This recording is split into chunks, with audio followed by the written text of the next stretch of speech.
If you like the story, you can support the author on Patreon. Link is in the description. Chapter 136, Arctic Trade in Westeros 63, Return to Arctica 04. Third-person POV. Westeros, 295 AC. The ships had left, fleeing with their unconscious king on one of the ships, while some of the ships returned to check on the king's situation, heading defeated to Dragonstone. Jaime was arriving at the ship at this moment in the city with his own father, who made it a point to come here to resolve the mess the Articans are causing chaos in Westeros. The fleet's ships were already arriving at the port with the owner returning from the fight, while the city was all agitated. After all, the news of the terrible defeat at sea spread quickly through the city, with the king falling in battle. It seems that the efforts have only left Westeros even weaker. Tywin said with a dissatisfied tone as he walked through the streets of Kingsland with his guards as they approached Red Keep. The city seemed to have a somber climate, but without problems until they reached the fortress. While they were greeted by Lannister men, the city was full of them, since Tywin and Cersei were wanting to place more power of their house there. It seems that there is no one to receive us, Tywin said with a dissatisfied tone, as a royal guard approached him at the entrance. Lord Tywin, Sir Jaime. It's good to see that you are well, the man said with a respectful tone to Tywin, despite not having the same with Jaime. After all, he was the Kingslayer, a reputation not very favorable even among the royal guard. Where is the hand of the king or my daughter? Tywin could understand that Robert would not be there after the destruction he caused, but he expected some of them. As the king has just arrived, a council meeting was held at this moment while we are trying to control all our losses, the man said. So Robert ended up losing. Jaime was quite surprised by the news that Robert was in the attack. It would be funny to see a man so fat trying to go into combat. He might be the king, but Jaime despised him inside after all these years of humiliation that he and even Cersei suffer from the Baratheon. Watch your words, sire. He is still your king and is alive, the royal guard said with a severe tone. Can we go to the council? Tywin didn't want this to extend despite not liking these words to his son. The royal guard nodded and began to enter the castle to ask for permission to enter the meeting, while the Lannister guards who accompanied the two stayed outside. My king. One of the royal guards entered the door. What now? Robert growled at the man. His state was deplorable as he was sitting in a chair with Pycelle tending to his injuries. He had lost some teeth while his two eyes were swollen, one of them not having his vision at the moment. Tywin Lannister is here. He wants permission to enter. The guard spoke. That old lion is here. Send him away while we are dealing with more important things. Robert growled with his usual disdain for the lions. Wait, your majesty. Jon Arryn said. Lord Tywin fought the Articans and had some losses. We should let him add his opinions in this meeting, he suggested. What did he lose? Saw his lion cub captured and lost some ships. We are talking about the destruction of hundreds of ships. Westeros has just lost all its naval strength to the Articans. He growled enraged, being more frustrated than rational, but then sighed a little before continuing. Let it be. Let him in, he said at the end while the royal guard returned. Tywin entered alone a moment later, with a serious and calculating look, looking at the only ones there, Robert, Pycelle, Jon Arryn, Varys, Stannis, and Barristan, the latter two also being injured, but the king was the worst. Lord Tywin, the hand greeted him, while the others did the same with the exception of the king. Tywin approached and bowed to Robert with the respect deserved by someone of his status. Come on, old lion, we are in a complicated situation. Could you tell me how your ships were destroyed and how your hound turned into an animal without a penis and tongue? Robert mocked, frustrated at Tywin, who despite his dangerous glare, stayed silent with the king's insults. We are trying to see how we will deal with this threat, Jon Arryn commented. I see that the Master of Coin is not present, Tywin observed, and before he could continue, Robert exclaimed. That coward ran away after receiving a threat from Ned's son. I swear I'll beat him when I see him, Robert growled. Tywin waited for Robert to finish before continuing. From what I understand, we are in a complicated situation. 400 ships of Westeros were destroyed, striking hard at our forces, but have you come to a conclusion? He asked.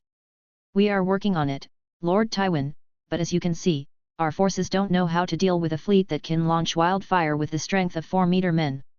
I don't think there is any force in the world that can stop them on water, Varys replied. Then don't fight on water, in fact, don't fight at all, Tywin spoke while everyone looked at him curiously. After all, everyone had to admit that he was an excellent commander. What do you mean by that?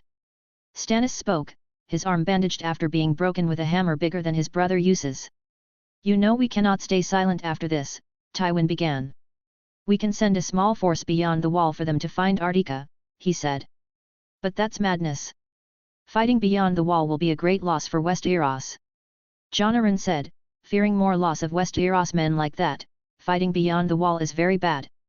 We should draw him to the south again, Stannis said.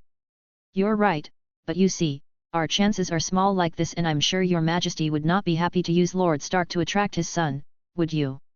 Tywin said calmly while the others thought, but Robert quickly raised his voice. Of course not. He growled. Fighting against the Arctican kingdom seems very bad.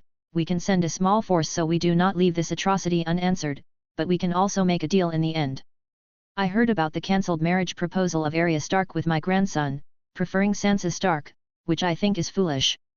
But I have another proposal. Reach an agreement where Jon Arctica reimburses everything he destroyed from Westeros and propose my granddaughter, Myrcella, for a marriage, Tywin spoke. Do you wish to make Myrcella a concubine, my lord? Pycelle seemed offended by that while Jon Arryn looked strangely. I spoke with Jon Arctica personally, despite being surprised by his cruelty, he still keeps a good head on his shoulders. I'd rather have my granddaughter being a third wife of a king, thus gaining the title of Queen of Arctica, than marrying any house in Westeros. You've seen their military power, their riches, and a boy who became the greatest blade of Westeros so young and knows how to command a kingdom, Tywin said, looking at Barristan, who also fell to Jon Arctica, and it should have been easy. While Jon Arryn and Pycelle did not seem in favor of this, but Robert seemed thoughtful, the suggestion from Tywin was not repulsive. It can be done. He said in the end, after all, it was a chance for both parties to reach an agreement in the end, and he would have the union of a Stark and a Baratheon too, even more so when his grandchildren could be as powerful as their father, as he personally felt being carried by that inhuman strength.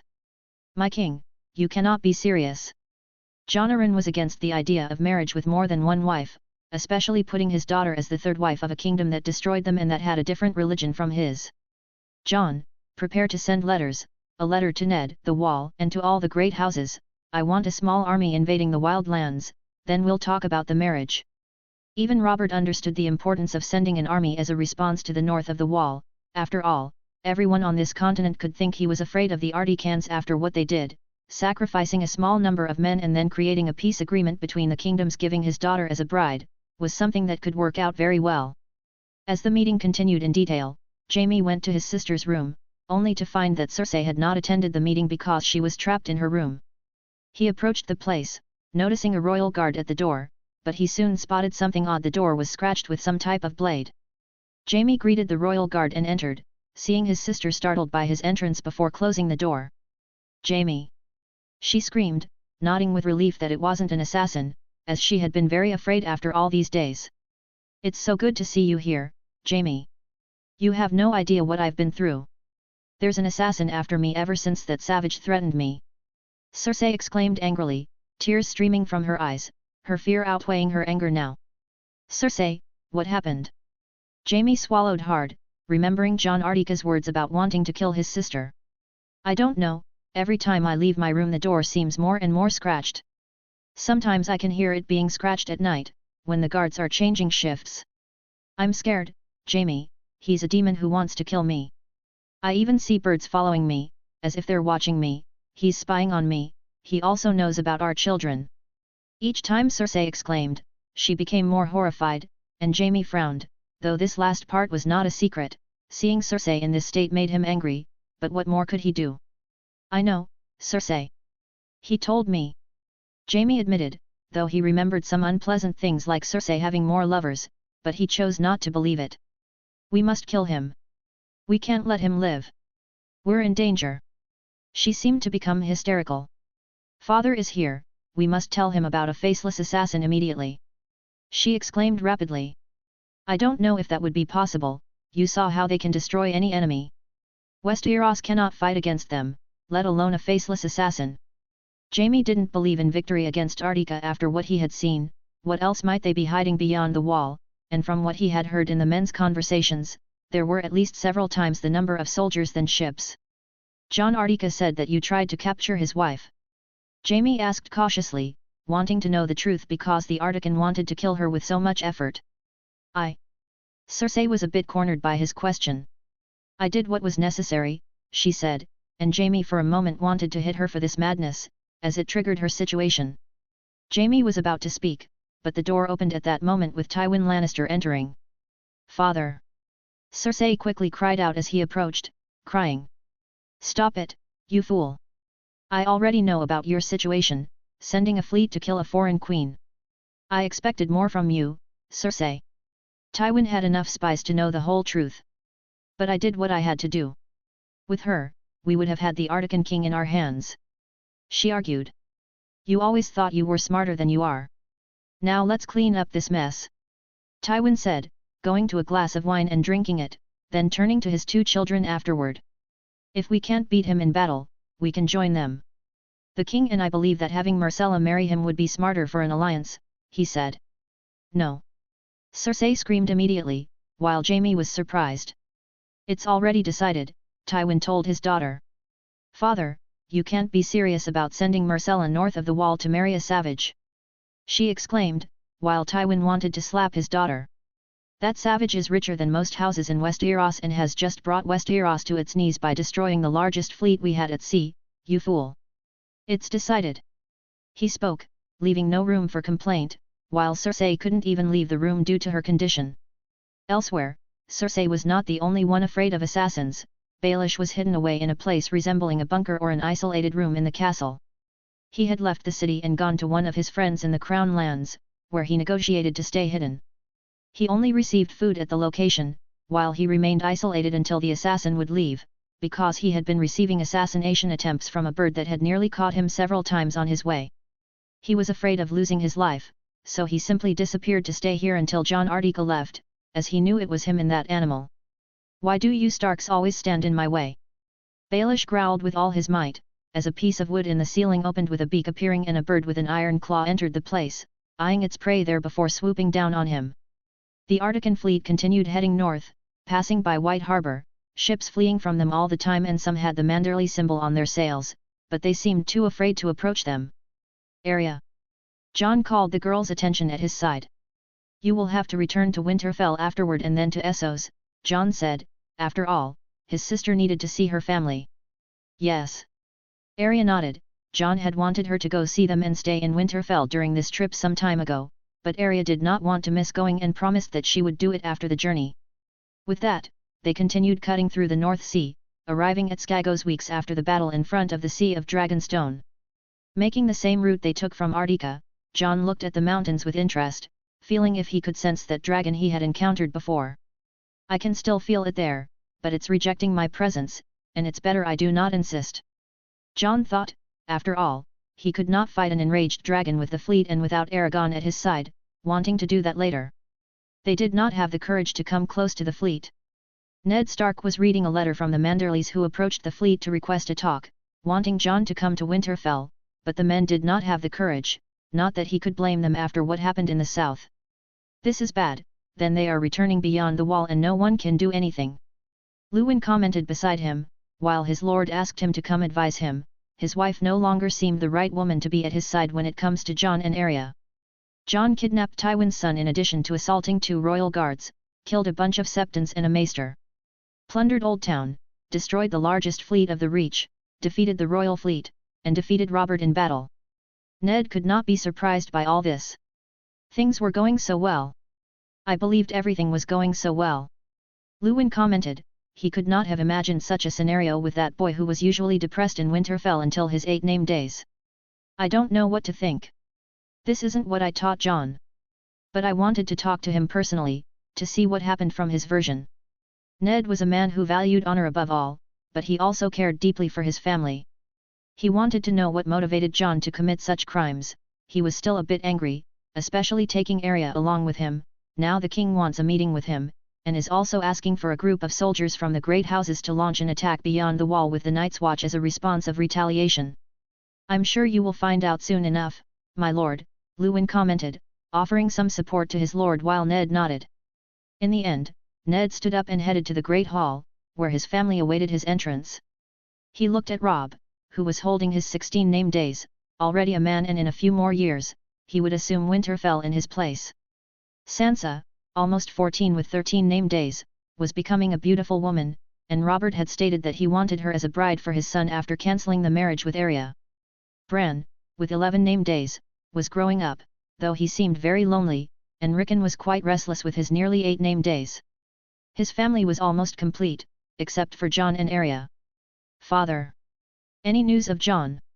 Bran immediately exclaimed as everyone looked at him curiously. What Jon had done was already public in Winterfell, with most looking at him somberly and even fearfully, but Bran seemed to adore what he heard, despite Ned always saying that what Jon was doing was a dishonorable crime. Yet, he still shared some news of Jon and Arya. Even Robb and Theon no longer insulted Jon after what they heard, seeming to start fearing him. Ned sighed and began to relay some things he had heard, while his wife looked at him like a hawk killing its prey. Meanwhile, the Arctican fleet finally passed the line of the wall, and Jon felt losing all his connections south of it, as if it were a great barrier stopping his warg magic, no longer able to see what was happening in Kingsland or any other place in the kingdom. Once again, the group from Hardhome seemed more than just half a year since they had departed, and after following for a few more days, they finally found the channel that would take them back to Arctica. "Finally, we are back!" Arya exclaimed joyfully. "Yes. I'll drink to celebrate after getting so sick of so many Southerners." Tormund exclaimed excitedly. "We've arrived!" Serena murmured next to Jon while touching her large belly, as she was a moon away from giving birth to their son. "Yes, we are finally home," Jon said in the end, and the ships continued moving, approaching closer to the statue of Jon marking the entrance of Arctica, with the year finally turning to 296 AC. Chapter 137, Artican's Kingdom 01. Third-person POV. Westeros, 296 AC. The giant statue of Arctica was finally in front of the fleet as they began to pass it, with Jon's ship leading them, and the immense city was in sight. "It looks bigger," Arya exclaimed joyfully. "Who said the city stopped expanding while we were gone?" Serena commented. "But it's incredible, we've been out for over 7 moons, it's 296 AC. Arya exclaimed as Jon moved past them, heading to the bow of the ship, passing more men, and finally standing at the tip of the ship as he breathed in the fresh air of his realm, feeling his strength and magic rapidly recovering here. The world around him had changed at this moment. He could see the world on another plane, the spiritual plane, as a magnificent scene grew around him, the stars with the entire galaxy in their essence shining above him, with the center being a glare in space. Looking forward, another star show emerged as he saw the great weirwood tree shine magnificently, bursting with vitality as if it were on fire. Beneath it he could also see the grove lighting up below the trunk, but nothing compared to the great tree. Even at that distance, Jon could see the place like no one else here. This was Arctica, the place where he could connect with the gods. What would they call this place in the future? Second Valyria, the Garden of Eden, the beacon of the world? Jon didn't know, but he was certainly satisfied to have his role in building this place in this world. This would be his legacy and pass on to his children and future generations. He cracked a smile, but soon left those thoughts of the future of this world aside and focused on the now, returning to see the world as any ordinary person, while his smile widened with a look upwards.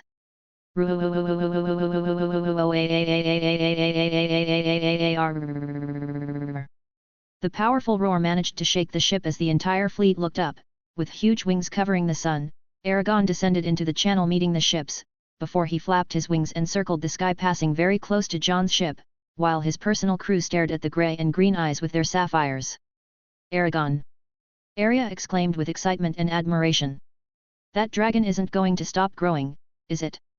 A dwarf complained, as was his natural impulse against dragons.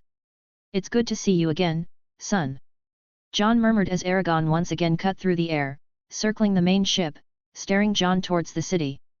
Aragon had grown at least half of what he already was before, becoming a dragon of a house and a half. Even though Jon wasn't here, it seemed that the weirwood itself was strengthening him.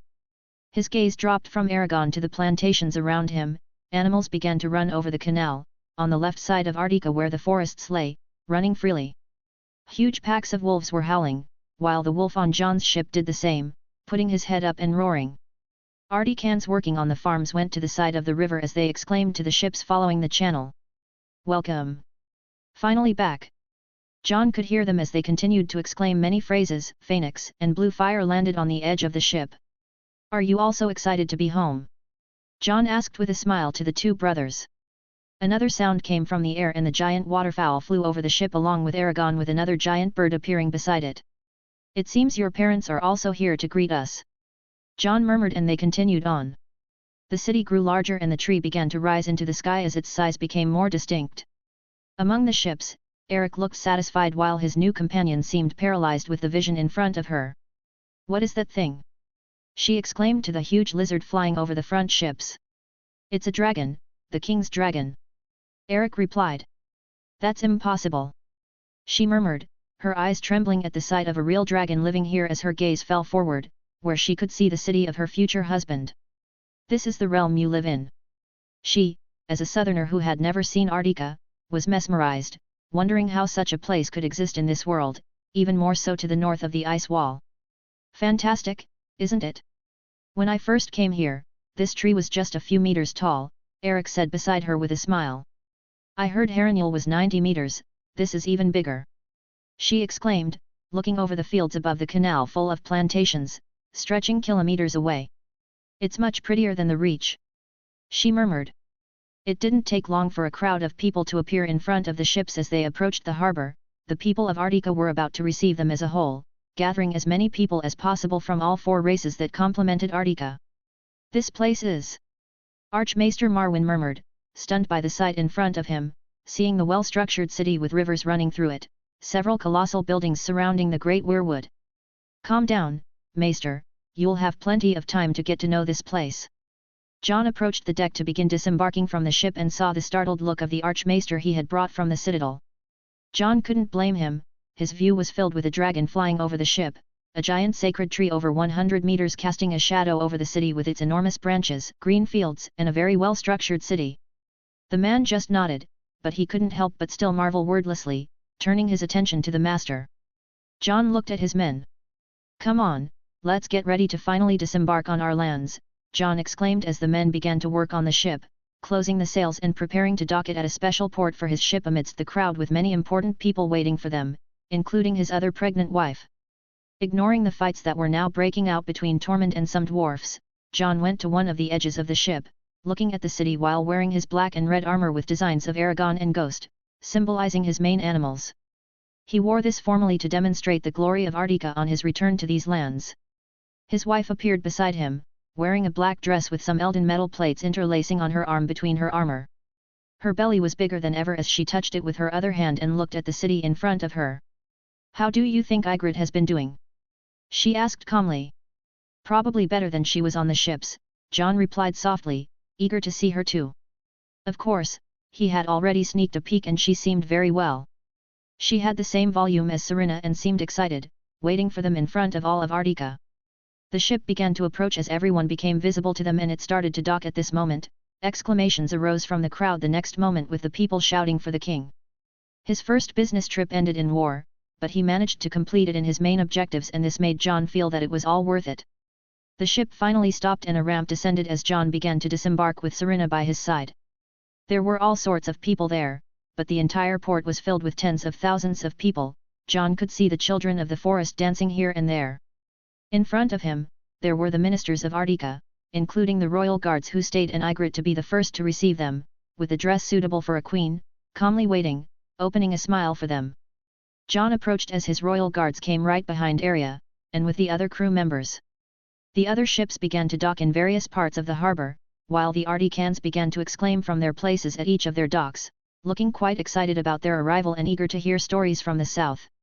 Jon approached Ygritte, as she grabbed him by the waist and gave him a kiss on his forehead. How have you been? He asked, as Serena opened a smile by his side to her sister-in-law. I'm fine, the children of the forest surround me all the time and I'm surrounded by animals all the time. She said with a provocative tone. Jon, don't tell me you were spying on me even from the other side of the continent, she commented before even broadening a smile. But now I'm quite happy that you're here. Our daughter is ready to come out soon, husband, she said, touching her belly. That's great. Let's save that talk for the castle. I see it's finally ready. It seems that once the walls reached a point surrounding Arctica, the constructions in the city quickly began to grow with the teams splitting up to build the city. Jon said, satisfied. He asked his wife to accompany him along with Serena and moved forward as he approached the ministers, all trusted people who did not seem to disappoint him while he was away, including Maester Aemon, Brynden Rivers among other ministers and the royal guards. None of them kneeled. After all, the people of Arctica do not kneel to anyone, not even their king. As for the king of Arctica, respect is enough. My king, it's so good to see you again, Aemon commented with a smile. He seemed to remain quite healthy as he faced him with a gleam of happiness in his purple eyes. We are finally back, I am pleased. But let's talk tomorrow about the status quo of Arctica. For now, let's just focus this day on a celebration for all those who returned with me and the results we achieved. Jon decreed. We must have a proper banquet for our heroes. Jon spoke as one of the ministers quickly stepped forward. A banquet for this day has indeed been instructed as soon as our wargs spotted the ships passing the wall line. He spoke and Jon nodded. That's good. I hope the first batch of animals brought from Dorne is being well utilized. Jon commented. Yes, my king. The large batch that came with the first part of the fleet, they are already in the forests beginning to reproduce and we managed to have enough for a great feast, feeding the entire population, Brynden replied. Good, said Jon, nodding once more. Then decree to everyone that we will have a great banquet in the great arena. In the meantime, let's organize the ships. Jon spoke as everyone nodded. They began to organize the crowd. There were still curious glances while Jon instructed here and there, with some important items for him. I put some separate boxes in my cabin. I want them all brought to the castle, to my royal room. And I want total attention on these items, they are precious. Jon decreed. The books and dragon eggs were all organized. Meanwhile, Ygritte looked at her husband maintaining a book at Jon's waist, finding it odd. What is that book, Jon? She asked. I wanted to keep this with me. I'll read it later. Jon said.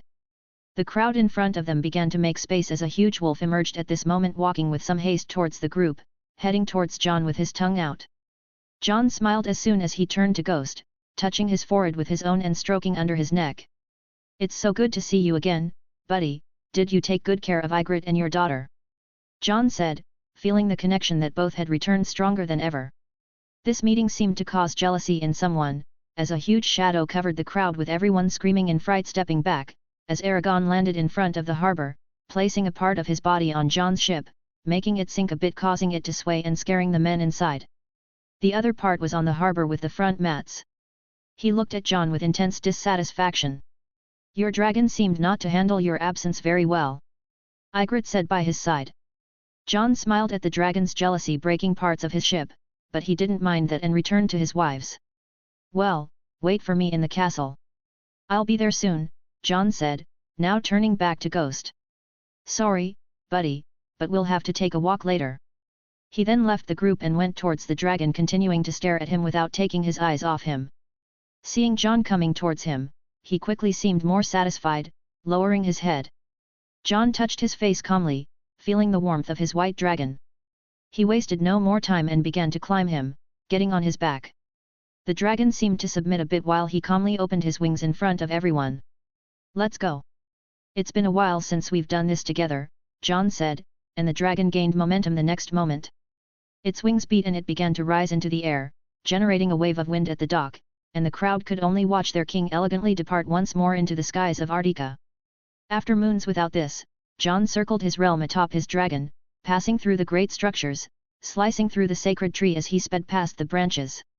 Aragon seemed to be learning new tricks, and Jon was not displeased about this, enjoying the adrenaline rush while relishing the ride with his companion. This continued for hours while the fleet began to organize itself, separating the horses they had taken from the reach to the open fields and taking the books directly to the library. The breeding animals were also taken to a forest where they would be placed in the forests with the other animals later. Serena went to see the castle, shown around by Ygritte herself, while the pregnant women were accompanied by Ghost. It was almost late afternoon when Jon landed in front of the castle. He traveled through all of Arctica, passing through the great structures and new constructions completed since he had left. The city continued in a grand celebration before the banquet as people from the ships were celebrated with glory and some mourned relatives lost in battles they heard about, yet proud to have fought for the glory of this kingdom. Jon touched Aragon before he left and looked at the place that would now officially be his home, no longer needing to sleep in the great weirwood. This place really is suitable for having a large family, Jon murmured, approaching his wives waiting for him at the entrance. They entered as Jon dismissed the royal guard to spend time alone with them. "Jon, the dwarves built this place so big." Ygritte complained a bit. "How many children do you plan to have? There are hundreds of rooms in this castle," she said. His castle was at least 50 meters tall, not very high, but Jon did not need height when there was a massive tree within the castle, yet the place was larger than the Red Keep and Winterfell. Jon looked at Ygritte with a smile. "And who said we can't have our grandchildren and great-grandchildren here?" Jon retorted. "I can't disagree with that," Serena murmured. "Perhaps great-great-grandchildren and beyond. It would be quite interesting," she added. "Anyway," Ygritte resumed, giving Jon a seductive look now that only the three of them were alone near the bedroom. "I've been months without my husband. Could you take care of your wife right now?" she said with the tone of her eyes. "If my queen wants me, I can't refuse her, can I?" Jon said calmly, heading to the bedroom.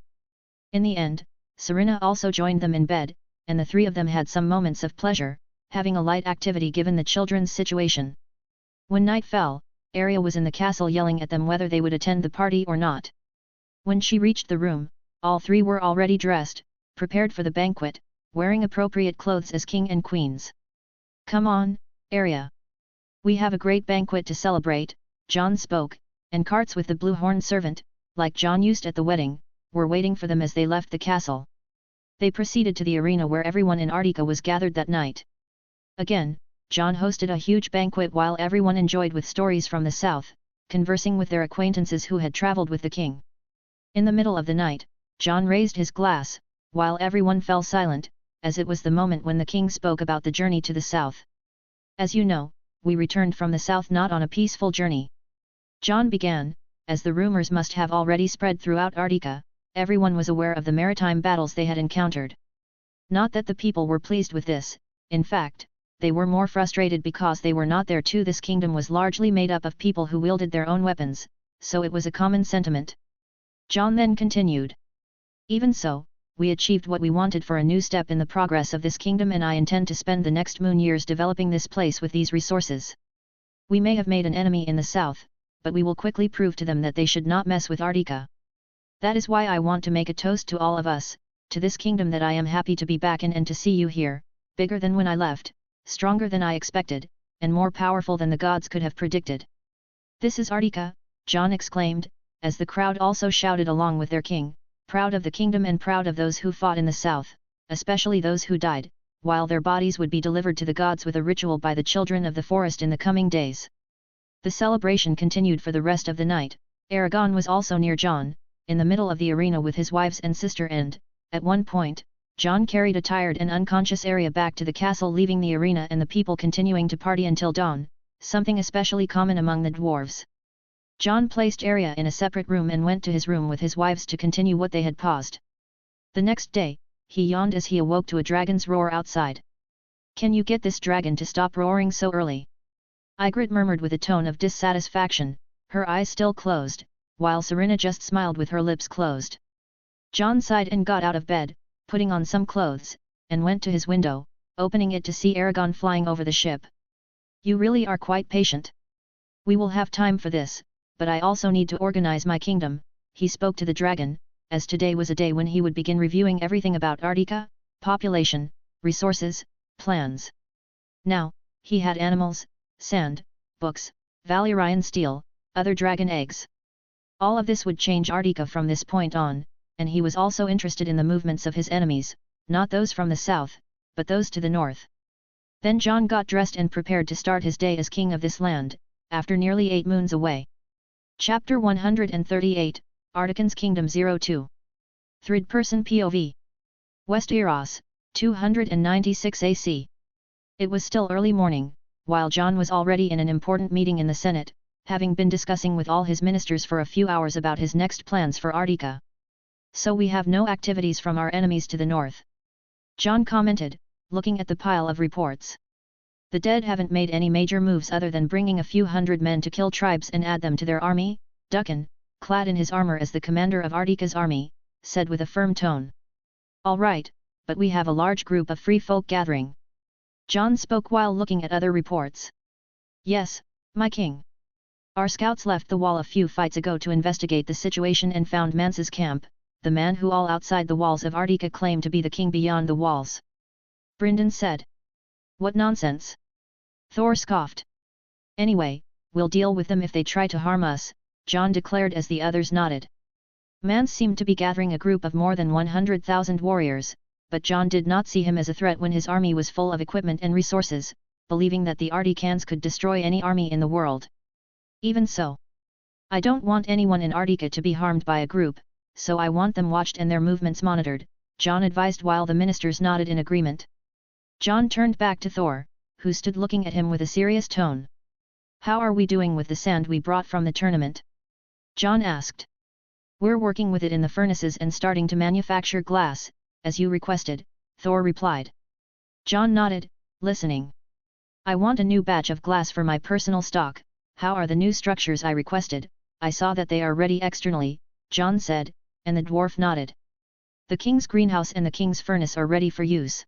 We managed to build them in half a year. They are just as you laid out in the project, he said.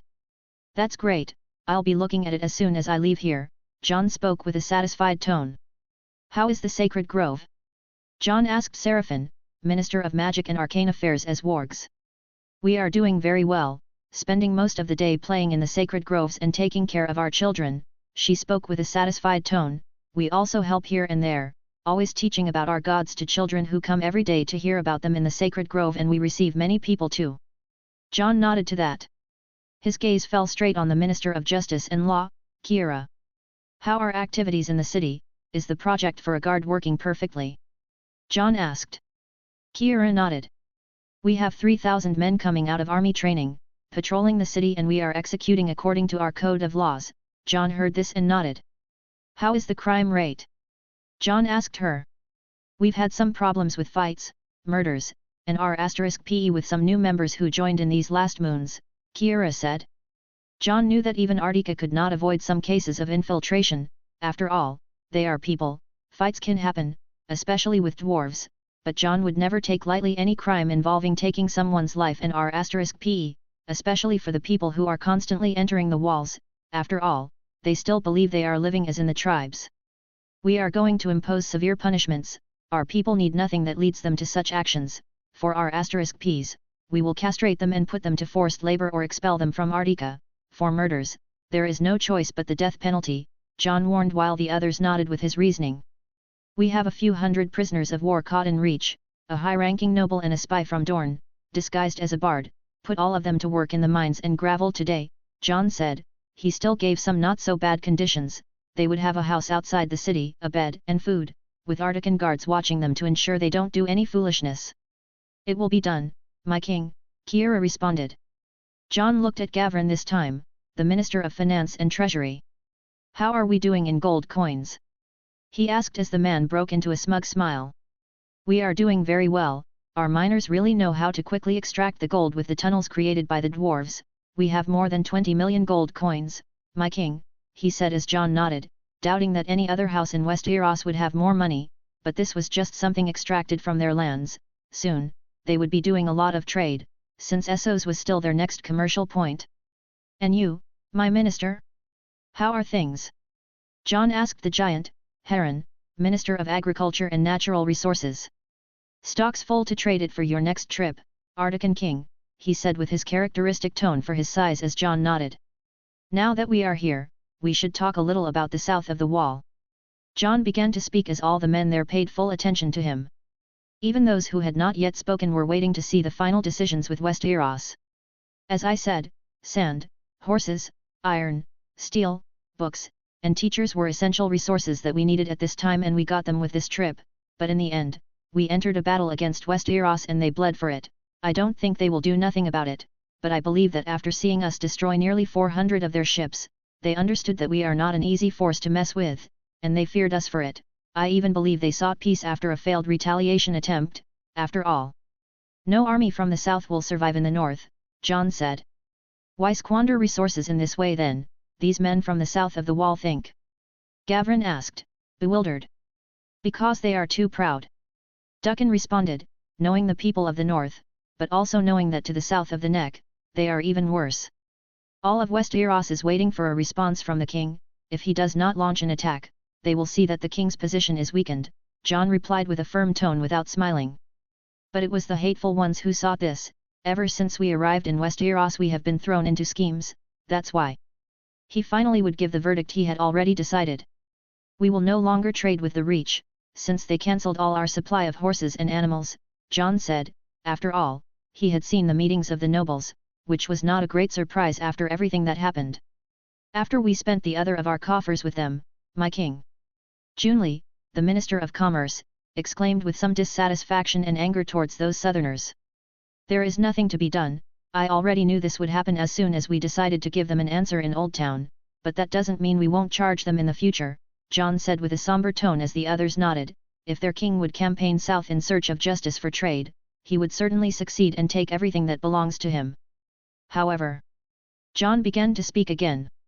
I want Darius to go back to Dorne. I warned Prince Doran, we will send Articans, and if they were harmed, we will attack Dorne as our enemy, Jon said. As Minister of Foreign Affairs, Darius nodded. I want you to leave with us from Arctica and go straight to Dorne, while we are visiting the cities on the west coast of Essos, Jon said, and the minister nodded. They continued talking more about their plans. Westeros was no longer a trading partner for Jon, while he even planned to create trade with the west, the Vale of Arryn, and the north itself, but after the battle, things would not be so easily resolved. Dorne would still be his trading partner as long as they continued to fulfill Jon's orders. Now that we are done with the trade agenda, let's go to what interests me most after I returned home. Jon turned his gaze to other last ministers, Aemon and Brynden, who were responsible for the academy, citizenship and information north of the wall. Are our educators from Dorne adapting well to the city? Jon asked while Aemon nodded, being responsible for the accommodations of everyone. Everyone arrived enchanted with the city, my king. Aemon opened a happy smile as he continued. And they are no less excited about their current life. They are living in lots built near the university and library and started teaching 2 moons ago. Teaching children and all are progressing very well. Your goal of creating an educated nation is really functional, my king, but we still have some problems. Some teachers do not have our quality of teaching or the one you seek for the kingdom, he said, and Jon nodded. Put them with the classes of teachers I've trained over the last few years, have them achieve excellence and reward them too. I want you and Seraphin to meet Archmaester Marwyn. He might be useful for the city and place him in the best position you deem, Jon said and turned back to Brynden. Now we have hundreds of thousands of books.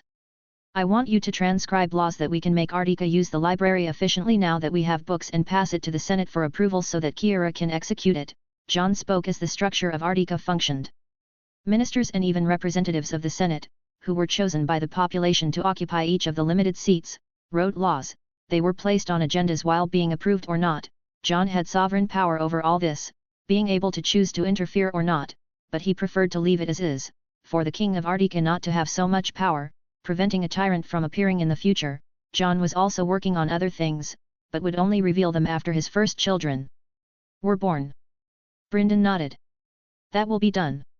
Will you begin your plan about the judiciaries, my king? He suddenly asked as Jon shook his head. Not yet. First, I want to do a few things, then we will implement that, but I want a batch of competent judges that will take a few years to emerge, so I need to work on a few more points about Arctican ethics. Jon was developing something important, which would be used to create domes where there would be trials with qualified judges to resolve crimes in Arctica more fairly and not needing Kiera to judge everything personally. The population might be above 100,000 people, but it will pass a million in a few decades, so a more solid structure is needed for the city to function. They continued discussing countless subjects.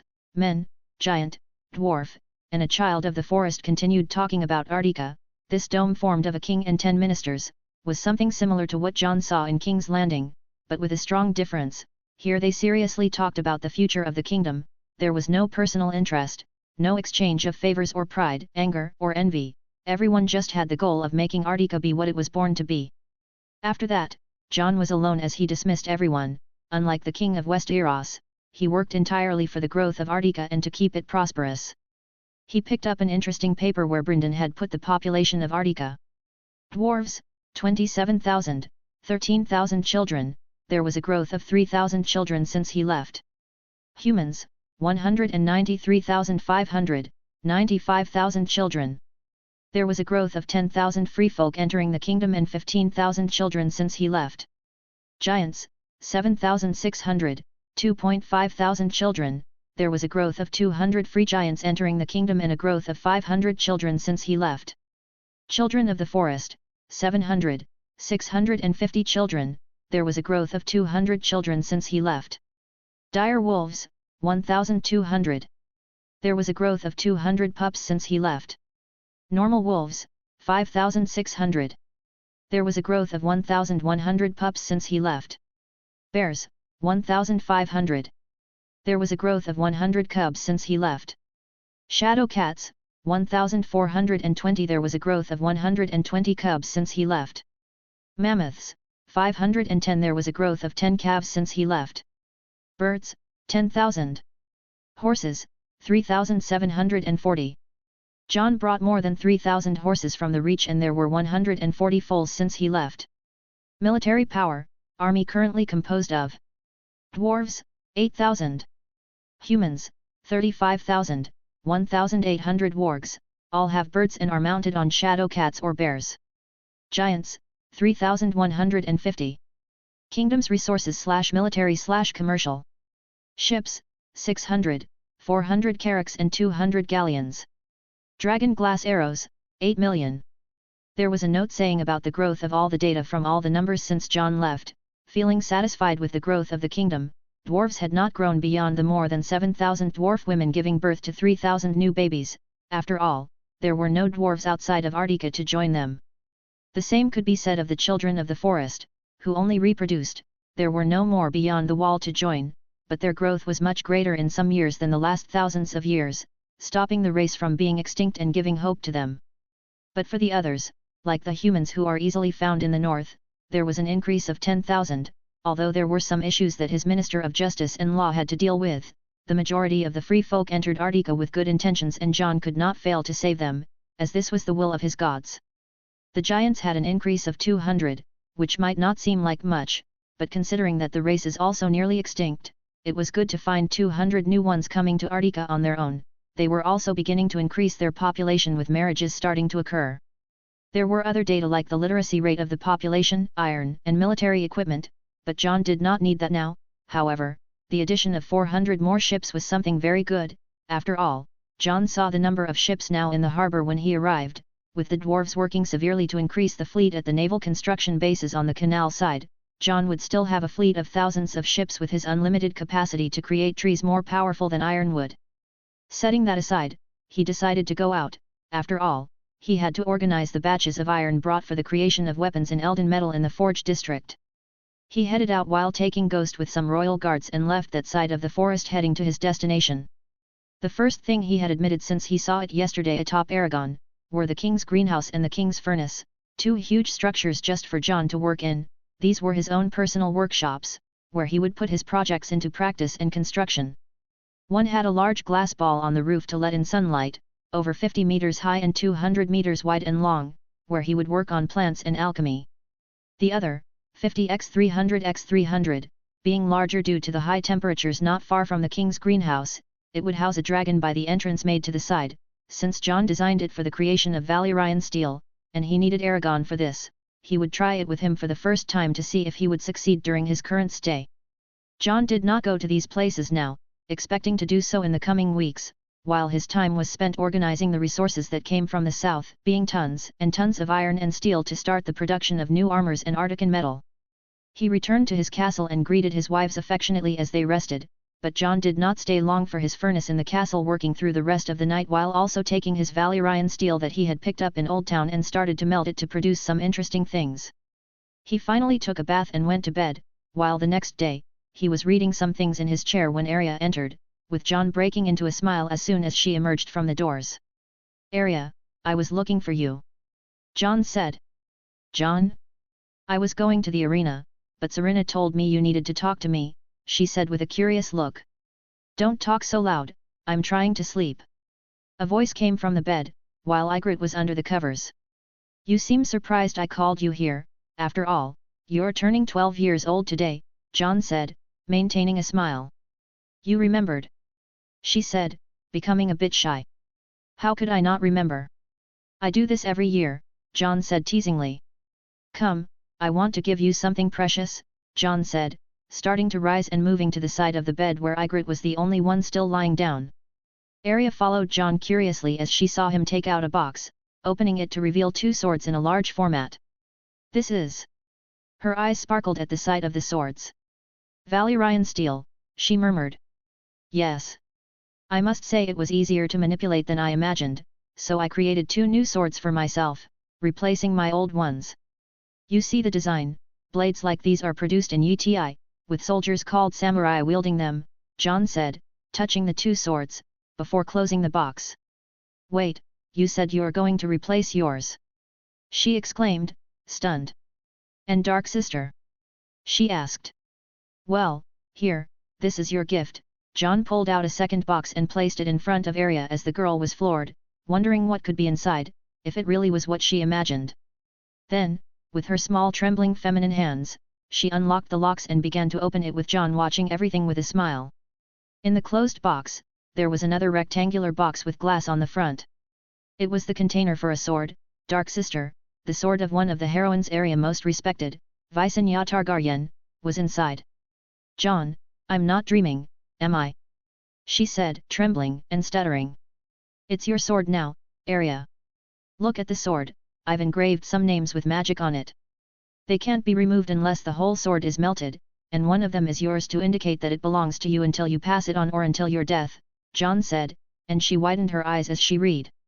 Visenya Targaryen, Daemon Targaryen, Brynden Rivers, Jon Arctica, and my name, Arya Stark.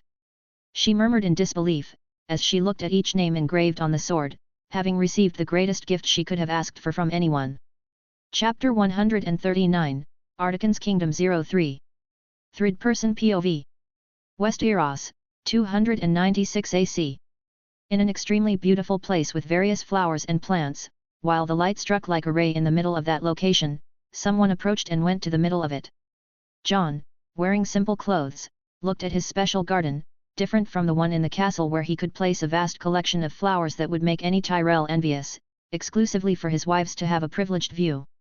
Here, things were a bit different, the colors were replaced by not-so-variable tones, and much of the smell was substituted by the toxic odor of some of his plants and flowers. This was the king's greenhouse, inaugurated 2 weeks ago, and he had spent more time here than anywhere else at the moment, occupied with his projects. After all, he had very limited time with the trip to Essos. He was planning potions and medicine, while Seraphine was by his side. Jon. Can you say this will work? I mean, it's kind of hard to believe, even for you. The child of the forest looked at him with suspicion. I studied Valyrian steel and even dragon glass to create something like this, let's see if it works.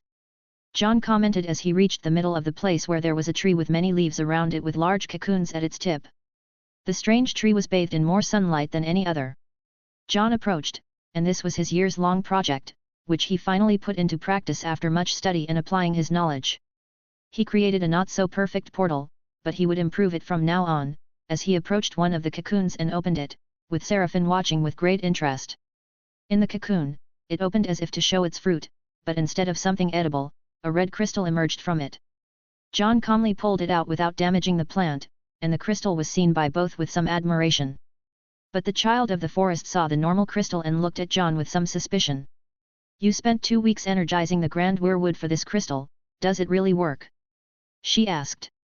It was true that Jon had spent 2 weeks using his magic directly on the plant, which needed more of his energy to grow than any other he had ever used in his life. Jon was not shaken by Seraphine's skeptical tone and looked at the crystal attentively as it suddenly shone like a great bonfire, making the child of the forest, who always had an air of seriousness and erudition, become alarmed. Wait, it worked! She exclaimed louder than she intended, looking at Jon and his crystal with caution. Yes. Jon smiled at the light illuminating everything with a red hue. This was his great project, to create magical crystals through his powers with a special plant, which would become a new transformation for Arctica, a magical city with its own light, illuminating the streets and the families that made up this kingdom. This is amazing, King Jon. Leaf approached at that moment, carrying 2 babies in each arm, her own children whom she had given birth to in the last moons, looking with interest at the crystal, aware of Jon's plan and being more skeptical about it than Seraphine. Yes, but it's not perfect at all.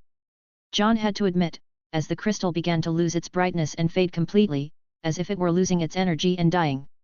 That's a shame. Seraphine, who was quite excited that Jon's plan had worked, was a little disappointed that the crystal had died. You don't need to worry about that, it's just a prototype. It doesn't have infinite energy, but I can maintain it, I just have to make it store more energy so it doesn't go out so quickly. Jon spoke, still satisfied that he had made some progress on his project. If you increase the energy storage, it could stay on much longer, but how will you put energy into it, or will you be charging the crystals with magic every day? Leaf asked. Of course not. Jon replied immediately, still looking at the crystal. There are two ways, either I try to bring the roots of the grand weirwood to the surface to fill the posts with crystals, or I genetically modify them and fuse a photosynthesis system, where they will be energized in their batteries by sunlight and illuminate Arctica during the night. This will even make it easier for the people of Arctica to use these crystals in their homes, that's why I am more confident in using the second method, Jon explained. You're talking about that complex system that plants use to turn sunlight into food for themselves. Seraphine murmured, stunned, while Leaf also looked at Jon in surprise. Yes. I'm confident I can do it in a few years. Jon said with a confident tone.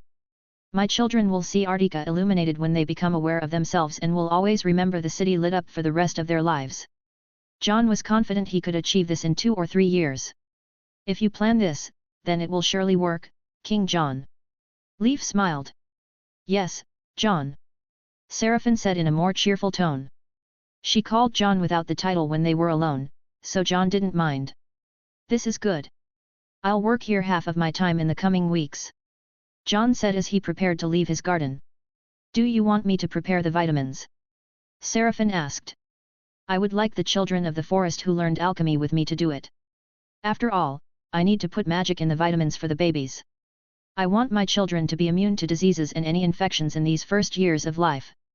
Jon said. He also worked to ensure that his children wouldn't suffer what a newborn baby would normally suffer, and he had to be delicate with the doses to give his children. Therefore, he included the children of the forest and their magic, which filtered perfectly for babies without harming them. It will be done, Jon. Seraphine said, and Jon nodded. I'll be going then. I need to do a few things before returning to the castle. Jon said as he left the place with the children of the forest who worked there, bidding him farewell. He exited through the doors while the royal guards waited for him, with a small crowd waiting to see the king. Since the royal guards were at the door of that structure used particularly by the king, it meant that he was there, as every day Jon had been working. He waved calmly to everyone and followed on Pentos, his horse, to a platform, instead of the castle or another place. Should we wait for you at the castle, my king? The royal guard asked, and Jon nodded. Exactly, I'll be out of the city for a few hours and tell my queens I'll be home for our banquet. Jon said while the men nodded, and Jon proceeded up the platform, which was empty.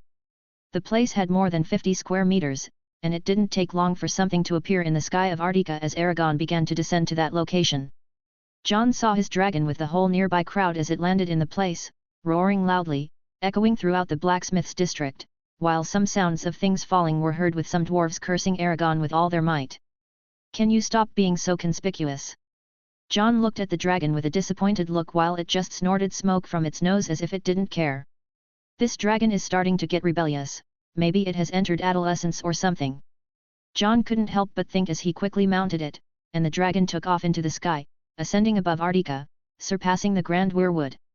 Jon, looking down, could see the red leaves hiding most of the city center, and he guided Aragon to the southwest and south of Arctica, passing through the grass fields with thousands of horses being cared for there and heading to the area of green forests. He followed to a specific forest while Aragon descended to a huge open area due to a rocky formation in it. The dragon landed, its giant weight cracking the ground and knocking down some of the rocks in the place. Jon dismounted while looking at Aragon. I'll be here for a while. If you want to fly around the region, feel free. Jon said. But Aragon, hearing that, simply launched frozen flames below him, creating a bed of ice with frozen spikes growing around him, and Jon just shrugged, seeing his dragon begin to lie down for a nap. Jon descended until he reached the forest, where thousands of lives filled the place, and he saw many wolves approaching him, among them his main wolf, Ghost, with his parents and siblings. It's so good to see you again. Jon had to visit them, especially 4 wolves among the others, Shadow, Black Carrow, Ghost's parents, and Grass, Sunday. These 4 wolves were the first he had encountered after finding Caraxes and before going to Ice Hill Farm. He spent his time for the first time in the wolf forest, while packs and packs of wolves approached him, recognizing him as the alpha. Jon could easily control all those wolves. He could devastate thousands of men with a command and didn't even need to exert much effort, as his blood was naturally linked to the animal, unlike Aragon. Thus, he spent hours with his animals before asking Ghost to go home, as he wanted to keep him close to his wives, and he asked him to take a red-furred she-wolf with him, one he had mated with during his time in western Westeros, wanting to leave some of his offspring for his children as well. Jon returned to the city atop Aragon, landing at the castle while being greeted by Serena and Ygritte. He gathered Arya, and they went to dine together. Jon entered his room sometime later, which was filled with dragon eggs, constantly heated by braziers in the room without disturbing them. Jon woke up the next day and went to his special lava bath, refreshing himself as he could. No one else could do this, as it was something that had satisfied him for over 7 years since he started this practice, doing it every possible day. Returning to the blacksmith's district, he decided to spend his day in the King's Forge, organizing the place to start his functions, which were nothing less than studying Valyrian steel. He had only the knowledge, but it was still difficult to create. Aragon arrived a moment later, landing outside and entering through an opening in the building created for him, and looked at Jon, listening to his father's instructions. "I need you to help me transform this common metal into Valyrian steel." Jon began, picking up many ingots and placing them in front of him on molds where they would be melted. "Start burning them!" Jon exclaimed, and Aragon launched his enormous hot flames at Jon in front of the metal, causing it to begin to boil easily. Jon's clothes were incinerated at that moment, but it didn't stop him from being fine.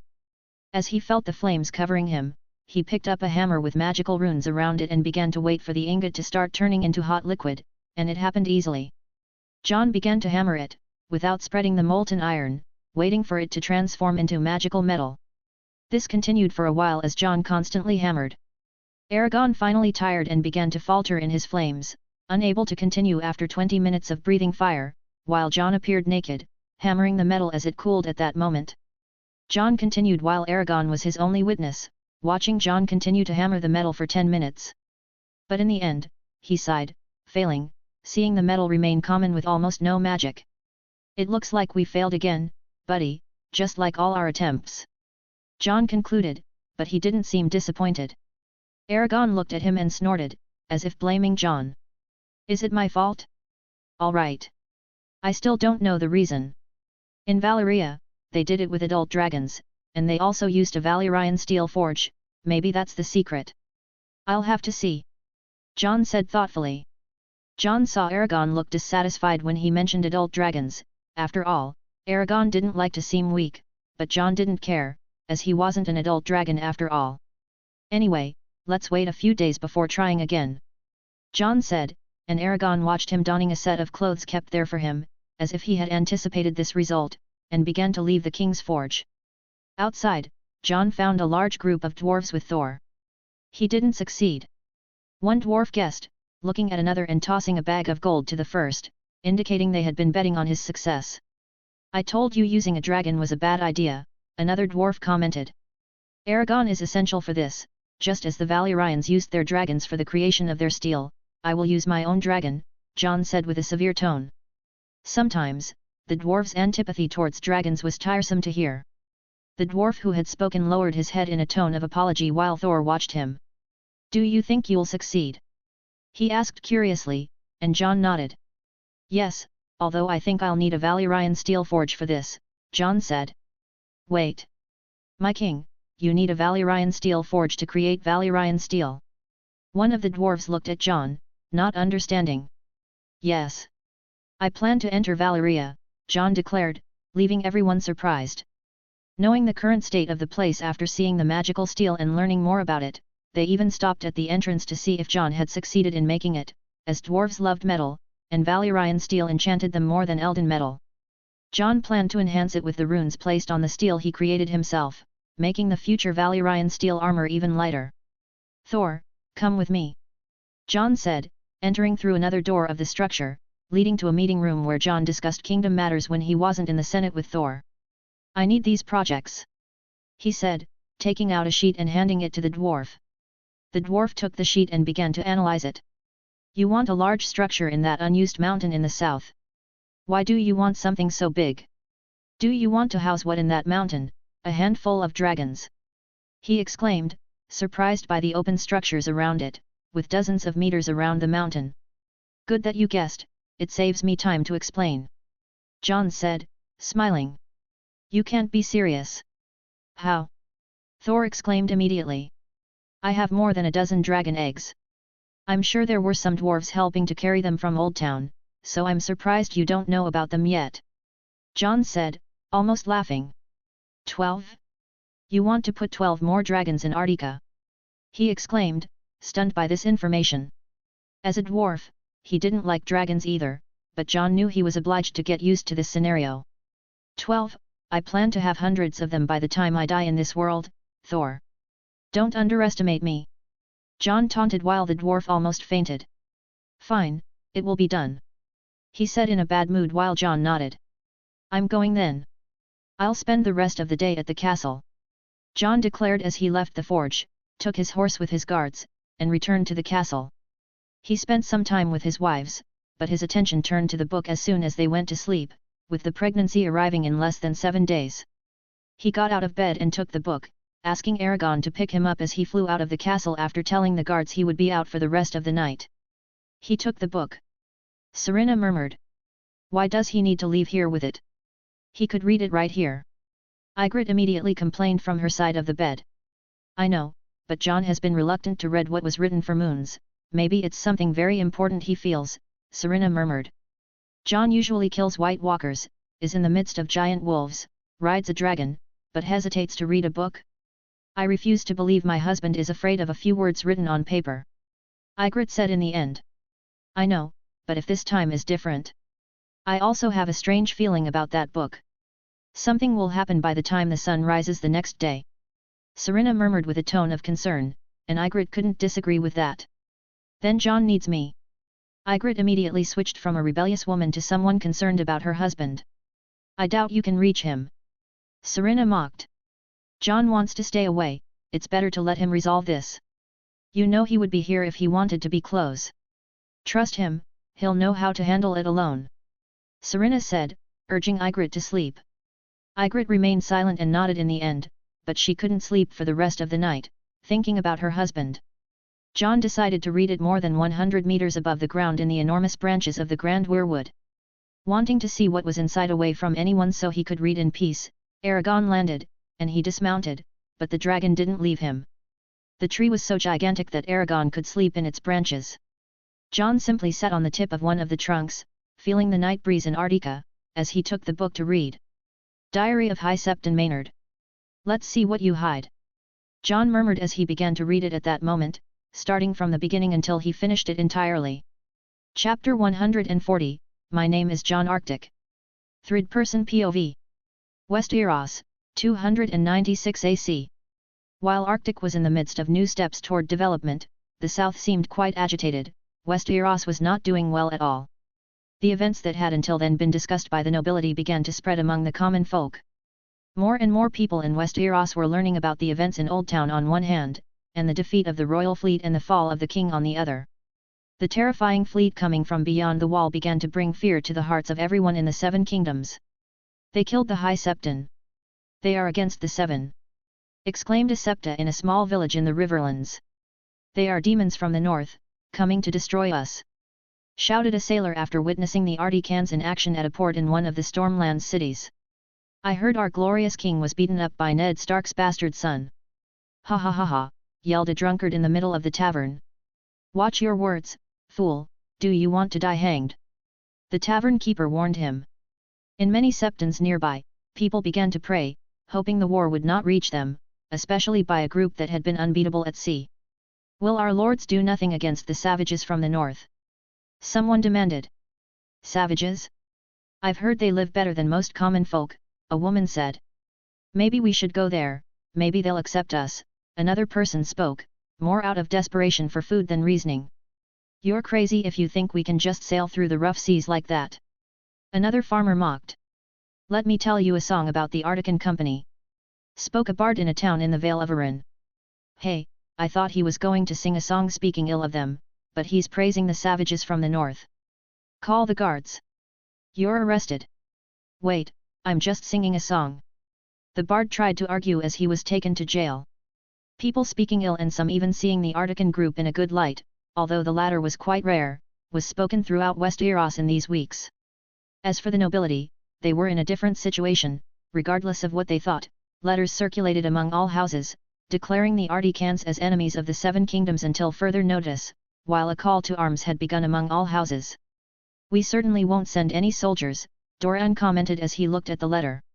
He might have been offended by Jon's letter when he refused his offer, but he couldn't deny it was satisfying to hear that the fat man sitting on the Iron Throne got beaten up badly after a great defeat at sea. Are we staying neutral? His son asked. Yes. We should worry about the coast. The Ironmen might become bold since 2 huge fleets in Westeros were destroyed a few weeks ago, he said eventually as everyone nodded. His gaze fell on Nyra, who seemed to avert her gaze, hiding something Doran already knew, but did not interfere due to this being his best card.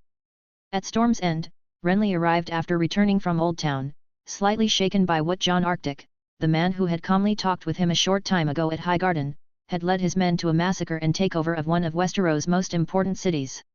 What should we do, Prince Renley? A man in the service of House Baratheon asked. Do we have a choice? My brother wants a force for the north, so let's send at least 3,000 men, he ordered. After all, sending a larger force was suicide with his resources. This also seemed to happen in other realms, while Jon Arryn sent a letter to his kingdom seeking a troop of this number to go to the wall to meet with others. The Tullus did the same, while Hoster Tully issued this order to his vassals. Father, let me lead them. I will bring my niece back and end that damned bastard. Edmund Tully exclaimed. Don't be a fool. Didn't you hear how they killed hundreds of men on our coast? Do you really think you can face them? The Blackfish, Brynden Tully, said, mocking his foolish nephew. But Edmund tried to argue but was once again interrupted, now by his father. You won't be going north, Edmund. Stop this delusion. Do you really think we can face them on their land? The king just wants to sacrifice a group of men so he doesn't appear as weak as he was in the battle when the stag fell, he said, referring to the battle between Jon Arctic and Robert Baratheon known as the Fall of the Stag. Elsewhere, Littlefinger was meeting with a man from Essos. I want you to send as many mercenaries as possible to infiltrate the kingdom. I want all the information possible. Baelish murmured, his gaze rising above the houses. After all, he feared being attacked again. All right, with the gold you are paying I can hire some mercenary groups, Lord Baelish, and that scar won't look good on you. The man spoke mockingly. Baelish's face bore a large wound, with Jon's bird attacking him while he hid. Luckily, he had a dagger and managed to kill the bird before dying himself, but it left a significant mark, branding him forever. His hatred for the Starks was already great, whether for Brandon Stark, the one who marked him in his youth, Eddard Stark who married Catelyn Tully, or Jon Arctic. A new level of hatred was reached while he thought of nothing but revenge, filled with a feeling of regret, knowing that his discovered actions were also reasons for his attempted assassination, while he developed such a trauma that he was constantly looking at the sky, watching for any attack that would come for him. In the north, the atmosphere was also not very good.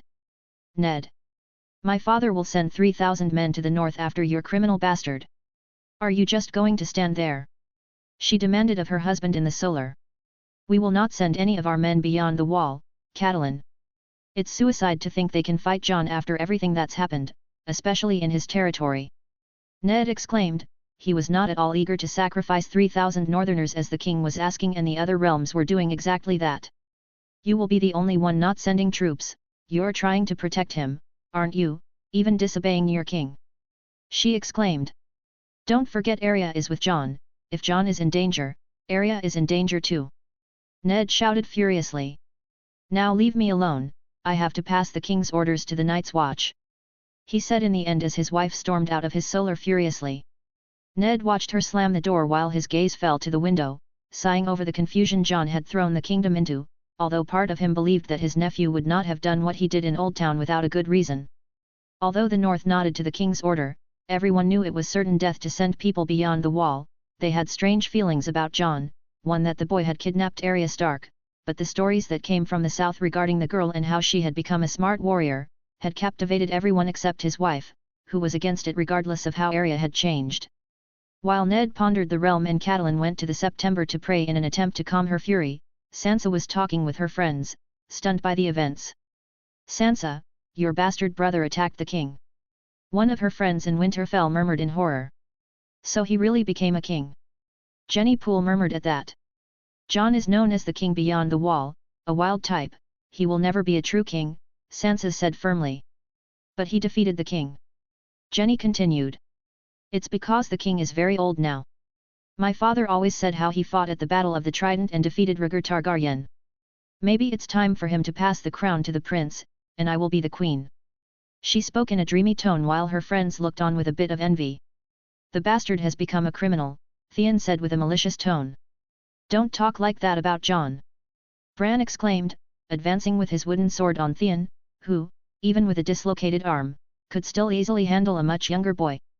Bran fell to the ground in the next moment. "Come on, young Stark, can't I speak of that bastard anymore?" he said mockingly. "Jon is not a criminal," Bran exclaimed angrily. "Stop it." Robb's voice was heard as he approached, while Theon raised an eyebrow at him. "What now, you're defending him? You of all people?" Theon asked. "I'm not defending him, but I don't like you hitting my brother to relieve your frustrations," Robb said sternly. "Tisk. Doesn't seem like a few years ago you made a brother be expelled from Winterfell along with your mother," Theon taunted angrily at Robb. Robb trembled a bit, before continuing. "He is not my brother, and you can leave us, I will take over training with Bran," Robb said. "Jon is our brother," Bran exclaimed as Theon left in a bad mood and Robb looked at his brother sternly. "He is not, and I don't want you talking about a criminal anymore," Robb said seriously while Bran had to swallow his frustrations before fighting. At least with Robb, it was easier for the boy. As Theon went to a brothel in the town to try to relieve his frustrations, on an island, there was a huge castle with a vast hall with the symbol of the Kraken, in the chair there, known as the Salt Chair and used to be used by the ancient kings of the Ironborns. Balon Greyjoy was listening to reports from the continent. "Ha ha ha ha ha ha ha." He laughed, satisfied. "It seems those whores from the continent are in a pretty bad situation, maybe this is our time to act." Balon murmured in front of his men, brother and daughter. "Shall we attack them?" Victarion Greyjoy, his brother, asked. "It's still early, we haven't recovered from the war, but let's prepare. Soon we will launch an attack that will devastate the entire continent and they will recognize us as sovereigns," Balon said. "Should we pull Theon from the Starks first?" Asha asked. "Theon? That thing was raised by wolves, he's not a kraken," Balon growled, not caring about his son.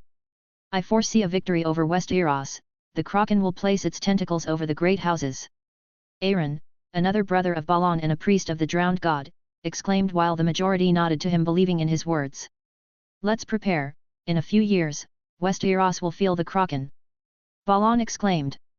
"So my father decided to send 3,000 men to the wall." Tyrion was drinking wine in front of Kevin Solar in Lannisport while he nodded. "That will be interesting, how many men will freeze their balls off until they meet this mysterious Arctic?" He made this question as a joke. "I don't know. But just let's call these men." Kevin just shrugged and obeyed his brother's order to summon 3,000 men to die. "Grandma." In Highgarden, Willis approached Olenna calmly. "Tell me, my grandson." She gave him a small smile. "Is this right, becoming enemies with Arctic is the best path?" he asked cautiously. Where did that come from?" Olenna looked at her grandson. "You have to look at the situation on a larger scale, don't be as foolish as your father."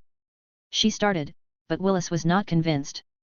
"But you saw how they destroyed the fleets," he said, but Olenna interrupted him. "What do you think will happen if we do nothing? They launched an attack in Old Town, your mother's home, desecrated the citadel which has a history of thousands of years without anyone coming close to what Jon Arctic did. If we don't attack them, our own vassals will attack us. They demand an answer, my grandson, and we will give them exactly that." Olenna spoke. Willis said nothing, just kept thinking about Olenna's words. He agreed with her and had already had that reasoning, but he also did not want to see giants marching towards Highgarden in the future. Jon Arctic was dangerous and he did not want to infuriate him to the point of him starting a war with Westeros. You can leave me alone now, this old woman needs to get some air. Olenna murmured while Willis nodded, leaving his grandmother alone with her thoughts. Olenna was pondering the problems while her son was organizing a company of 5,000 men, a number greater than other kingdoms, to show off, which Olenna thought was foolish. After all, they were 5,000 dead men. You certainly know how to bring trouble, even though I think you didn't act without reason. Now we are enemies and I have to think of a way to use your Targaryen bastardy against Arctic, although he has already gone to war with Westeros, and speaking to the king would make the North ally with Arctic or even become a realm, which is horrible and the worst scenario possible, so I will have to hide this information for now, son of Rhaegar. She murmured in the end. Visenya Targaryen, that is the name Prince Rhaegar chose for his son, while his pregnant wife insists the baby will be a boy and she is torn between Dorne, Jaehaerys, or Aegon. Jon's words left his mouth with the wind. As he read the book atop the Grand Weirwood, the sun began to rise that day, casting the first rays between the mountains while Arctic began to be illuminated. They often had brief disagreements over this. Rhaegar and Lyanna usually don't stay mad at each other for long, like newlyweds, they seem to love each other. I've been here more than a moon now, watching Lyanna Targaryen's pregnancy. She looks like she will have a healthy baby, so I might return to King's Landing soon, hoping to crown Rhaegar as king the next time I meet him. The madness of his father is going beyond limits, and thanks to his stupidity, a rebellion has begun while many kingdoms are gathering armies. Rhaegar will spend more time with his wife before he goes to King's Landing to start handling the war with his allies. Jon continued reading the book. There were more parts, but the story between Rhaegar and Lyanna probably ended there and Jon looked lost in it. He closed the book and looked. He reached this part after reading the entire book, looking for why it bothered him so much. This was proof that Lyanna and Rhaegar were married, not that the Prince Targaryen kidnapped and *ped her as was told. They loved each other and she married him after the High Septa of the time, who must have died in the sack of King's Landing, annulled Rhaegar's marriage to Arya. Jon felt dizzy. The trunk where he was sitting disappeared as he tried to understand what was happening there. A baby that would be born from Lyanna Stark. One that she insisted was a boy. His connection with the Targaryens, like Aemon, Brynden, and even Nyra Sand, his sister. Jon quickly connected the dots, and although he had suspicions before, he somewhat avoided this path. After all, he didn't want to understand that his life was another lie before he became. A warm and cold feeling came from his past. He was lost and angry at everything at that moment, while he crushed the book in his hands. His father, no, his uncle, had lied to him his entire life and made him live a crappy life until his 8 named days. Just thinking about it, Jon was enraged. He wasn't a bastard as he thought, he was a Targaryen. Jon was so enraged that his eyes shone with intense light, and Aragon sitting nearby quickly sensed his father's unrestrained fury. He raised his head, roaring loudly.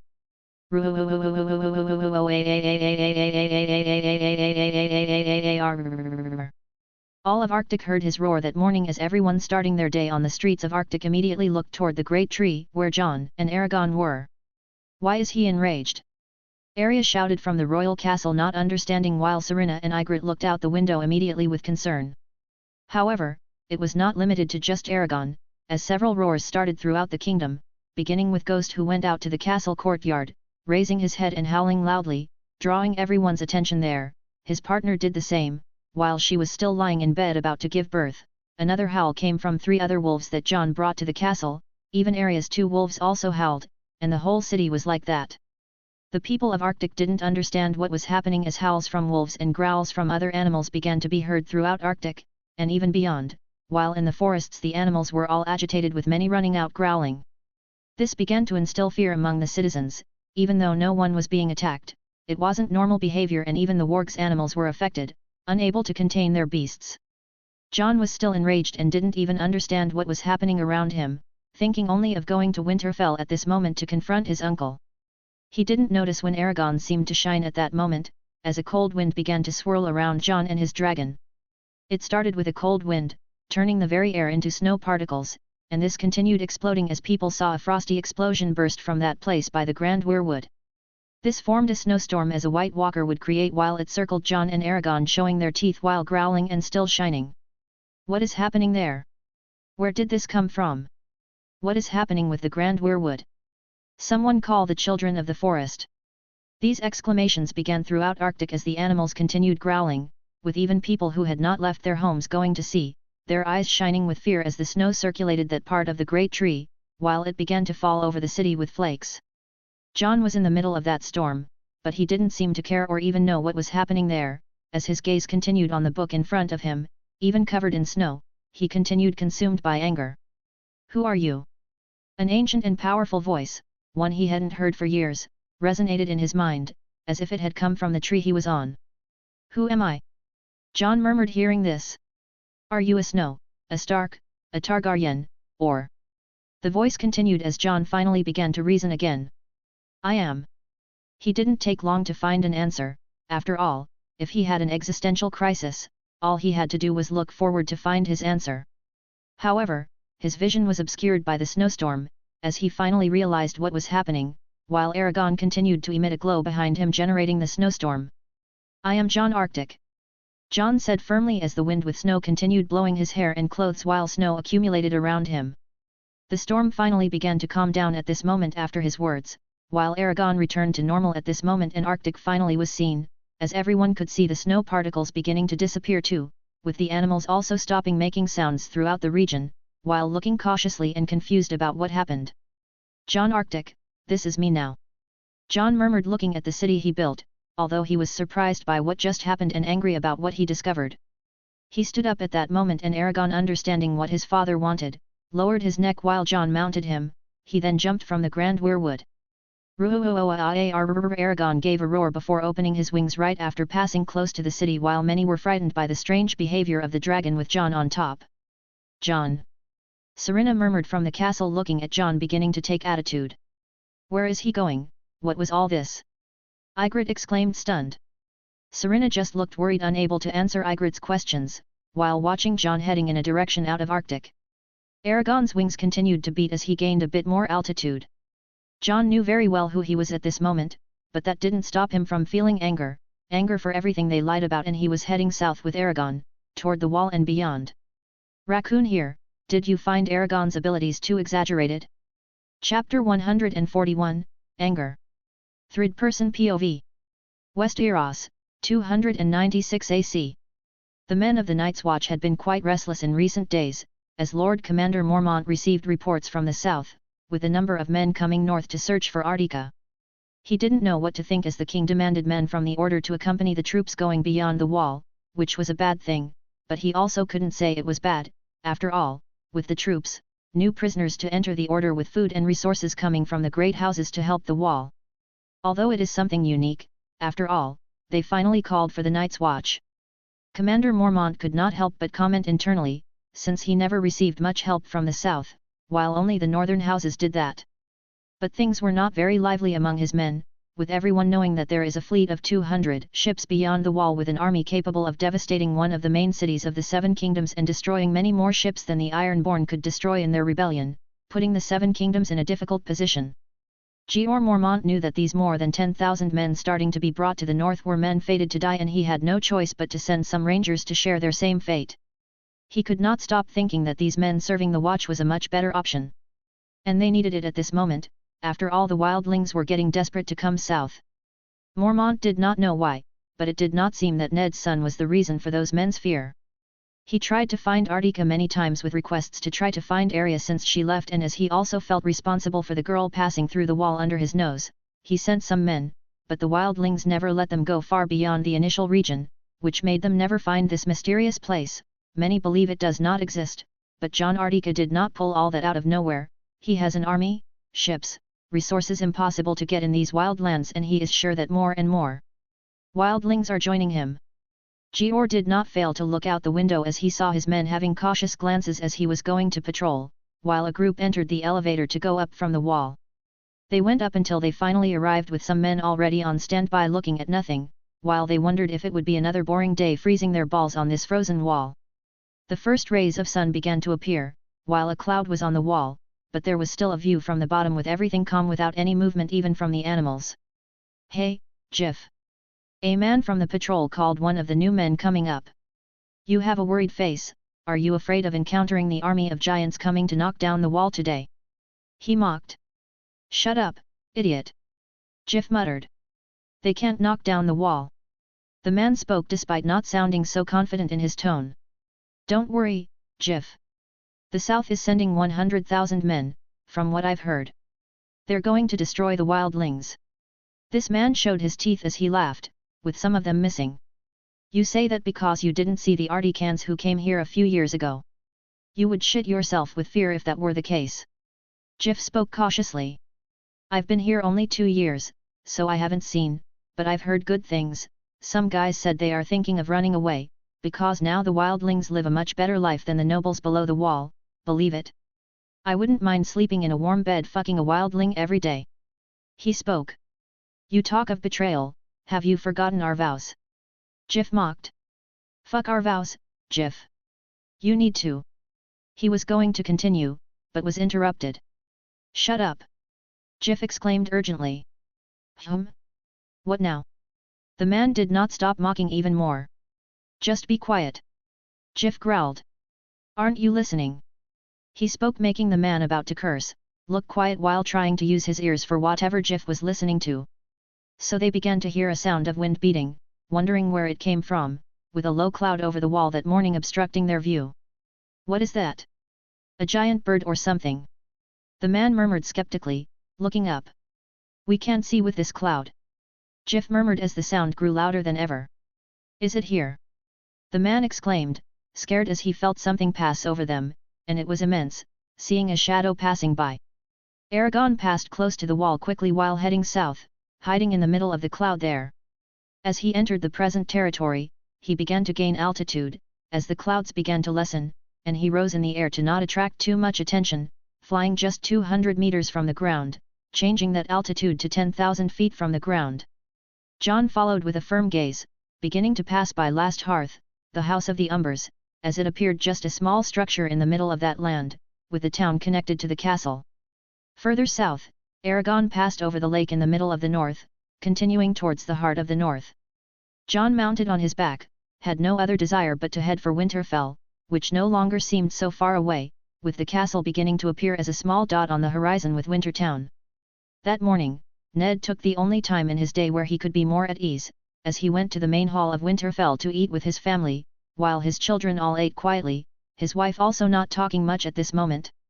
He looked at her for a moment, as both no longer even seemed to feel the love they had for each other, while Catelyn turned her face as she lay in bed as far from Ned as possible without wanting his touch, after their endless fights every day. Everything seemed calm as he prepared for another day, but he knew it would not remain calm, due to all the organization from the south sending thousands of soldiers to the north, with him having to keep in touch with the Night's Watch and the noble houses.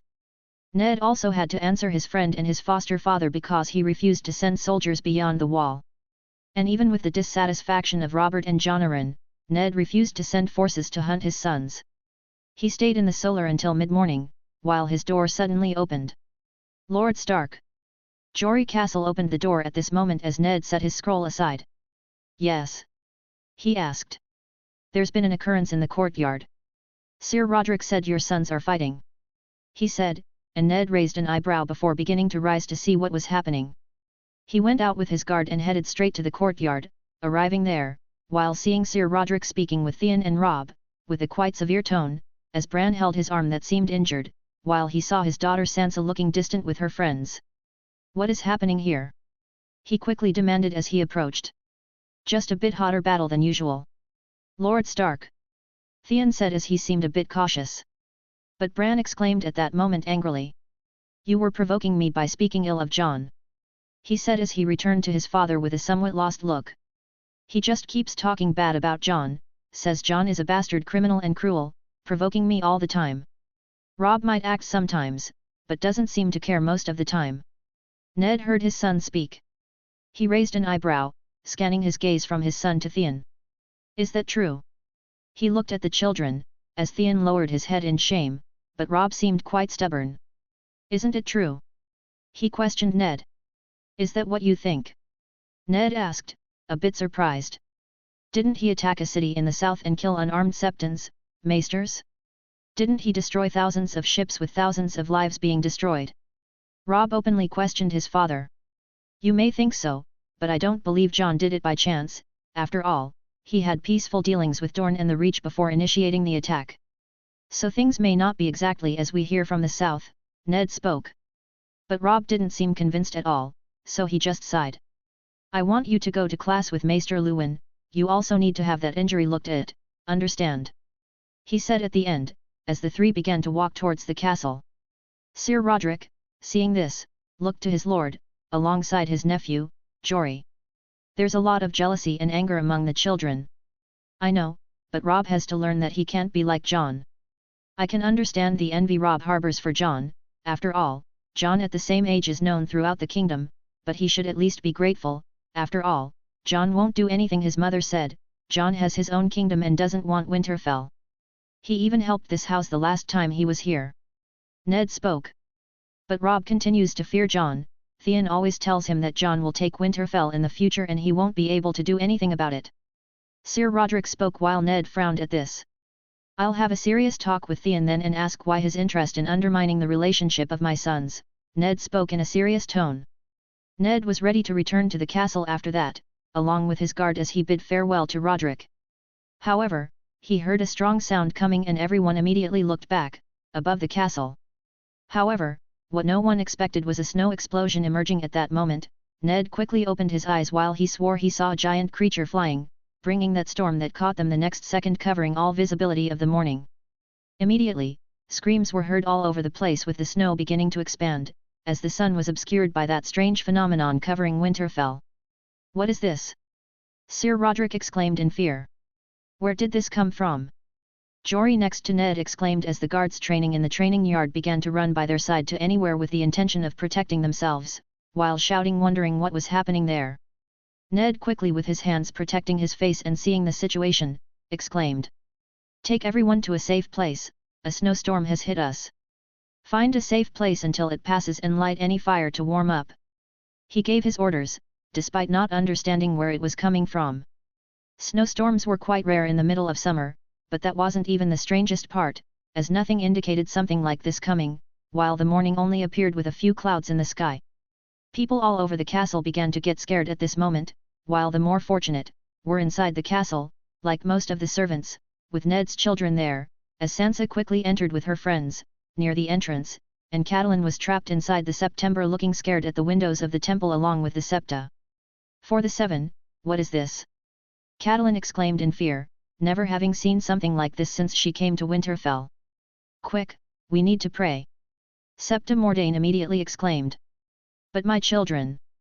She exclaimed. They'll be fine, just pray.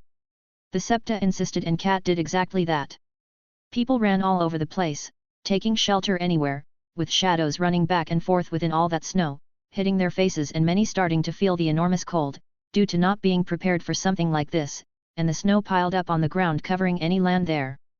Meanwhile, the people of Wintertown were outside of it in the town, but they all looked scared, seeing the entire castle suddenly envelop in a white snow hurricane around it, spinning at high speed, wondering what was happening there, even questioning if the old gods were enraged with the Starks.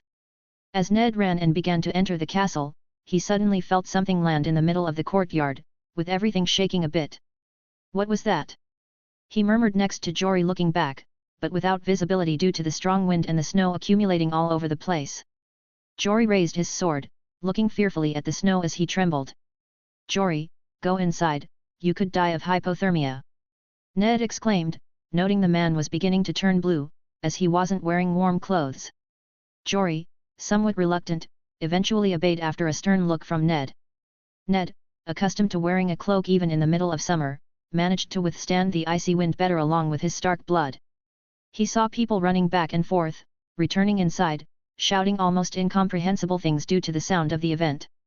Then, in the midst of the darkness as he approached the sound coming from the middle of the courtyard, he saw someone walking, someone he recognized the moment he saw him, staring dazedly. Jon!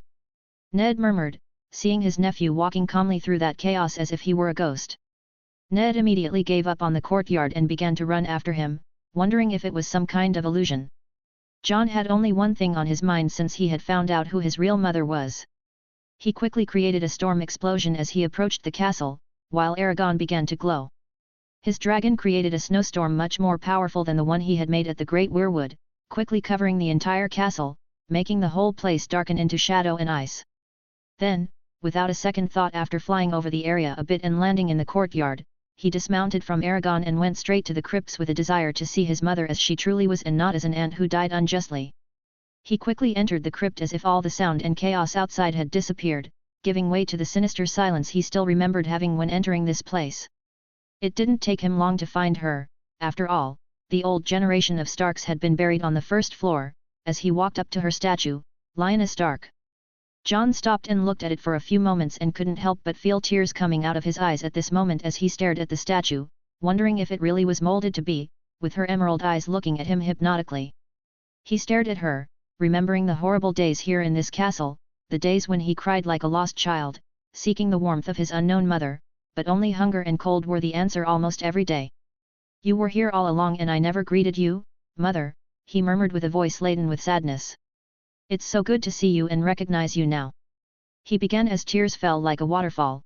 Once he had told his then father that he no longer wanted to know who his mother was, that he had given up, but knowing, being in front of her grave, he couldn't help but have his feelings overflowing. "I wish you were here, to see what I've become, what I've built beyond the wall. I wonder if you would be proud of me," Jon murmured, as tears streamed from his eyes and filled a small puddle at his feet. He heard footsteps coming at this moment, and the sadness quickly turned to anger, knowing his uncle was following him, one of the last people he wanted to see at this moment, interrupting his only and first moment he had with his true mother. Ned descended the stairs of the crypt and saw Jon in the distance with a torch in his hand. He seemed quite scared of everything here, wondering what was happening and if it really was Jon there and how he ended up here in the midst of this chaos. There were so many questions in his mind, but seeing him in front of Lyanna's statue as he saw some tears falling made him even more cautious. "You always avoided talking much about her," Jon began, while Ned furrowed his brow just a few meters from him. "I never found that strange. I thought it was a wound from your past. After all, no one would like to talk about a sister who died after such a tragic end." Ned looked carefully, but couldn't utter a word as his son continued. "But now I understand what you were trying to hide that my life was a lie as far back as I can remember, that my mother, whom you always denied telling me about, was buried here all along, wasn't she, Uncle Ned?" Jon said, expressing his anger even as he spoke slowly. "How did you find out?" Ned was staggered at this moment, trying to comprehend how Jon had discovered such a thing, a secret he intended to take to his grave. He didn't even bother to deny it upon hearing all this from Jon. "When I attacked the citadel, I looted many books, and among them was the personal diary of the Septon who died in the sack of King's Landing. He wrote that he had annulled the marriage of Elia of House Martell with Rhaegar Targaryen and after that, he married the prince to Lyanna of House Stark, naming her Lyanna Targaryen, future queen of the realm," Jon said, as Ned, thinking he could not be more shocked, looked at Jon with his mouth and eyes slightly open. Jon saw no response from his uncle and continued. "Funny, isn't it? I always had some suspicion, but never really investigated, always avoided that possibility." Jon knew he had something to do with the Targaryens when he had a kind of bond with those he encountered on his path. "When I discovered this, my first thought was that I am a Targaryen bastard, but in fact, I am a legitimate son and even heir to the Iron Throne as my birthright. Funny that, isn't it, Eddard Stark?" Jon spoke, not even looking at his uncle behind him. "I wonder what name she gave me. The diary said that Rhaegar wanted me to be Visenya if I were born a woman, but my mother was uncertain about many names," he said in a calm tone, but still overflowing with anger. "Aegon," Ned spoke suddenly for the first time, as Jon just listened. "Aegon Targaryen, she named you that, although she didn't know you were a legitimate son." Ned had to admit, there was no more hiding it. "Aegon Targaryen," Jon murmured, but still with his gaze fixed on his mother, ignoring his uncle. "Jon." Ned started to approach him and, as soon as he touched his shoulder, Jon quickly turned around, grabbing his hand tightly, causing Ned pain, and before he could react, his neck was gripped by Jon's other hand and started to be pulled back. "Don't touch me, you bastard!" Jon immediately growled, walking with his hand on his uncle's neck to the other side of the wall, strangling him strongly. Being able to easily lift him with his strength, Jon continued to look at Ned with almost hatred. "You lied to me all my life. I was condemned to a life of ostracism by your wife and everyone in this castle, thanks to your lie. And even if you wanted to hide me, you could have placed me in another house, but you kept me here even knowing what I went through within these walls." Jon growled as Ned struggled to breathe, looking fearfully at Jon. "If I did that, it was to protect you," Ned spoke with difficulty, as Jon looked at him mockingly. "No, you didn't. You did it on purpose to see me suffer. You knew very well many things that happened to me. You did exactly what you expected would happen, maybe it's out of anger for my parents, I don't know. But you took pleasure in seeing me, a child, suffer, Lord Stark. Jon growled with a rage he had never felt before, much less for the man he thought was his father. That's not true, I never wanted any harm for you. I always wanted to protect you. Ned spoke with difficulty, trying to deny it, while Jon was hanging by a thread from exploding that man's head while he released the hand he had caught earlier and punched the wall next to Ned's head, causing the stones to immediately crack, with the man becoming even more frightened by the strength of his nephew. You seem not to understand what happened in this place, but let me refresh your memory, Uncle Ned. Jon began, as he had strained to divert that punch to not hit his uncle's head. I was persecuted by your wife the entire time. She turned all the staff in this house against me. I had the worst room, the worst food, the worst clothing, I lived worse than the servants. And you seem like a fool who didn't even know about it, or, as I said, you seemed to take pleasure in seeing me in that state. Jon growled. Then your beloved wife started to get even worse, seemingly not satisfied with just making a child suffer, she began to blame me. Everything your son, the heir, did wrong with that fish, I was your scapegoat. The last mess that my name circulated in this castle, was about her accusing me of that theft that forced me to confess that I was, while your son and that squid had done the entire crime, your damn wife was even threatening to cut off my hand. And believe me, Lord Stark, I rethink it every day in Arctica, about 10 times before deciding, to send tens of thousands of Arctican soldiers to march to this castle and turn it into ruins to hunt down all those who conspired against me. And now I must think 1,000 times before doing that, discovering that not even your cruelties are justifiable. He spoke each word growling like a true dragon, making Ned even start to lose the color of his skin, with his consciousness beginning to fade.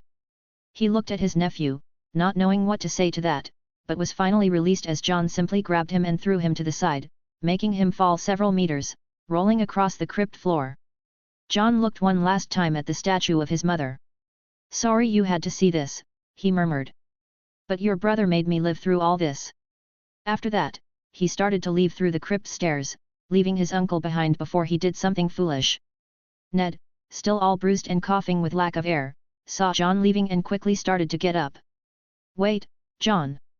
He shouted as he followed down the stairs. He quickly left the crypt, still with the snowstorm covering all of Winterfell, and quickly tried to look for his nephew amid that chaos. Until he saw his shadow moving towards the courtyard while disappearing and started to run after him. Wait, Jon, talk to me. He pleaded desperately, trying to have a chance to speak after hearing all that. However, as they approached where Jon was, 2 blue eyes began to emerge from the middle of the snow, as they began to rise, forming the figure of a huge head, but without Ned saying what that thing was. This immediately made Ned stop walking as his feet hit the accumulated snow on the ground, making him falter backward instead of continuing to follow. The blue eyes in the middle of that snow seemed to stare at him furiously, making Ned ask, "What is that?" The eyes were at least 20 meters off the ground, staring at Ned, until suddenly they moved a little forward instantly and a huge roar emerged from the snow, making it all advance towards Ned, who exclaimed in fright, falling backward as the entire sound of the roar made all of Winterfell tremble, and desperate screams being heard on all sides in fear of that sound. What was that? Even the people of Wintertown, outside that snow hurricane, looked frightened at the sound of a monster emerging there in the midst of the white hurricane.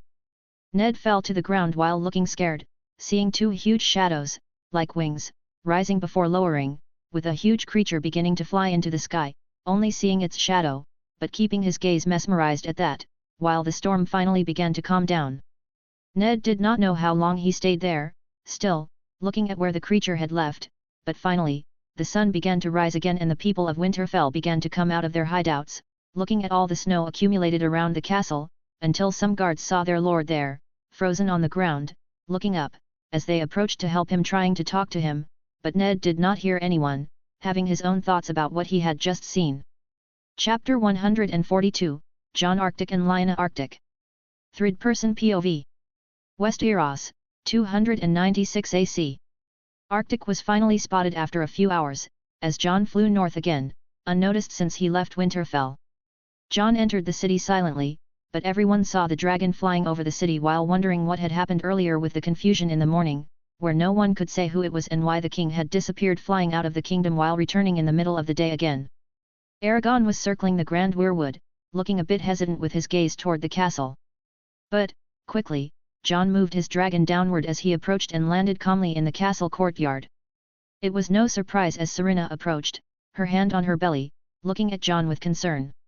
Arya was with her, accompanied by guards, while Ygritte stood at the bedroom window looking out.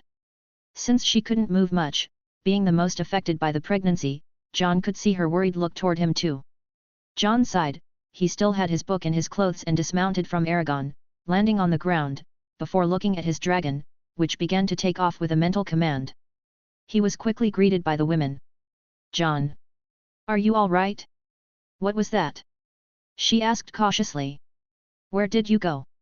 You've never left Arctic with Aragon, and what was all that snow about?" Arya also came closer, asking curiously. "I had to sort out some things in the south." Jon spoke, but not wanting to talk much about it here. He saw Serena and Arya looking at him. "We will talk about this in private," Jon finally said, giving Arya a glance, looking at him suspiciously. She was no longer his sister, which made him think about his true sister, the one he had lain with and taken her virginity. He wondered what she would do if she knew he was her brother by their father and that Lyanna was his mother, wondering if she would blame him for the disgrace that happened in their family. Jon soon pushed that thought aside, thinking it would be a problem to deal with another time, and walked up to Serena, giving her a kiss on the forehead, as the girl looked at him suspiciously, clearly not pleased about him disappearing all morning and returning at midday. "Let's go inside. I need to tell you something," he said, and turned back to Arya, still looking at him intently. "Can I talk to you later, Arya?" "It's important," Jon said.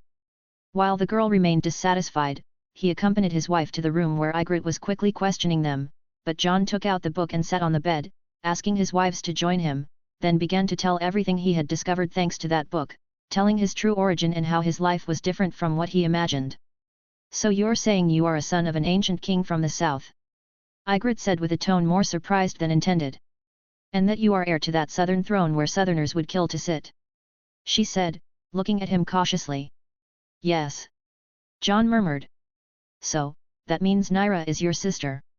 Serena commented while Ygritte grimaced at that. Jon just nodded, sighing. He knew the people might not react well to learning he was sleeping with his own sister. But he couldn't change the past. In fact, he felt even more guilt knowing he still loved that girl in Dorne, and the first thing he wanted to do was to take her away from there and bring her to him as quickly as possible. "What do you plan to do, Jon?" Serena asked, worried, knowing this could change many of their plans, but Jon shook his head. "As much as this is surprising and almost drives me mad to the point of almost having killed my uncle a few hours ago, or that I have a right to that throne, I'm not interested. I have Arctic and you all, something I must continue to take care of. I will continue with the plans I have as usual, and focus on this country that the old gods guided me to build, and the most important thing in this world is the war against those who want the destruction of humanity, and it will happen here, and I have no time to deal with a chair in the south, full of arrogant nobles who I honestly feel like strangling half of them," Jon said. He could not simply worry about the south, even if he was the legitimate heir. "Well, now we know how you deal with many things, this explains your relationship with the dragons." Serena smiled, seeing that her husband would not abandon Arctic to pursue his rights. "And Arya?" Ygritte asked.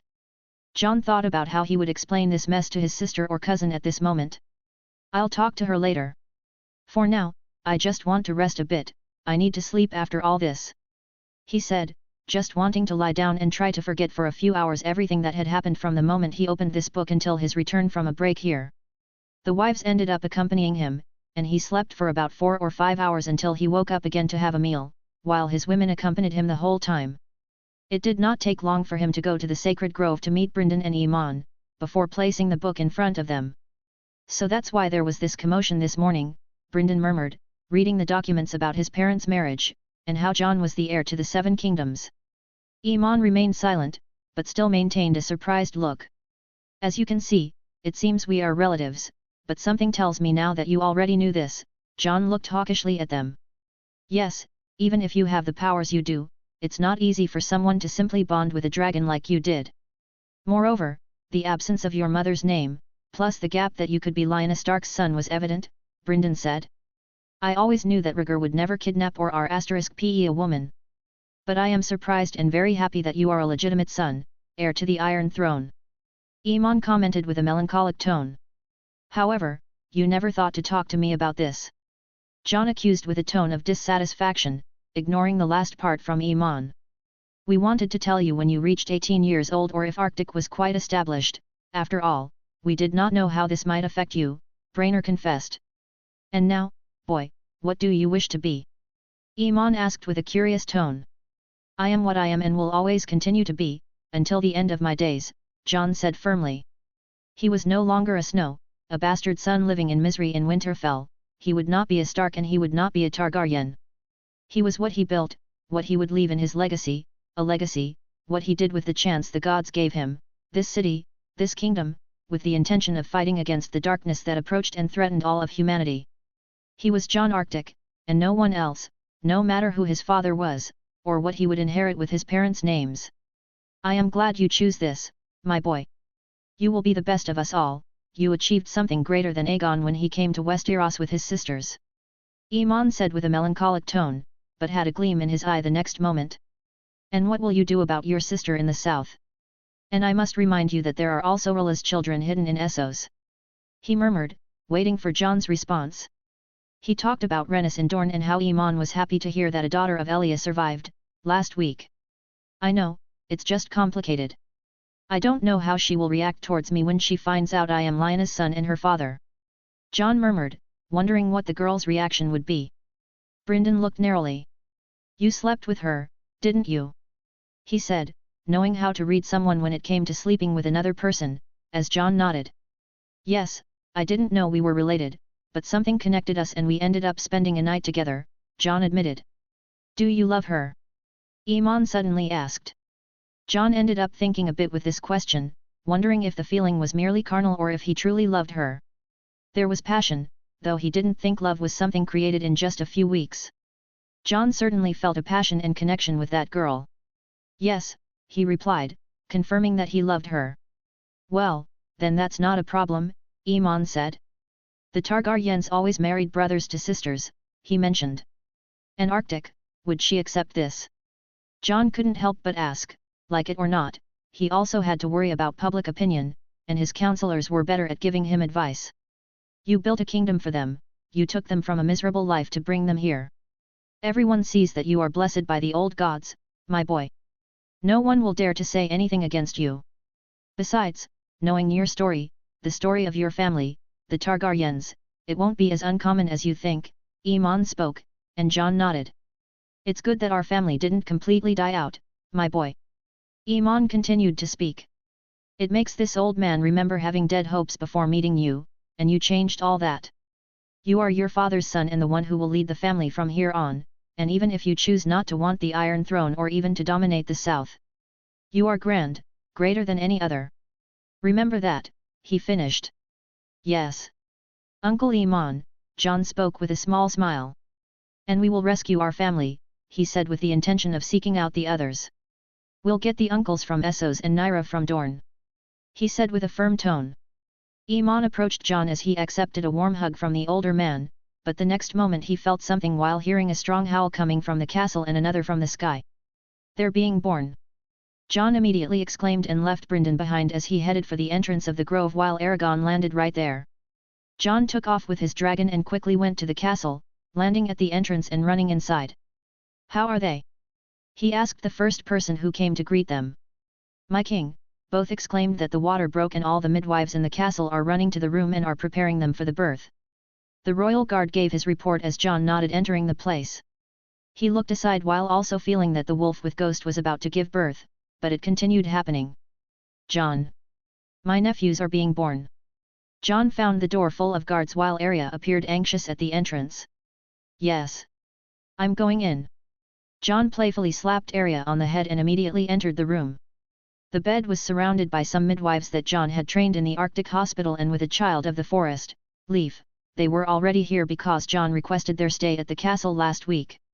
This day was getting stranger and stranger, but Jon didn't have time to think about it and quickly approached. Did both of their waters break at the same time? He asked, surprised. Yes, the gods must be intervening for their children to be born together, Leaf said. Jon, Serena saw him and smiled. I'm here. he said before also looking at Ygritte as both occupied the two ends of the bed, for it was very large. A woman looked at him cautiously. "My king, will you stay in here?" She couldn't help but ask. "Yes, I will help them," Jon said as he approached his wives, beginning to gently touch their heads. Ygritte was more nervous than Serena. "Let's start getting them out," Leif said while both women were at the lower part of the women. Jon touched both bellies with outstretched arms in the middle of the bed. "It's going to be okay. I'm here. I will make sure nothing bad happens," Jon spoke as the palms of his hands generated some green light to help them both with the hemorrhaging and the delivery of the children. It didn't take long for the midwives to get organized as the queens began to labor, pushing the babies out, with Jon there generating healing power for Serena and Ygritte. The first child began to emerge in less than 20 minutes without any problems as Jon quickly healed any internal damage in the women. The first to come out was Serena's son, a boy, who let out only a weak cry. The midwife quickly picked him up and wrapped him in a cloth, cleaning him and bringing him to his mother where Serena was eagerly waiting. Jon watched, mesmerized by his first child, placed next to Serena.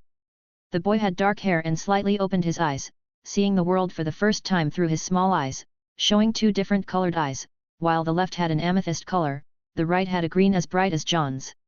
Serena quickly grabbed and hugged him with the ease of a mother holding her child for the first time. "Look at him, Jon, this boy really is a carved copy of you and will be even more so as he grows," Serena commented, and Jon could see this boy being him all over as he grew up. While he had one green eye like his, showing that the gods had also touched him, and the other purple eye represented his father's family lineage. "He is blessed by the gods," Leif exclaimed, looking as if the child were something precious. Jon leaned down, giving a kiss on both Serena's forehead and that of the baby, staring curiously not minding being crushed by his mother. Jon still kept his hand on Ygritte, who was still pushing the almost emerging child. A minute later, another cry filled the room as a little girl had much more voice than her brother. She also ended up with Targaryen features, with her white hair as she quickly opened her eyes faster than the little boy, showing bright purple eyes. Jon couldn't help but smile, despite the evident Targaryen genetics in both. He felt his wolves reacting to this as he saw live from the window. Even Aragon landed near the window and climbed the castle to look through the window. "She is like the dragons of the south, Jon," Ygritte picked up the girl and hugged her tightly. "She is, but as scandalous as her mother too," Jon murmured, despite none of his first children taking the color of his Stark eyes. And feeling as connected with them as much as his main animals, as if they were part of him in this world. "You are here, finally," Jon couldn't help but murmur as he finally finished healing the wives with both children being held by their mothers. His first heirs had finally been born. "Ah!" A scream from one of the midwives suddenly alerted him. "What is that?" She pointed behind Jon as he immediately looked back, feeling shells cracking. "They are being born," Jon said with satisfaction, but surprised to see all 12 eggs cracking at this moment, and they quickly began to be destroyed, as little heads began to emerge from the debris, in various colors. "Jon! What is this?" Ygritte asked, unable to see properly while lying down. "Just the companions of our children," Jon commented as the little dragons began with small cries and seemed to be learning to scream louder immediately. Jon also gave a kiss to Ygritte and his daughter, while he approached the dragon hatchlings, which seemed to be looking at him curiously, shifting their gazes between him and his children on the bed. Jon could hear Aragon roar, flying over the castle again, as the sky began to darken while the women began to light candles to keep the room illuminated. "Is that a dragon?" One of the women approached, but as she was about to touch the dragon, it growled angrily before attempting to bite her finger, making the woman jump back. "Don't touch them, be careful, dragons do not accept just anyone touching," Jon warned, while he picked up the first dragon, which was bright red, looking at him curiously, which quickly began to run up his hand and along his clothes until it settled on his shoulder. None of the dragons had a problem touching him, and Jon began to pick up all of them. "Jon, what are you doing?" Serena murmured while laughing, seeing her husband covered with dragons all over his body. "I want a new bed brought in here immediately and remove this one," Jon requested, and the women exited promptly, bringing in a new bed while there were clean clothes since they needed to change the blood-soiled bed. Jon began placing the dragons on the new bed and then moved his wives and children. While he made them comfortable in the bed full of little dragons, Serena found it amusing, but Ygritte didn't seem too comfortable with all those creatures around. "You can all leave now," Jon asked everyone who was still in the room as soon as the cleaning was complete. He now needed this time with his wives. As he sat on the bed full of dragons, with them still curiously looking both at the children and him as if they were learning, Ygritte looked at him cautiously. "These are 12 dragons, are you really sure about this?" she asked cautiously. "Don't you see? They are here for our children, don't worry, they will take care of them as much as we will," Serena answered, noticing that her son also kept a curious gaze on the dragons. "Now let me pick him up," Jon requested as he picked up both children and stood up, leaving just the bed with Ygritte, Serena and the dragons fixing their eyes on Jon and the babies. Both children seemed calm, even the noisier girl fell silent at her father's touch. "How did you do that?" Ygritte murmured. Jon swayed them with a smile while they opened their eyes fixed on him, curious, and as he walked swaying them, the dragons continued to follow with their heads swaying from side to side. "So this is Jon?" Jon murmured, looking at the boy with two colored eyes. "Yes. Jon." Serena immediately responded, having decided the boy's name a long time ago, and Jon did not disagree. Jon looked at Ygritte. "I'll name her Lyanna," he decided immediately. "Lyanna." Ygritte murmured, but she wasn't displeased with Jon naming the girl after her grandmother. "Jon Arctic and Lyanna Arctic. They will be the future of this kingdom, siblings of many others out there," Jon said, as the women broke into small smiles. "My king," a voice emerged at the entrance with the door closed at that moment. "Yes." Jon huffed, as he was in a moment he did not want to be interrupted. "Your wolf is here, he's got a pup in his mouth and wants to come in," the voice of the royal guard replied while Jon raised an eyebrow. He was so focused on his children that he hadn't seen Ghost calling him. "Let him in," he requested, before the door opened, and his wolf actually brought two small pups there, held in his mouth, entering the room as the door closed again. "It seems our children will have more than just dragons," Serena couldn't help but comment. Jon put the baby pups back on the bed between the mothers and picked up the wolf pups before placing them together, one black and the other grey, who quickly began to walk among the dragons unafraid, but having difficulty walking as they fell and stumbled on their own paws until they reached the children, who cuddled into them and lay down. "Thank you, buddy," Jon murmured to Ghost, as he returned to look at his first litter, while the Arctic family had a magical and unique moment at that time. Chapter 143, Second King Beyond the Wall. Third-person POV. Westeros, 296 AC. Many miles above Arctica, passing through various plains, fields, and frozen lakes, proceeding through enormous fogs and mountains, situated in an area much colder than the south, with forests petrified by the low temperature, a huge encampment was concentrated there at this moment. The camp was crowded with tents everywhere, while men wearing leather clothes patrolled the entire region.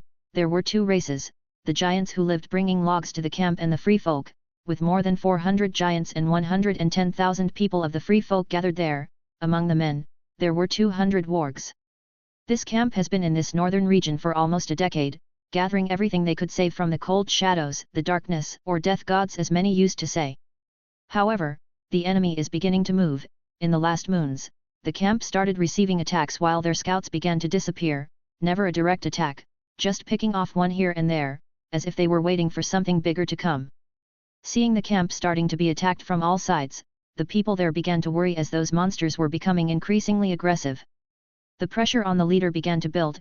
Mance, the declared king beyond the wall, started to move the camp, seeing that in the north only death remained, and it was time for them to head south in search of a way to cross the wall. In the main tent of the camp where Mance usually held his meetings with the camp's top leaders of the free folk, he was making the last one before they really left the north. "As you know," Mance began, "we lost all contact against all the last northern tribes we tried to recruit, but even our scouts are not returning, which ends up showing us that they are dead." He commented while the group looked grim. "These fools chose not to come to this camp when they were called, now let them die, let's go south and dominate the Wall of the Crows." The leader of the Thens, Styr, the Magnar of Then, spoke in a serious tone. "I've heard some quite strange things about the south. I think you should know, Mance." A woman with a huge scar on her face spoke. "It's been 16 years since I've been to the south." Mourn a white mask. "I've heard things, too, but just very strange rumors to believe." Mance commented. "Mance, if you need information from the south, I have a person from my tribe who fled from the south and was part of the lunar tribe many years ago." One of the other leaders informed him. "Isn't that one of the biggest tribes in the southeast? I heard it was destroyed many years ago," but I didn't believe it. He said curiously, he hadn't heard of them for almost a decade, when he had been in that region, just some people with rumors, but nobody from the tribe. It was, Mance, when he showed up at my camp, he said the tribe was decimated 7 years ago. Said the leader. Did the darkness eliminate them? He asked sadly. No Mance, it's hard to explain, but it's better if you hear it directly from him. The leader said in a calm tone and went out to call this man. It didn't take long for this leader to enter the tent while greeting everyone with some fear. So you're from that tribe? I thought you guys had at least 2,000 men to fight with you. Mance said, waiting for the man to continue this mystery. Yes, I belonged to the tribe, and we were at our peak. However, more than 7 years ago in the south, a new group began to patrol the southern region near the coast, recruiting tribes. They called themselves the Arctican tribe. Our wargs started to watch them and we saw the large tribe with a group of giants, a number larger than in this camp. The tribe was made of giants, men, and even many animals. We spotted many giant wolves, at least about 50 of them roaming the nomadic tribe. They were a group of 4,000, we were interested in them, they had food and weapons we had never seen before. There were giants and animals covered in strange metal that shone in a green hue, but we were much smaller than them. He spoke, pausing while everyone looked curious about what they had just heard. It seemed that the south was quite bustling while they were in the north. Still pondering what they had just heard, wondering whether to believe those words or not, the former member of the lunar tribe continued. So we recruited other tribes and agreed to openly attack them to divide their spoils, but it was our biggest mistake in the end. He looked somber. We had 3,000 warriors, but we didn't stand a chance. What do you mean? The man with a huge scar on his face, Steer asked curiously as many around the tent thought similarly. The man took a deep breath before continuing. When we attacked, we faced 400 giants from the enemies. Even knowing it would be difficult, we were confident, but of the 400, 200 were archers and had a range greater than any archer in our tribe. They could launch arrows like 6 archers throwing arrows for one to catch and throw to the next. He spoke. After all, the free folk had no notion of distance, but their arrows could reach up to 50 meters on average, which was much less than a common giant with a bow launching arrows at 300 meters at that time. Jon faced this group before finding Weirwood, which would later be the place where Arctica was born. He finished his words with a sad demeanor and full of traumas from that day. Still remembering how his people were massacred when he was one of the ones who most wanted to attack that strange tribe. They killed 400 to 500 bodies with each volley of giant arrows. Mance. I saw my companions falling, one after another as we tried to reach them. When we thought of fleeing, seeing that it was a lost fight, they threw something behind us, because everything exploded in green fire. I've never seen anything like it in my life. It seemed like witchcraft. We couldn't run to the opposite side, and when we went to the right and left sides, being the only way out, but we were attacked by people of the free folk along with animals and giants, all surrounding us while we were massacred mercilessly. 3,000 men were reduced to nothing in a single battle. It was shameful and terrifying. I was one of the few who survived with some luck while escaping that chaos. He finished. That sounds like nonsense. Snarled the leader of the Thens, finally realizing how this story seemed like a fantasy. That is hard to believe. That's why I didn't report this years ago when I found him wandering the forest traumatized. Morna White Mask said. Mance, you don't believe this, do you? Another spoke. I can't say I don't believe it until I see it with my own eyes. Mance looked curiously at the man. He seemed not to lie, but the way he was scared just by talking about it, could tell he might have gone mad. Were there giant animals besides the giant wolves? Sixskins, who is considered the greatest warg in the north at this camp, asked curiously. There were bears, shadow cats, and all those terrible wolves. Many were armored along with some giants. We heard there's just one person controlling all of them. They called him the Warg King by rumors. He spoke. Warg King? Look at that, Sixskins. Seems like you're not so impressive after all. There's someone more powerful than you in the south. One of the leaders teased the man. That must be nonsense. What kind of person controls 60 terrible wolves? That shouldn't be possible, another person said in support of Sixskins. A warg usually has one animal for life, and I only got my second when I was 23. He said as a warg too, hardly believing these words. There was a child. The man from the lunar tribe began speaking again, capturing everyone's attention. He rode a giant wolf as if he commanded it, but he might be a child. That thing was a demon. He dismounted from his wolf and began to cut down my companions one after the other. A child doesn't move that way. I saw him kill 10 men and I started to flee. I never want to return to the southeast. I'm afraid of encountering that demon. They made no prisoners, he just killed us like a plague until the last. The man finished his story with a lifeless expression. By the gods! If this spreads, it will cause chaos in the camp when we go south, said another leader. That clearly can't be true. Look at the man, he's mad. It could have been the darkness that did this and he thinks he saw something else, said a 19-year-old blonde-haired girl behind Mance. Let's not worry about that now, let's just prepare to head south. I want to see if we can find this Arctican tribe and I want any updated information from the south. We left that place without paying attention to what was happening there, now it seems like a mess, he said. Mance. I have some members of my tribe who were recruited. They talked about a group of normal men, small men, and giant men wearing metal clothes marching in the south recruiting tribes. One of the leaders said. Then I want to see them, I need more information from that place, but anyway, let's move the camp south. I need to know how the situation in the Seven Kingdoms is so we can decide how to act. I have a spy in the Night's Watch who can give us good information, Mance said as everyone nodded. The camp began to be dismantled the next moment as they moved south.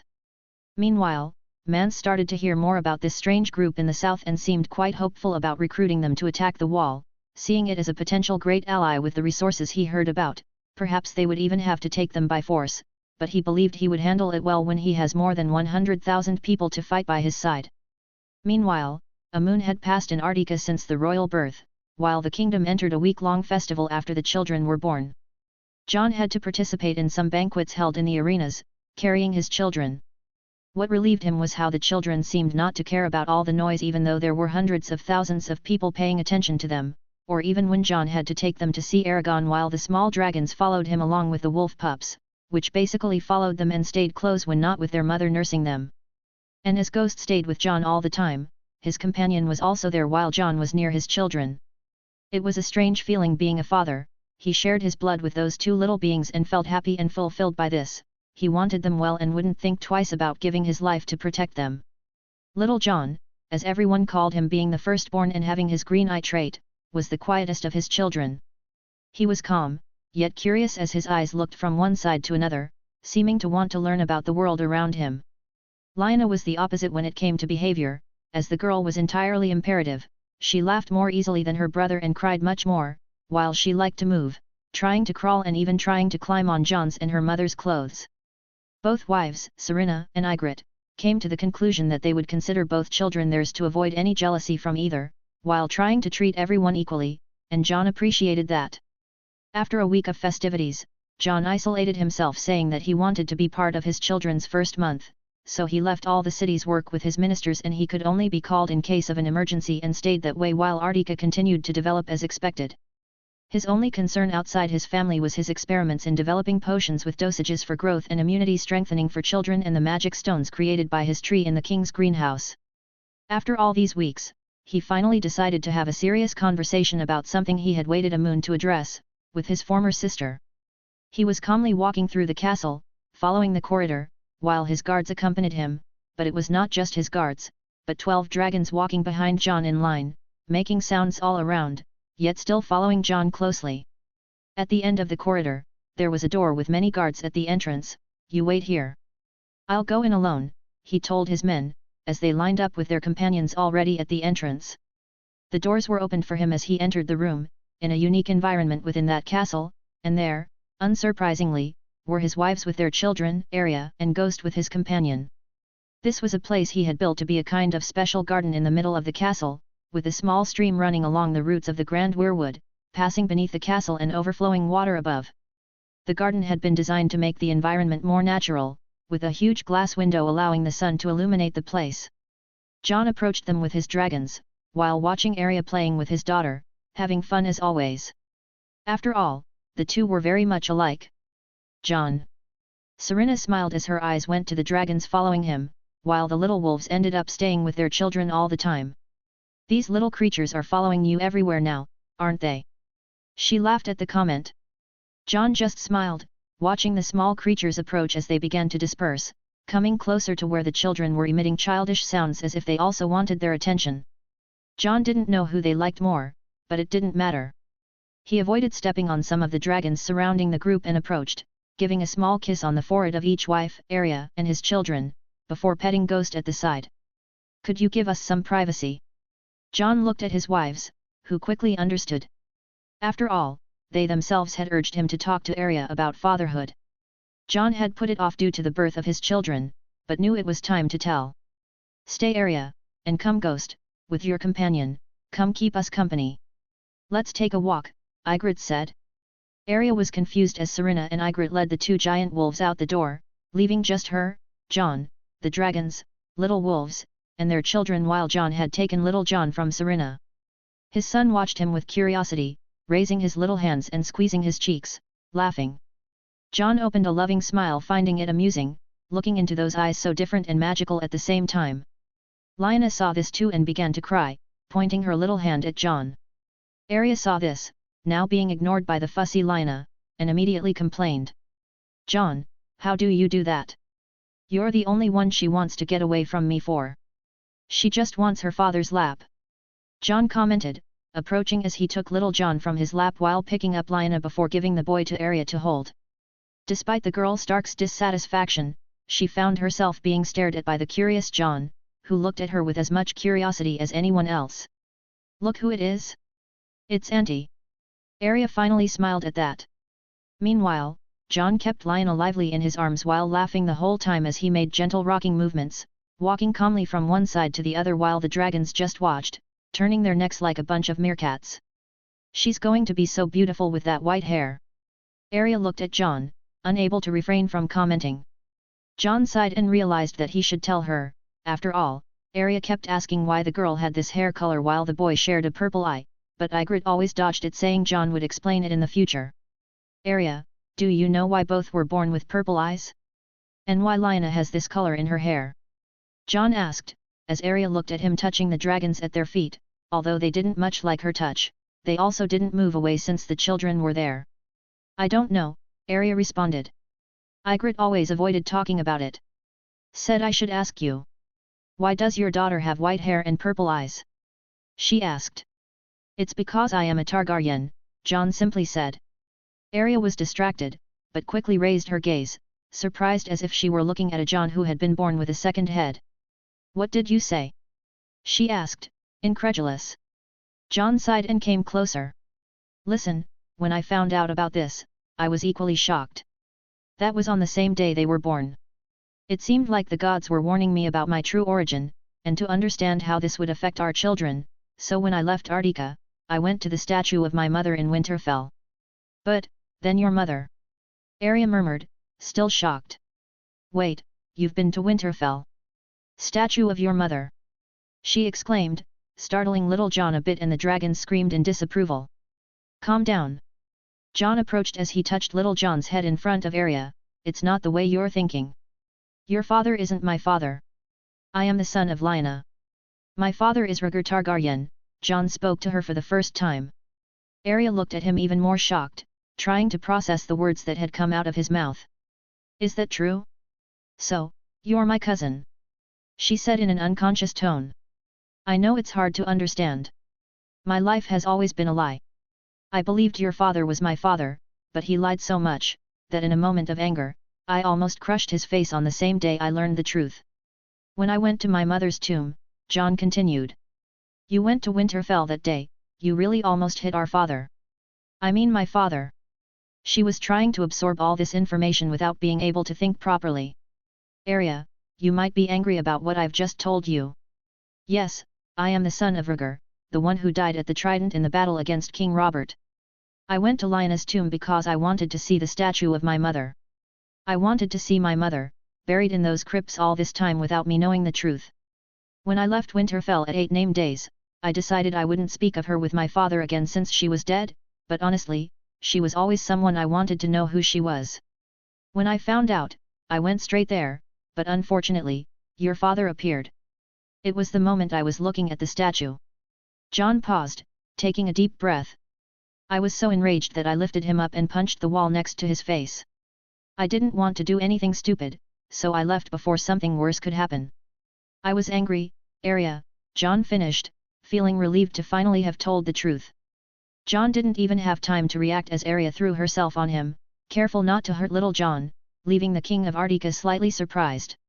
"I'm sorry for this, Jon," she said, surprising him, as tears came out of her eyes. "I'm sorry for all this. You should never have had to go through what you did in Winterfell. I'm sorry for what my father did. Robb and Theon are the real culprits of that damned theft, I always knew, but I could never do anything. But I swear, when I go to Winterfell, I will bring that castle to its knees until I prove your innocence," she exclaimed with a sob, still holding him close and holding little Jon, who looked curious, as did Lynna, watching the two embraced. The dragons seemed equally curious on the ground, raising their heads and curving their necks, trying to understand what was happening. "It's all right, Arya. I have an entire kingdom to take care of to worry about something so insignificant. And I will always love you, no matter what we are," Jon spoke, accepting her embrace and letting Arya's tears fall on his shoulder. "But you know, Jon," Arya spoke again, wiping some of her tears with her free hand. "You might not like my words, but I'm glad things happened the way they did. Now we're here, in this place," she continued, wiping away the tears while a smile and a blush appeared on her face. Jon also smiled at the girl. "Yes, Arya, you're right. We can't have everything we wanted, but fate and the gods were still generous. I have a family now here and wouldn't change anything up to this moment. I have you, Serena, Ygritte, and our children, and my other companions by my side," Jon said, happy to share this moment with Arya, as both shared these warm and sincere words, happy that fate had brought them to this point, wondering what else it would bring. Chapter 144, Preparations for the Journey to Essos. Third-person POV. Westeros, 296 AC. "Any news from the south?" Jon asked while surrounded by council members. "We haven't heard anything yet and the patrol hasn't made any moves," Brynden said. "All right, if they attack, I'll leave someone to deal with them alone," Jon warned, but continued. "But I'm also worried about the movements of the real enemies to the north.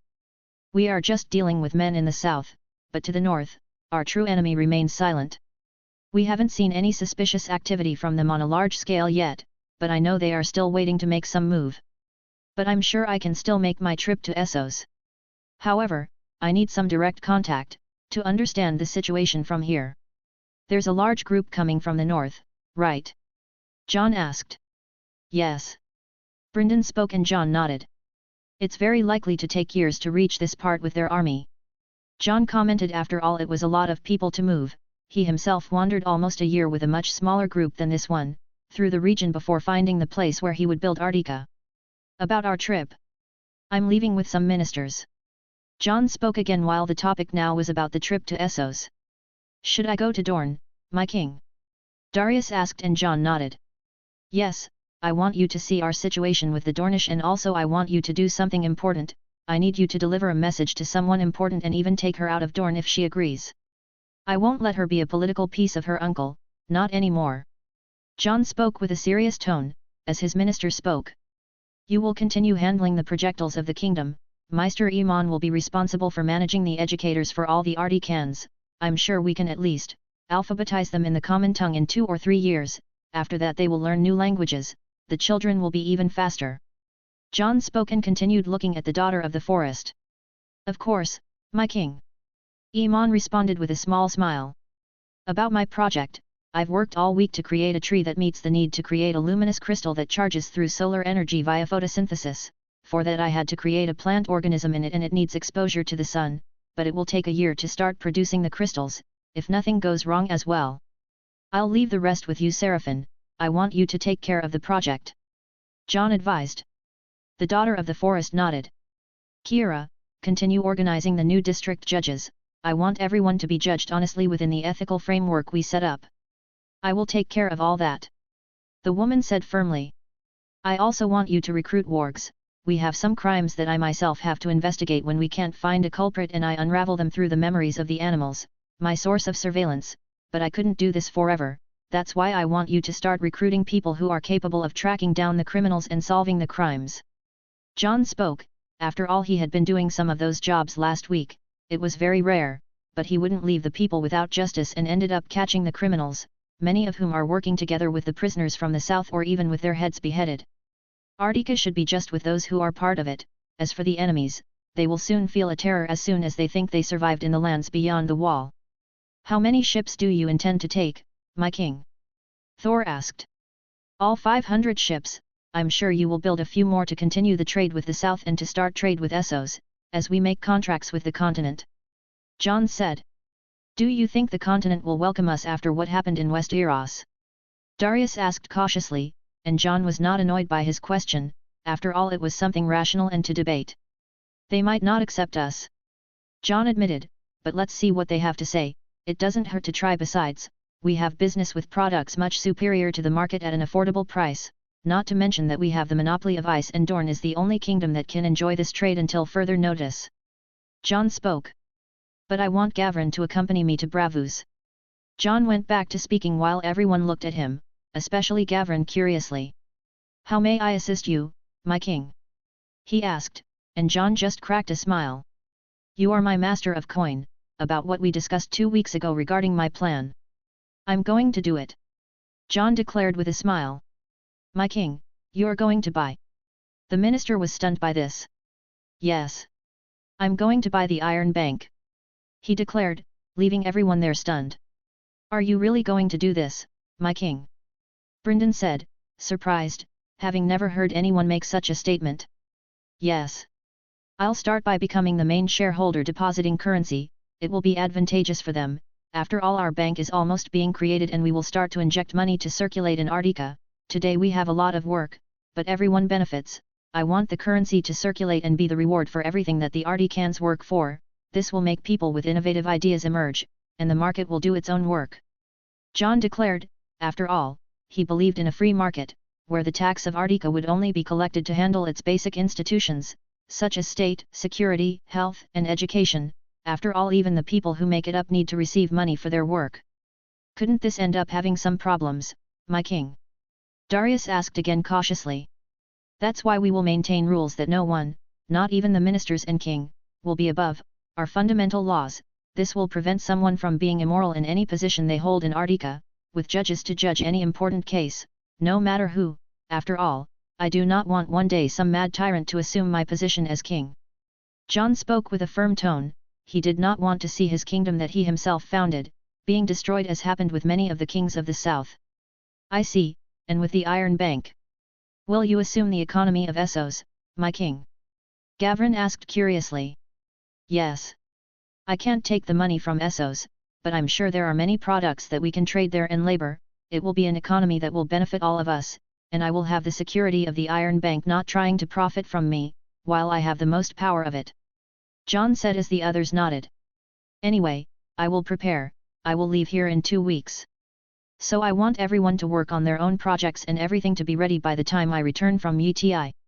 Jon said, thinking about his trip to the eastern country. Brynden. Jon called him as they left. Can you lend me some of your power? I need to see some things in the green site.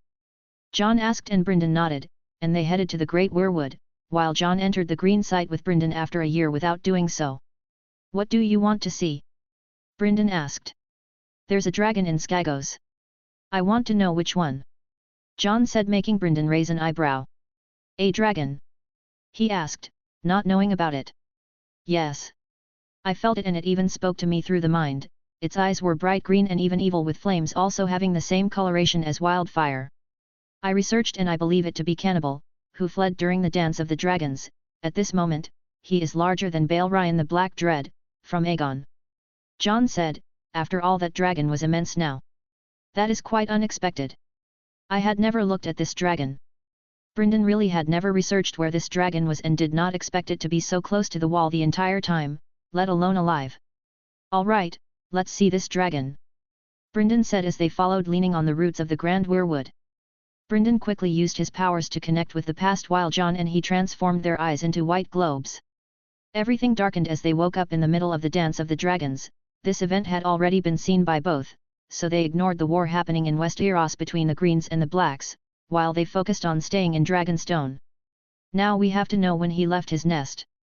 Jon commented as Brynden began to mess with time while they watched several dragons coming and going on the island, but none being cannibal.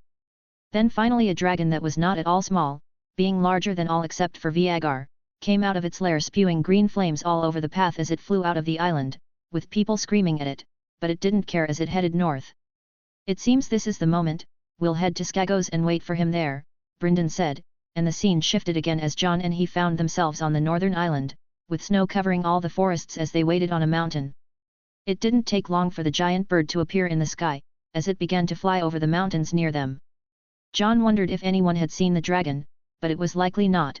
At that time, Gregan Stark had managed to gather all the forces of the island to fight with him for the Blacks in the south, while the island was much emptier.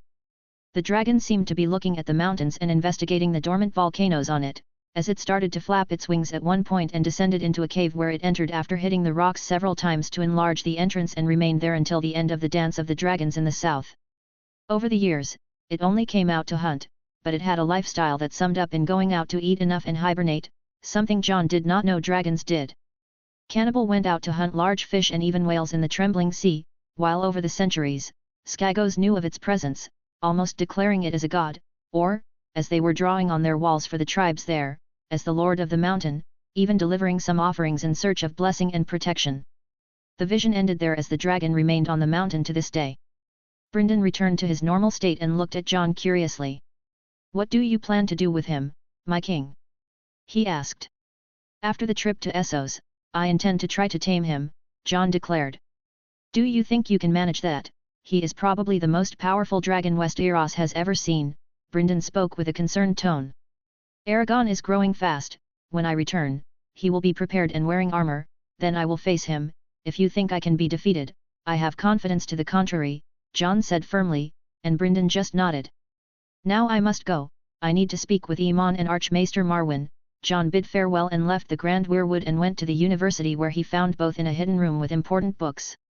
"Here is everything we discovered this week, my king," Archmaester Marwyn commented, handing the paper to Jon, as he read. "So, the maesters knew of the relationship between my mother and the prince and manipulated the ravens to put as many people as possible in favor of Robert's rebellion," Jon commented with anger.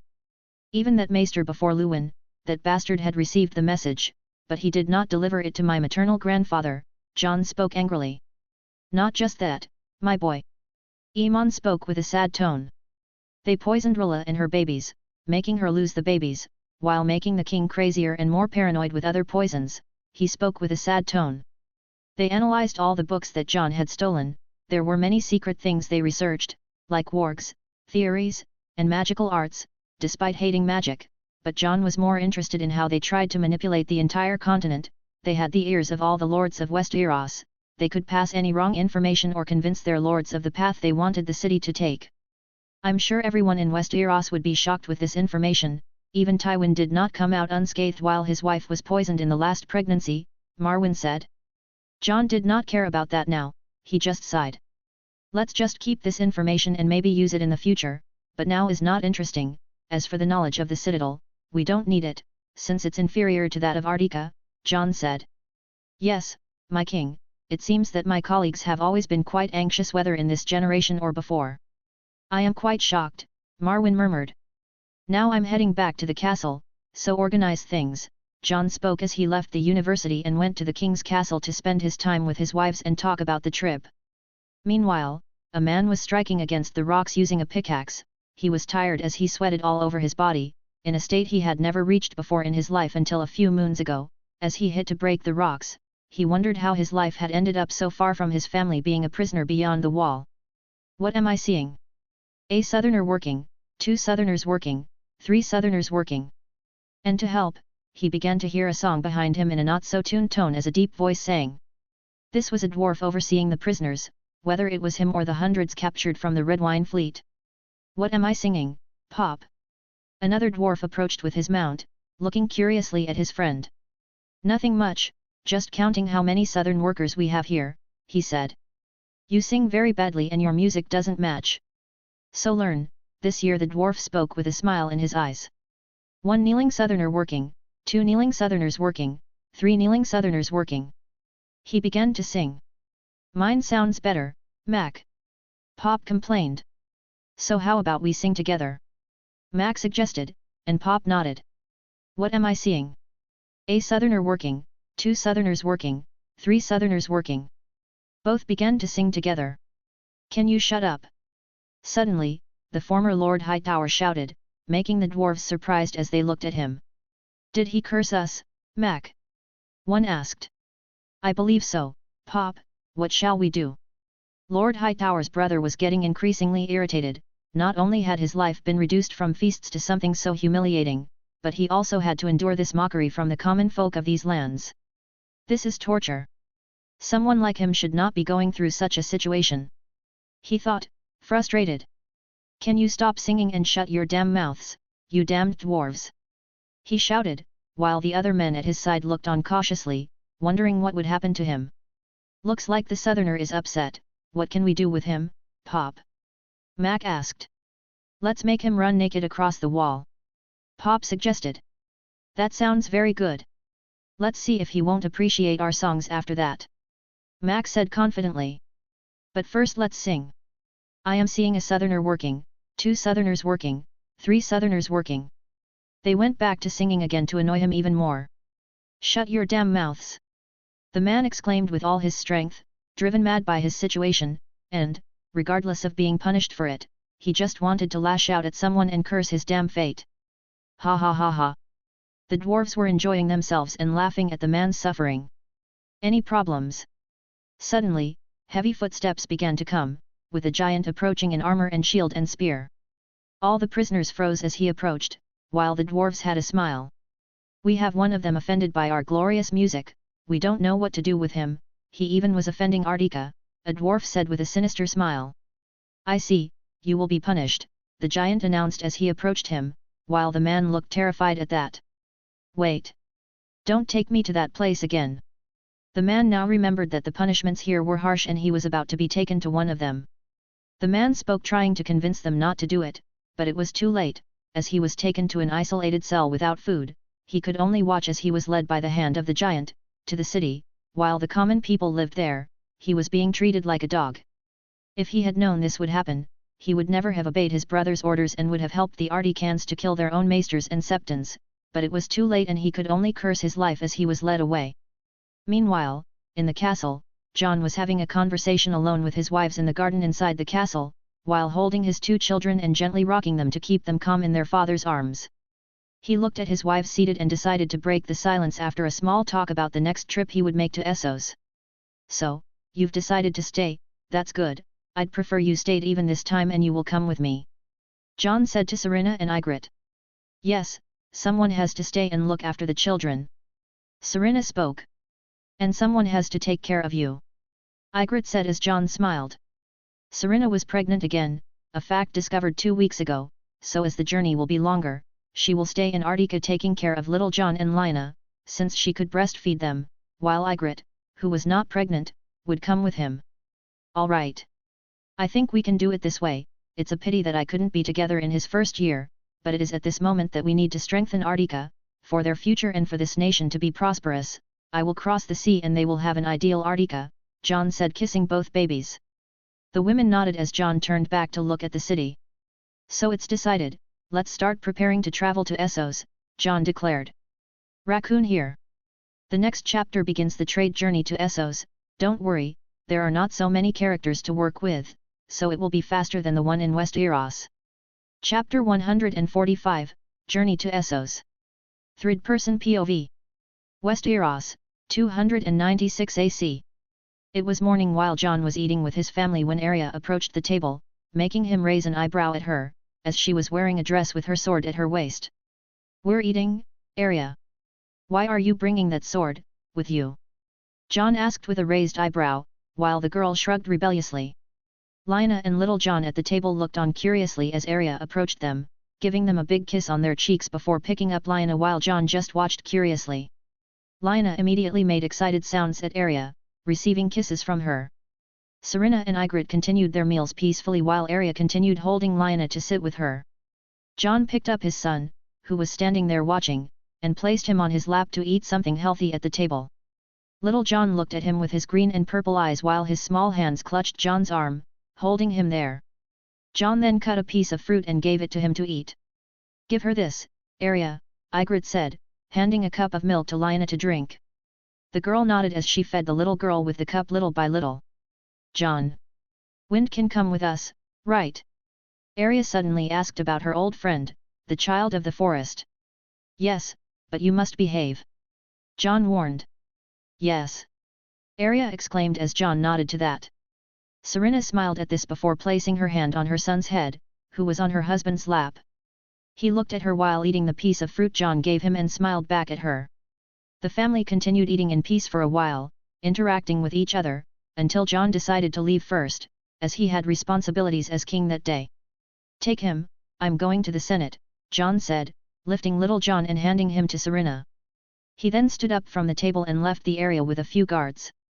Today, there would be an important meeting with the entire Senate, so he had to attend along with the ministers to decide on some laws and plans for the kingdom while the representatives would speak for the people, not placing all the power in the hands of the councillors.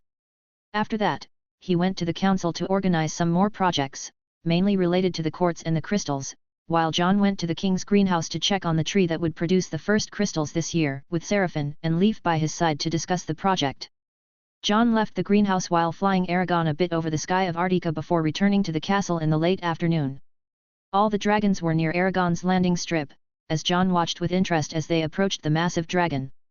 Aragon looked at the little ones with curiosity as they stared back at him, feeling the large dragon's beak touch them as they were sniffed. I want you to take care of them, understand? Jon asked, and the dragon just sighed in confirmation. Jon nodded satisfied before touching the dragon's head. I also want you to help me with that when they get near this kingdom, show no mercy. Jon requested, and the dragon just looked at him, understanding what he meant. Leaving the dragons behind, Jon went to his room at the end of the day, enjoying the last hours of his time in Arctica. He would leave the next day and made the most of his time with his children and wives as a family. Then the day arrived. Jon woke up quickly, finding the city in great excitement. The army had already been preparing since before dawn, marching towards the port, guided by royal guards. Duncan, his military minister, would remain in Arctica taking care of things if intervention with the Arctica army was necessary. This call was more than double the last, summoning over 20,000 men to join the expedition in Essos and the eastern lands. Jon made sure to leave all plans for Brynden and the other ministers to execute while he finally headed to the port with his family. Most of the city gathered for his farewell, knowing that the king would be leaving for another and final continent. Tons of goods filled the ships as men shouted orders here and there. Once again, Jon was heading to his main ship with Ygritte, Arya, Wind, and his guards. It looks like we have to say goodbye. Jon murmured, looking at Serena with their 2 children in her arms, as he approached to give them a final touch of farewell. Good luck, and come back soon. Jon heard Serena say as they paid attention to their 2 children staring at him. Yes. I will return soon and will be here to guide them as soon as possible. Jon commented as he looked at his wife. I probably won't be here when you give birth, but I'm sure everything will go as planned. Jon commented, and Serena nodded. Take as much time as you need so that you never have to leave this kingdom again, and I'll take care of our children until then. She spoke, and Jon nodded in farewell. Ygritte and Arya also approached Serena as they said their goodbyes, while Jon began to head towards the ship, giving orders. Almost everyone in Arctica was watching as 500 ships were filled in the next few hours, wishing good luck to all who would travel south. Jon. I don't want to get pregnant on this trip, all right. Ygritte said to him on a part of the deck as he watched the other ships being filled by other Arcticans. He nodded. All right, we'll have more children when we return. Jon smiled, and she nodded, not refusing the idea of becoming a mother again. Ruoaar. Aragon flew over the port at this moment, roaring as he passed over the ships but with his sapphire eyes fixed on Jon. His gaze fell on the boat as Arya entered with her friend, Wind, proudly displaying the sword she had received. My king, the ships are almost ready, the captain of the main ship came up to him. Great, start sailing with the first ships. The channel can't accommodate everything at once, so we'll begin to gather at sea outside the channel. Jon gave the order, and the captain quickly nodded, shouting orders as his ship would depart first. My king. I'm sure this journey will be a success. Gavrin approached. There were only 2 ministers on his ship, this one and Junli, who would accompany him to Braavos. Meanwhile, Darius was heading straight to Dorne to negotiate with the Martell family, or at least that was the plan. After all, Jon was ready to sever ties with Dorne if he could retrieve Rhaenys from them. The ship then departed as others began to follow, and the channel quickly began to fill as they left the kingdom, with people shouting words of good luck to them. "We've taken the first step, now we have the basics. It's time to establish our position in this world's economy," Jon declared. After all, he would finally open up the economy and allow Articans to create their own businesses. Even the ice supply would be shared with the people, as long as the royal family retained 51% of the shares. This, among other businesses, would give people the freedom to create their own companies. With the trade channel, it would be very easy for them to open their own businesses along these routes while using the ships. The statue of Arctica was soon left behind as they continued along the miles of the channel, encountering some free folk walking along the shore watching them. But no one attacked them, as the entire channel was filled with ships as they headed for the sea. It was after hours that the frozen sea finally came into view, and they began to navigate around the icebergs, finding a place to wait for the other ships to join them. It was a long process, so much so that it wasn't until nightfall that all 500 ships were finally gathered. Jon used this time to summon Sirum, who was near the sea, trembling, as the people followed to stay below the ships and follow them to the end of their journey. Then the ships began to head south during the night, passing along the coast for the next few days. In Hardhome, more and more people continued to gather there, and Jon ordered the route to go outside Skagos to avoid alerting the north. One night, while Jon was sleeping with Ygritte, he took the opportunity to guide a raven to the wall and go to Castle Black to see how things were there. He found a camp in front of it on this side of the wall, where it seemed that the First Kingdoms had sent their groups, bearing the banners of the Valyrian and the West, while others were expected to arrive the following week. Jon was not worried about them.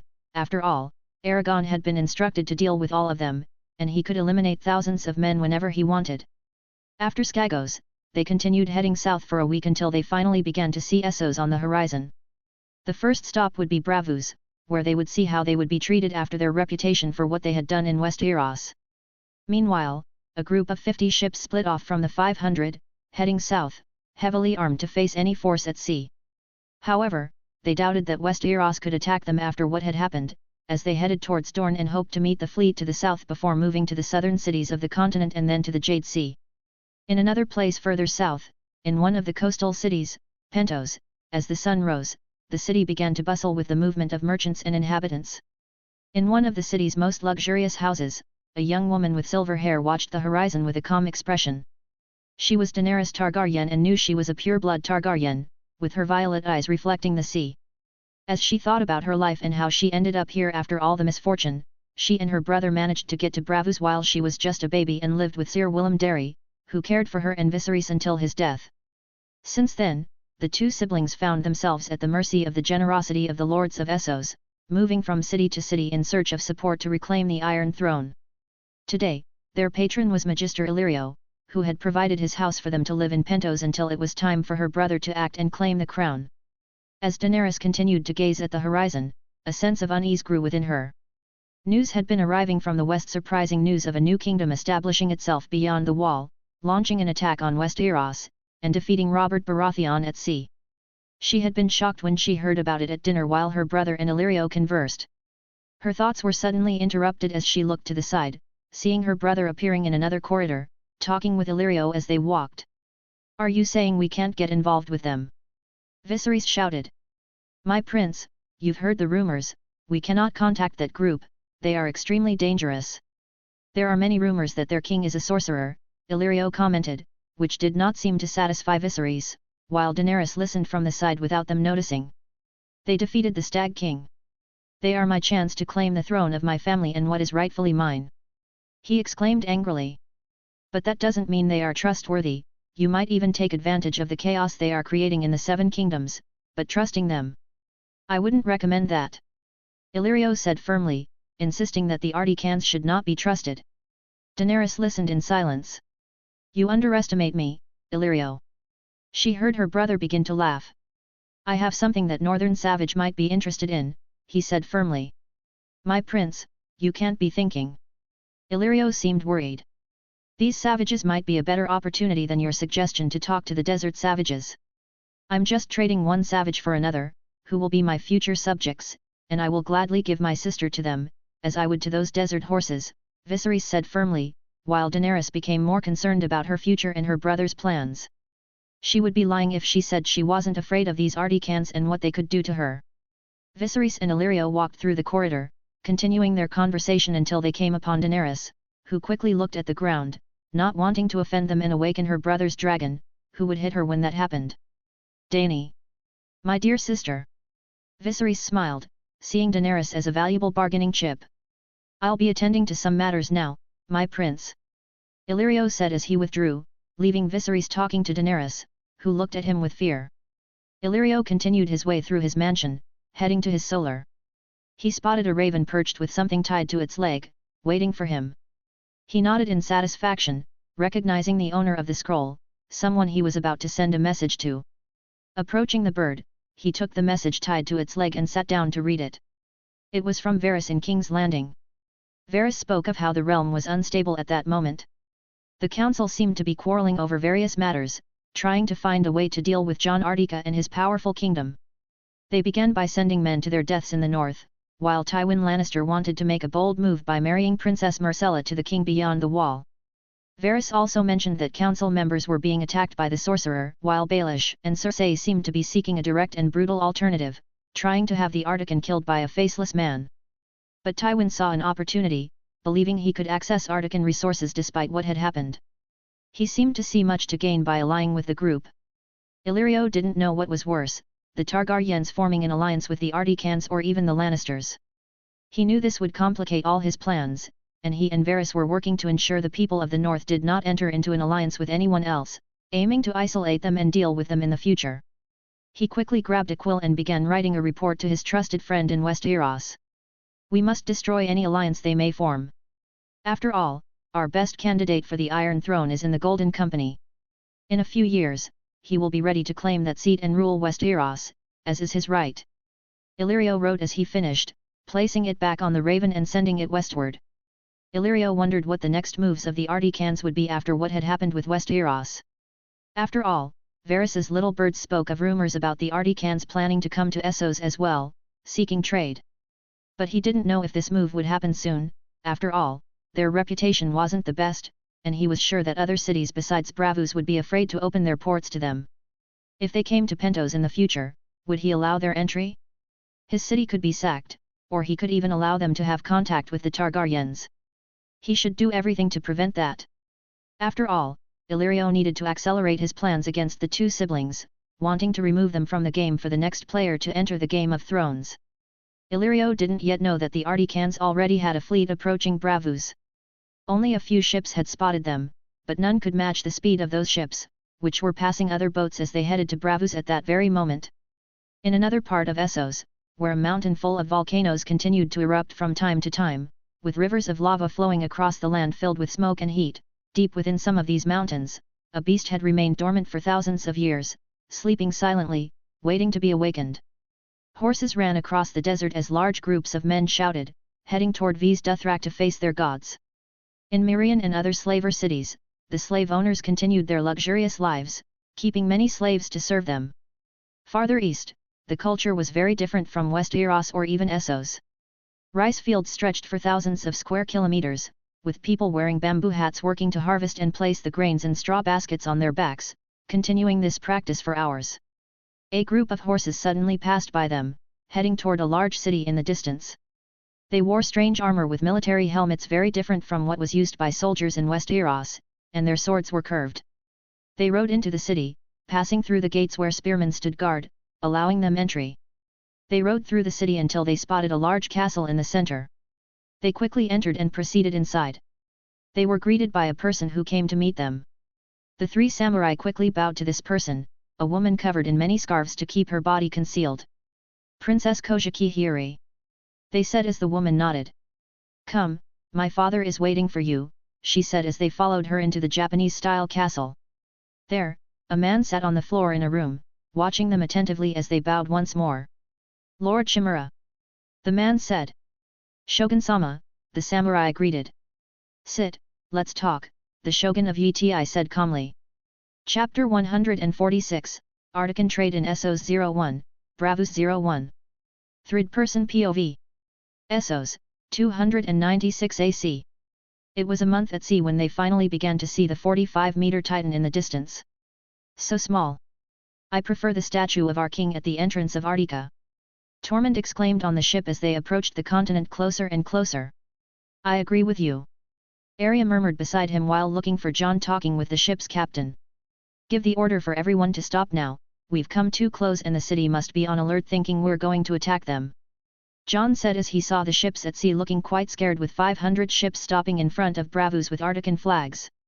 The order was mimicked as the ships began to slow down, even though the Titan of Braavos was at the end of the horizon in front of them.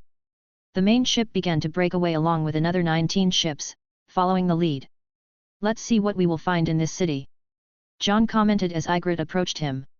I'll finally have a journey without problems. She murmured as Arya walked ahead of them demanding her new sword with an arrogant look while Jon raised an eyebrow.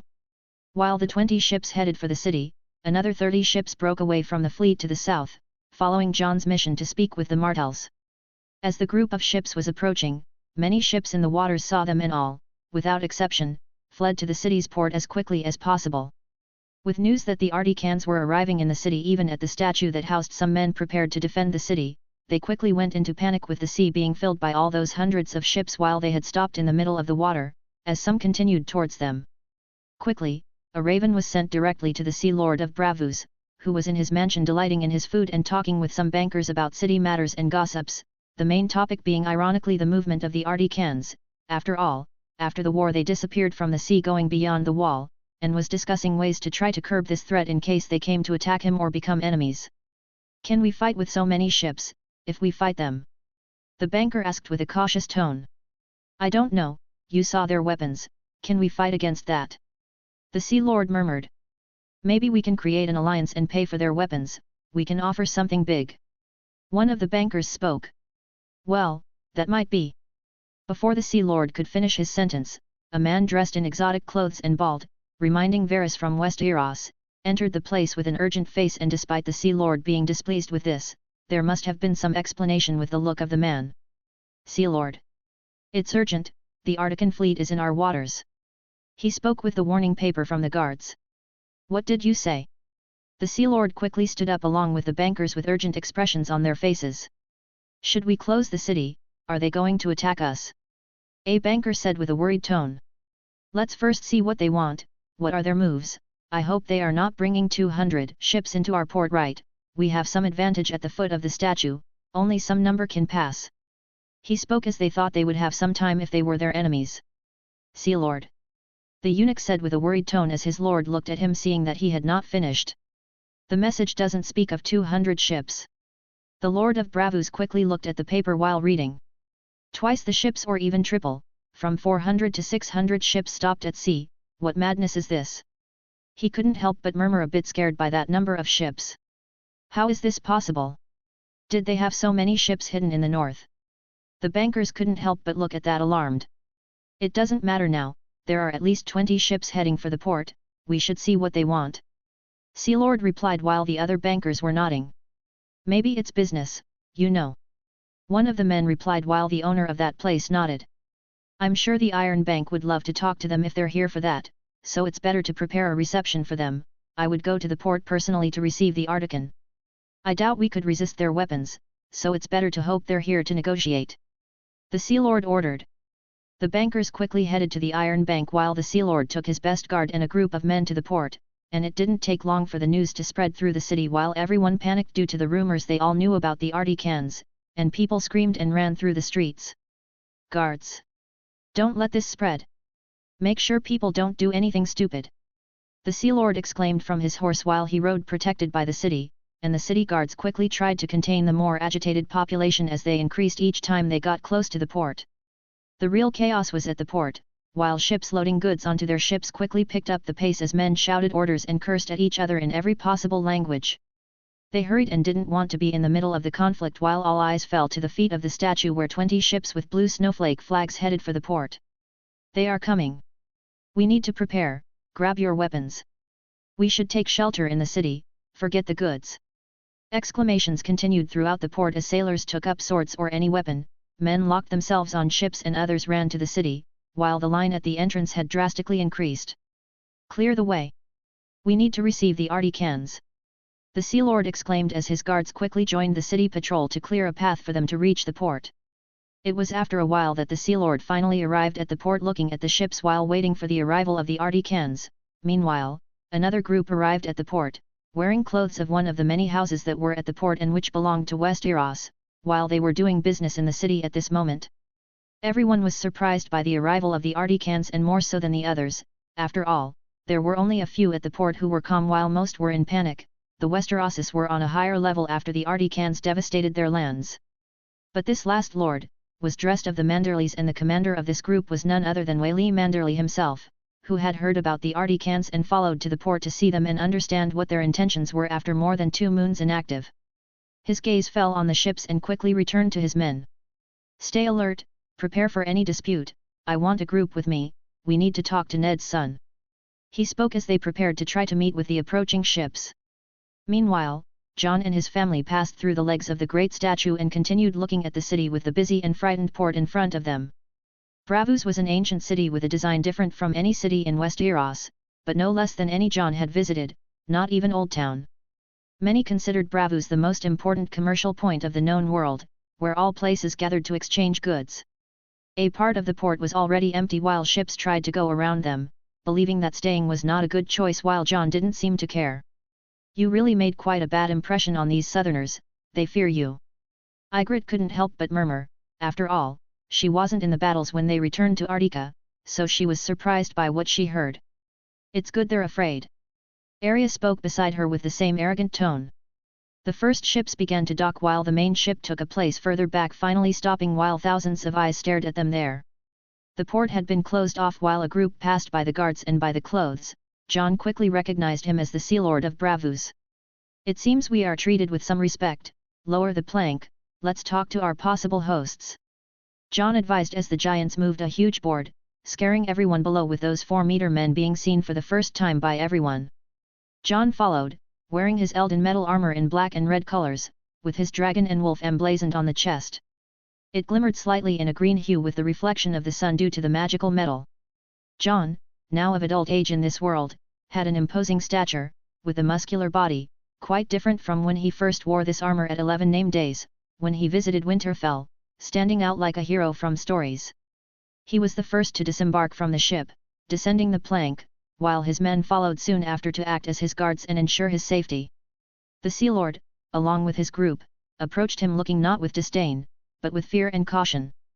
Jon calmly waited for the men to approach, noticing there was much more respect in Braavos than he had seen in Dorne on his first visit.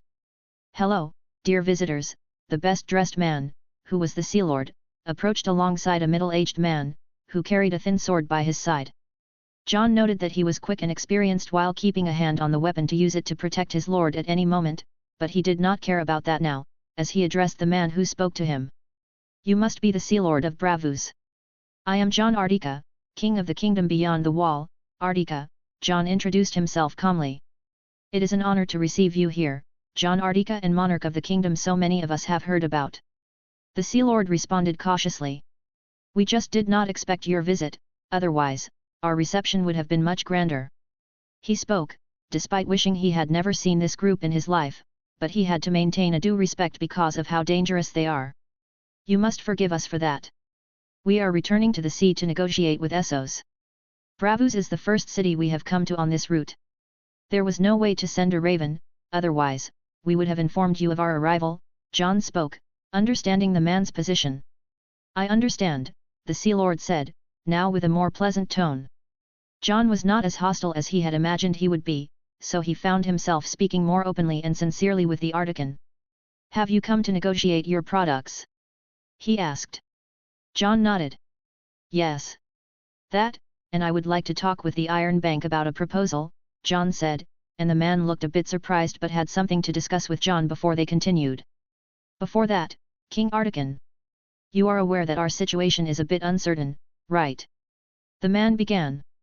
"I do not mean to offend, but the city is in panic with your presence and that of more than 400 ships in the middle of the sea. They are like this because of the attack on Old Town, the destruction of the Red Wine Fleet, and your victory at sea against the Royal Fleet. Your stories are worthy of songs and already circulate through all the cities of Essos, but this also brings fear. You can understand that the situation is not very easy for us, right?" He spoke with a cautious tone, waiting for Jon's response. I know how you feel, Sea Lord. We came here with a proposal for peace. Westeros asked us to act that way. If you do not believe in that, it's okay. We will take our ships and leave, parting in peace. As long as you do not try something unforgivable like locking us up and threatening us, we can be friends or even neutral, Jon responded. After all, Arctica was just defending itself from aggressions, albeit without mercy when it happened. The man looked for a while a bit surprised by his response, but soon a small smile formed on his face. He knew very well what happened in Old Town, thanks to the informants that Braavos had in Westeros. It was not hard to know through some that those who provoked the Articans were the maesters of the citadel with the men of faith. Although he did not fully agree with the decisions of that group, having already prepared troops to attack the city as soon as they docked in the port, they could still understand why they did what they did. Do not make a hasty decision. The only thing Braavos wants is good trade partners and for everything to occur in peace. As long as you guarantee peace while no one offends you in Braavos, we are interested in hearing you, King Arctica. You spoke of the Iron Bank, why not accompany me to it, where we can discuss important matters? He spoke, keeping his bow as deep as possible. That sounds good, we can talk, yes, Sea Lord of Braavos, Jon responded with a tone of respect. I'm sure that Braavos and Arctica can be good trade partners, he said. After all, the quality of Arctican products is no secret to anyone. If we can secure a deal, there will surely be a good profit margin for selling them to the city and to the traders who arrive at the port, which will strengthen the city and its trade. He said. Great, Jon nodded as he looked at his men, raising his hand to get the attention of the men on the boat. Before speaking to them, call everyone, we're going into the city to accompany the Sea Lord, and the rest will stay at the port to protect the ships, understood? Jon asked as everyone began to move on the main ship. Ygritte started to disembark from the ship with Arya at her side and his Minister of Trade and Coin, followed closely by the guards and giants exiting last. While the Sea Lord, along with his men, swallowed hard at the sight of those huge creatures armored in Elden metal, lacking the courage to tell them not to bring those things into the city. Giants were intimidating wherever they went. Lead the way, Sea Lord, Jon requested as the man finally snapped out of his daze and moved forward with his men. Clear the way for us, he demanded as the city patrol that kept the curious away from the Arctican ships in conversation, quickly moved to the open city entrance, moving the crowd aside to let them pass. Jon and everyone continued through, while the people let out sighs of relief seeing that there was no conflict, as Jon moved into the city with guards clearing space in the crowd. The 8 heavily armed giants were visible to all, and the ground seemed to tremble with each step they took, following the Arctican group with the population quickly backing away and pointing at them quite frightened, seeing a creature that had been a legend until a few years ago. Jon noticed Lord Manderley, whom he hadn't seen since he had visited Winterfell, trying to talk to them, but being prevented by guards from approaching, Jon ended up ignoring him. He wouldn't talk to Lord Manderley now, maybe later, since he was curious about what had happened in Winterfell after his fiery visit. You have a beautiful sword there, young lady, the man who had been by the Sea Lord's side the entire time, couldn't help but comment looking at Dark Sister with interest. After all, it was a famous sword that everyone claimed was in Jon Arctica's hands, but the Arctican king no longer used it and the man searched until he found it on the girl's waist, due to his fascination with the slender weapon, something he liked due to his style with speed. You like it? This is my sword, the same used by Visenya Targaryen. I wield it as if it were part of my arm, she spoke with her usual arrogant confidence. Ha ha ha ha. I would like to see that. The man responded, finding it amusing how confidently the child spoke. I haven't introduced you to him. The Sea Lord interjected while looking at Jon. This is the man known as the First Sword of Braavos, Syrio Farrell, he said. I am sure his skills would be impressive to you, Lady Stark, the man responded, easily recognizing Arya. That sounds interesting. If I beat him, would I become the First Sword of Braavos? She asked with an excited tone. Ha ha ha. Only if you want to spend your years working here, but you'll have to beat me first, I'll be waiting for that, Lady Arya, Syrio Farrell spoke with an amused tone.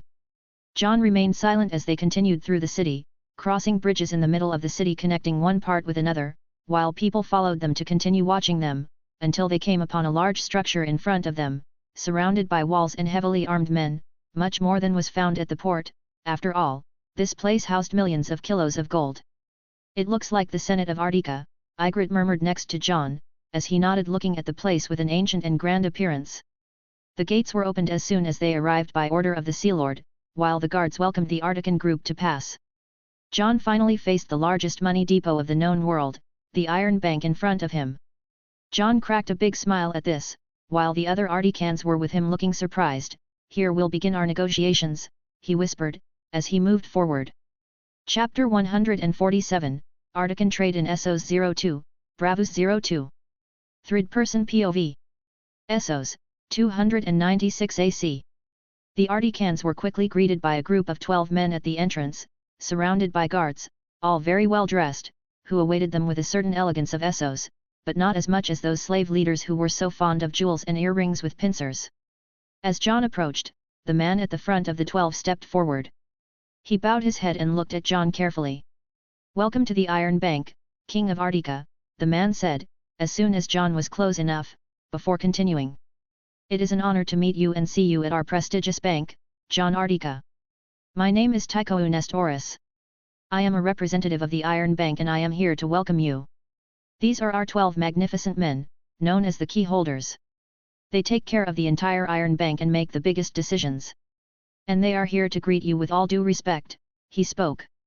It was obvious that they were afraid of Jon, especially considering he had 500 ships anchored outside in the sea. They preferred to treat him with respect rather than make him an enemy. Jon was not surprised by the information about the 12 key holders. It was something he already knew very well through Greensight, studying how the economy of the known world worked.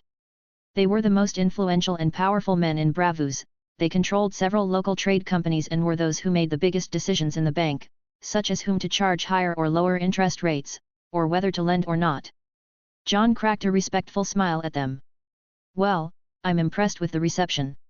Nice to meet you too, who along with the Sea Lord, are the most powerful lords of Braavos," Jon said calmly, while everyone nodded. "Let me introduce all the key holders, King of Arctica," Tyrosh said, playing the role of connector between the two groups and began introducing each of the 12. They responded with a nod to Jon, and some even with a slight wave. "Now that introductions are over, I'm sure a private room would be more suitable for such an important meeting," Tyrosh Nestoris continued speaking after they had greeted each other.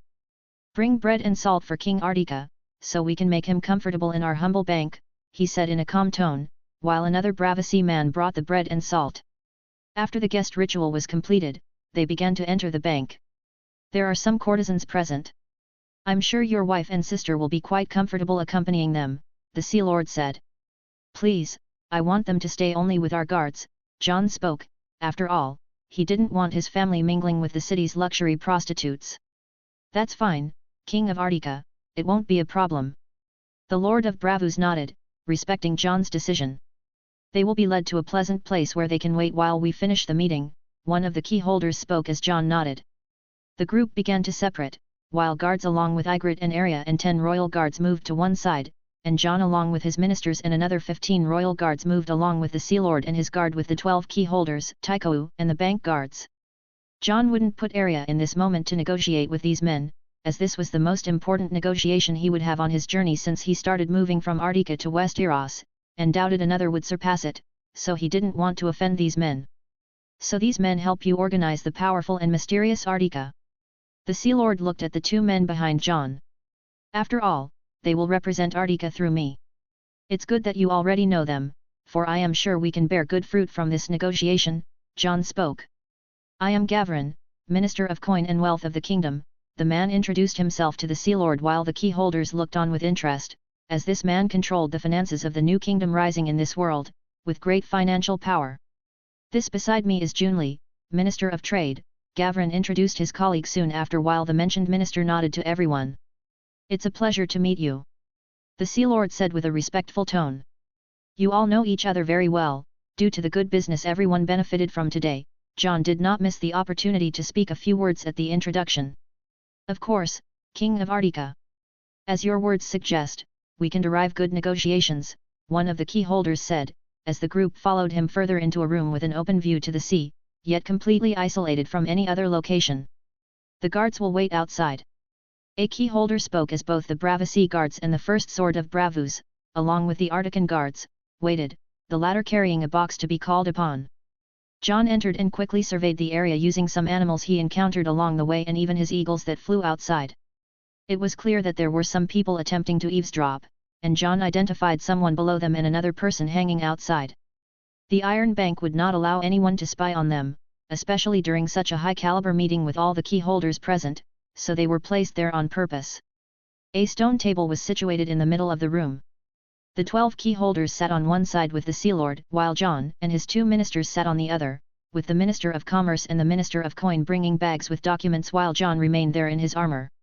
Tycho had accompanied them inside, before taking his leave. "I will be waiting outside for any eventuality," Tycho spoke, before leaving the room. As soon as he left, one of the key holders was the first to speak. "King of Arctica, we have been told that you are interested in establishing trade with Braavos, bringing your famous products from Arctica." "Ah, yes, that sounds great," another key holder said. "We have heard much about your products, and it seems that Dorne still maintains the trade you established," he said with interest. "Yes, I am willing to sell many things to Braavos, and I am sure that you would be interested in my products as a new source of revenue for you," Jon said with a small smile. "Interesting. Might Braavos be the only city you negotiate with in Essos?" Another key holder spoke, implying that Jon would only sell to Braavos. But Jon shook his head. "Braavos is the first city we visited in Essos, but that does not mean we won't visit others. After all, we want to create a maritime trade network with all the port cities on this continent," Jon responded. "Well, that's a bit disheartening," a fourth key holder spoke. "I'm sure we can think more about this," he hinted to Jon. It was obvious that they wanted to monopolize the products of Arctica. Jon understood their side, after all, they are merchants and want the highest profit possible. But they should also understand Jon's side, as merchants and, primarily, as bankers, who also aim for profit. "That is out of the question," Jon said, and the key holders exchanged glances as they seemed to be communicating among themselves and with the Sea Lord, a kind of technique for their decisions in front of third parties. His ministers remained silent with Jon watching them. After exchanging looks and signals among themselves, everyone's attention returned to Jon. "Well, I believe you are a determined man and there is no point in insisting on this. But Braavos is interested in trade with Arctica and we would love to see your products here, especially the ice. After all, we are in an arid land, and ever since you began supplying ice to Dorne many moons ago, it has become a craze in the kingdom as we've heard, and we know they are looking for more after their stock ended there. I'm sure they are quite excited about the idea of you delivering a new shipment," one of the key holders spoke. "Lucky for them that you won't be negotiating with anyone else in Westeros after what happened," another cautiously added. "Speaking of the conflict, do we have any guarantee that we won't be attacked either?" Another key holder spoke, with a more questioning tone than the others. "Don't take me wrong, King of Arctica, but there is a fleet of 500 ships, far more than what you used to attack Westeros. We just want to ensure that nothing will happen to us." Jon merely smiled at that moment. "It depends. What led me to attack Westeros was the folly of the Maesters. They put me in a room, tried to intimidate me, renounce my own gods and even my own family. So, I killed every one of them without any pity. But rest assured, gentlemen key holders, I only attack when necessary, and I hope it stays that way. After all, I see that man next to the window and another below us. I pity that this might change if they suddenly do more than just listen to our conversation." Jon spoke, his tone becoming less pleasant as he glanced at each of the bankers, each feeling a chill. "My lord," one of the key holders stood up. "I apologize if we have offended. We have no intention of attacking you. After all, we have important information at this meeting, we just keep everything for them to pass on the recorded reports." "But I'm sure they are already leaving," the key holder spoke. The next moment, they heard a splash of water, as if the man really had jumped into the water, while Jon observed through the eagles outside and also noticed what was below them disappear. "As I said, gentlemen, Arctica is open for business. As long as there is no aggression on your part, we will be good friends," Jon declared, opening up his tone to be more friendly while smiling. "Yes, King of Arctica," many of them quickly responded, trying to rectify their previous error. "I don't mean to be offensive, but as one of the key holders, there are some issues I want to confirm with you regarding our trade." The same key holder with a questioning tone spoke again. "Can we count on you, King of Arctica? After all, once we start our businesses, we will probably need weekly restocks from Arctica. But what concerns us is your war with Westeros. We've heard about a whole group coming north to attack your kingdom," he commented. Just a little more than 15,000 men, gentlemen. These men will be decimated by half even before they get to see the kingdom. And if they arrive, they will be easily destroyed against the Arctican forces. We control the greatest power north of the wall, and my people easily know how to fight on that hostile terrain. If Westeros really desires a war with us. Jon spoke with an indifferent tone and continued. Know that Arctica has no enemies, he said, as all the keyholders nodded. Moreover, if this is a concern for you, I would like to deposit a sum of money in this bank, Jon concluded, and this immediately raised all eyebrows. You want to do this, King of Arctica? How much are we talking about? One of them asked, surprised like his colleagues. Minister of Coin, hand over the papers, Jon ordered his minister. The man quickly opened his bag and took out some documents, handing them to the nearest keyholder, who quickly read them, raising his eyebrows as he passed them on to the next. Consequently, all the keyholders and the Sea Lord began to read the documents, one after the other, until they communicated with each other with their eyes again. You want to deposit all these thousands of gold dragons in credit in our bank? They asked, stunned, as the amount was immense, also being surprised that Jon was richer than they had thought, even after all the trade with thousands he had done in Westeros. This would make you a shareholder like us. Exactly, gentlemen. You have never had an exact number of keyholders, it has always varied from time to time. Why not have a 13th keyholder at the Iron Bank? Jon declared with a calm tone. They looked at each other once more. Well, this is unexpectedly, not an easy decision, Jon Arctica, especially for a foreign kingdom, one of them commented. After all, they did not expect such a proposal like this, and allowing Jon to invest so much money was almost as if he was starting to take over Braavos through the economy. This was something they did not want, but there were also many benefits they could gain from this situation. However, it was still not a decision to be taken lightly. King of Arctica, we can deal with this later. After all, this is not something we can discuss superficially. Therefore, we would like you to give us some time, one of the keyholders requested. That's fine. After all, I'm aware of something like this, so let's stay a few days in Braavos. Jon said. Although such a discussion would normally take weeks, Jon needed to travel to an unknown world on this trip and return to Arctica as quickly as possible. After all, he had children and a kingdom still to manage. Very well, sir. We will discuss a bit and give you an answer. But, if you wish, we can already start trading, another keyholder said, as Jon nodded. His Minister of Commerce also took some documents from his bag, placing them on the table before going to open the door. Guards brought in the large boxes they had brought inside the bank. Jon quickly began to negotiate all his products along with his ministers, presenting them to the men who eagerly looked and sampled. Jon maintained the same trading style he had negotiated in Dorne and the Reach, establishing a pricing policy for the keyholders to work with, even allowing the common people access to some of his products, mainly ice and some cheaper drinks. After all, Jon would have a much better turnover, and the factories in Arctica were ready to meet this demand, even if it needed to serve all the coastal cities of Essos and even Westeros, if that were possible in time. In the end, they made progress in the negotiations, but nothing was finalized yet, as the men wanted to insist on prices and Jon remained firm, already accustomed to dealing with such people as he had done in Westeros. In the end, they reached a good initial consensus while they ate and drank Arctican food and touched his silk and other exotic products along with cigars. There is also a new trade that I did not do with the south of Westeros, after all, they do not need it and after our fight. I do not care much what they think, Jon began in a calm tone. The Reach, besides not fulfilling their agreement after he had paid them, Jon could screw them over in a way that no one else did. What would that be? The Sea Lord asked curiously, after all the known products of Arctica were exactly there. It is nothing less than food, fruits and vegetables, Jon declared, making them look surprised. Can Arctica supply products to Braavos? One of them asked, astonished. Yes, you don't think that just because we come from beyond the wall, we cannot reproduce our food, and I assure you, my friends, you will receive so much food that you will no longer need Westeros with high prices.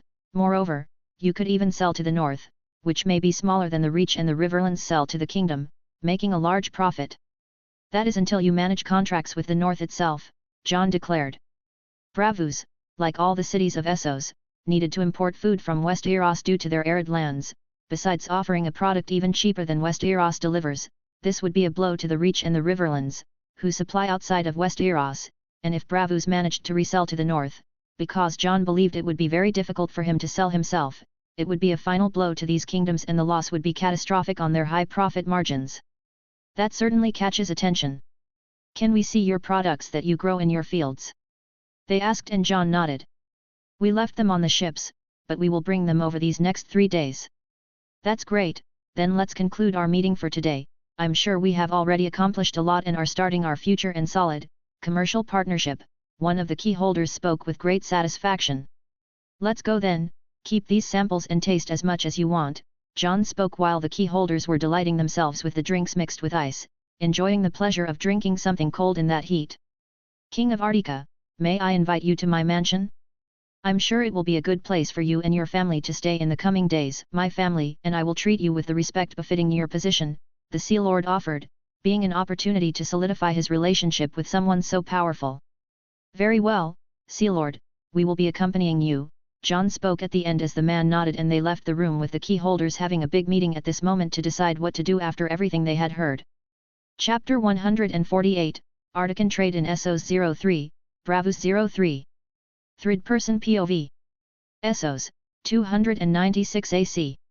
Jon decided to head straight to the Sea Lord's house while he ordered some of his ships to be steered to the closest point to the mansion by sea, since the city was entirely surrounded by waters. It was quick. Jon met his wife and Arya as soon as he left the meeting room, quickly informing them that the meeting had ended as they finally exited the building and headed north. The Iron Bank was in the north of the city, but not at the highest point, since this place belonged to the Sea Lord's own palace, which was beside the Iron Bank, so they saw it as soon as they stepped out of the bank's doors and headed there. There was a huge tower when the sea became visible to him on the east side of the city. Jon saw Arya looking intently at it. Do you know what that is? Jon asked with a smile. Yes. They're the city's defense towers, as there are also walls to protect the city, with its only entrance being under the Titan. These towers are high to combat potential enemies and are scattered throughout the city to take advantage of their height and protection while their archers are spread out, Arya spoke quickly while Jon nodded. Exactly. Jon replied, pleased that his sister had remembered that. And in a fight, what's the best way to beat this city? Jon wanted to know what she thought about it. It's simple, we knock down the Titan by blowing up its legs and destroy everything else. Arya said, sticking her tongue out at Jon. Well, I think you are too accustomed to wildfire. Jon murmured as Ygritte laughed beside them. At that moment, the Sea Lord was in front, and only his guards were there, so he didn't hear their conversation. Jon, there's the Black and White House in this city, do you think they would accept me to be an assassin? She asked playfully. I don't know, maybe, but you would have to swap that sword for daggers, Jon shrugged. No. I'm not giving up this sword, Arya responded immediately. You would have to live in Braavos and I heard you'd have to renounce all your family and name, Ygritte also spoke while Arya's face grew increasingly displeased. Forget it. She pouted in the end before turning back to Jon with curious eyes. How would you deal with an assassin in Jon? Arya asked. These assassins are very good, your chance of success is very good with your skills and planning, so I can use my animals to identify them, besides that, I believe they are deadly to almost all people in this world. Jon thought a bit and responded sincerely, they could mimic the appearance and voice, his advantage was that the animals could alert him, after all, their instincts are much stronger than the disguise of these faceless assassins. They continued talking as they finally entered the mansion with a large courtyard. Welcome to my humble palace, come, I want to introduce my wife and children, he said as they approached the family. After the introductions, they were escorted to a high-standard place near the main rooms. You can make yourselves at home in the palace, I'll leave a man in charge to guide you through the place. I would just like to invite you to a banquet honoring your arrival in this kingdom, King of Arctica, he spoke while Jon nodded. Essos seemed much more welcoming than Westeros, the nobles here weren't as proud at least, or that might have changed after the chaos he created on the other continent. In the end, Jon was in his room since it was already mid-afternoon and the banquet would be earlier, so he left his men to handle everything.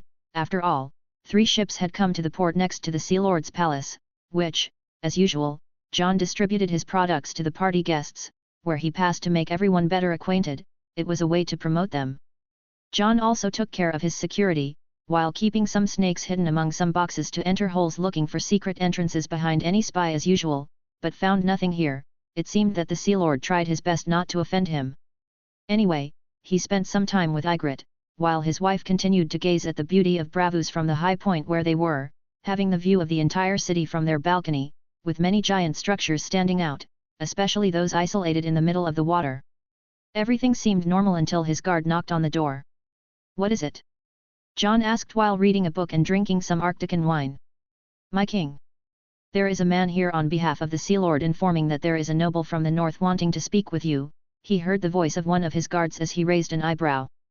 "Noble from the north?" Jon murmured and went to the door, opening it to see the Braavos man in front of his guards. "King of Arctica," he murmured as he almost bowed.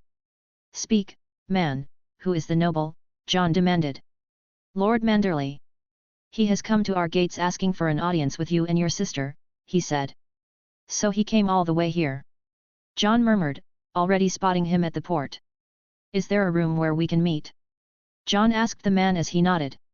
"Yes. I can arrange a private room on the first floor of the palace," he said. "Call Arya, I will be out shortly," Jon instructed as he went back into the room to put away his things.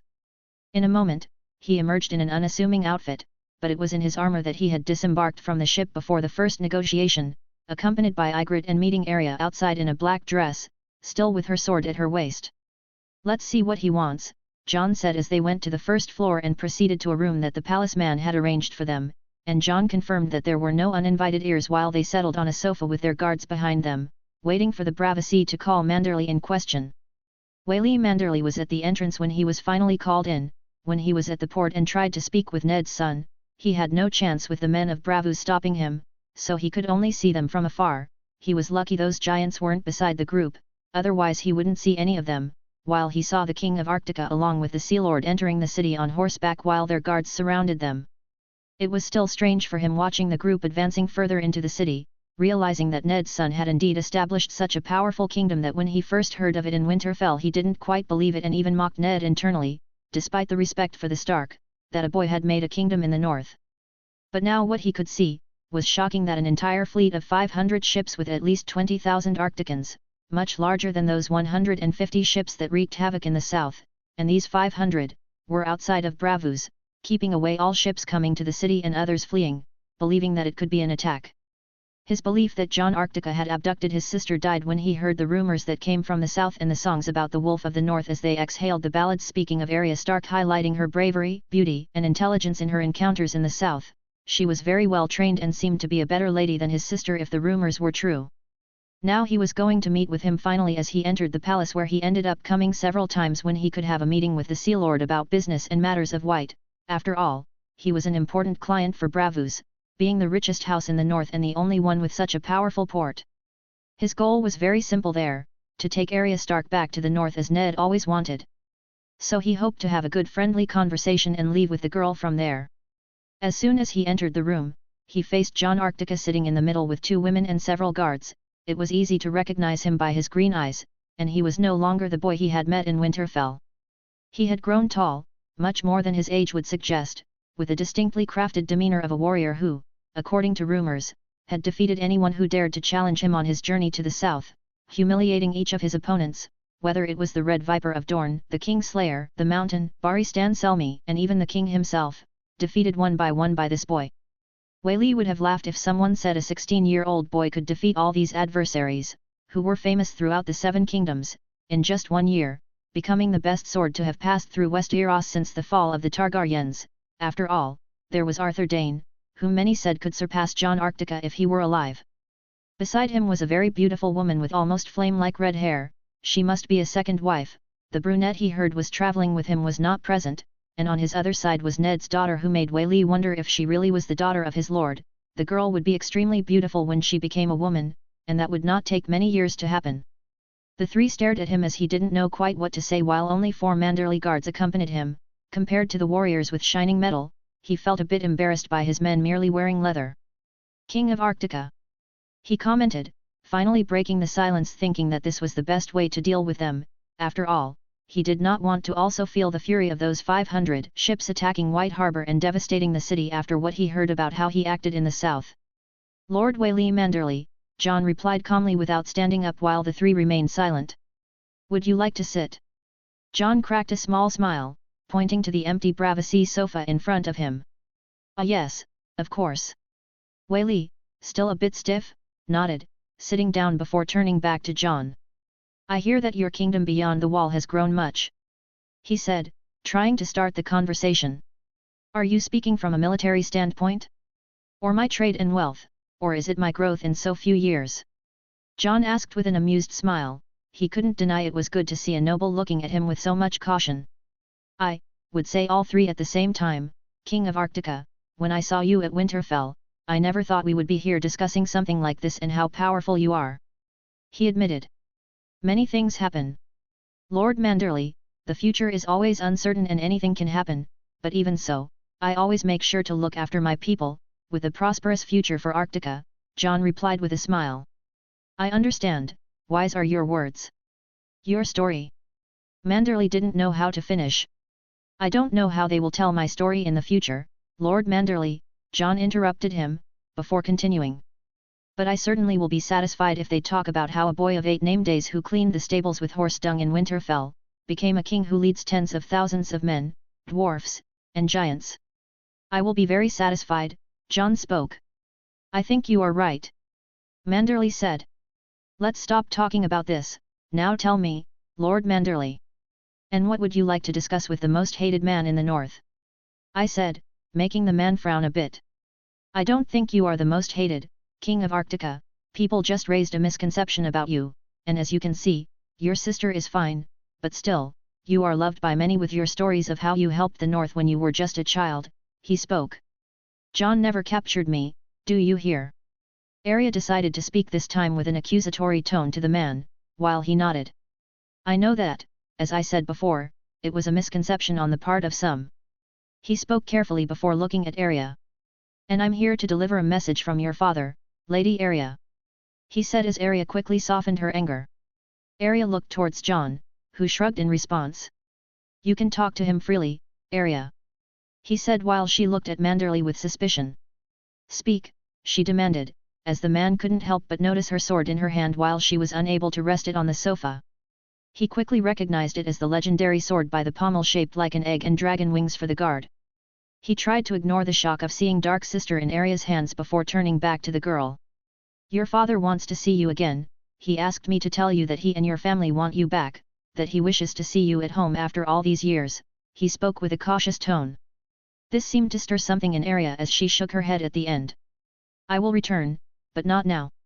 And tell my father, if I return and hear someone say that Jon kidnapped me years ago, I will cut off the head of anyone who utters those words. She exclaimed, while Jon looked at her with disapproval, thinking that was quite extreme.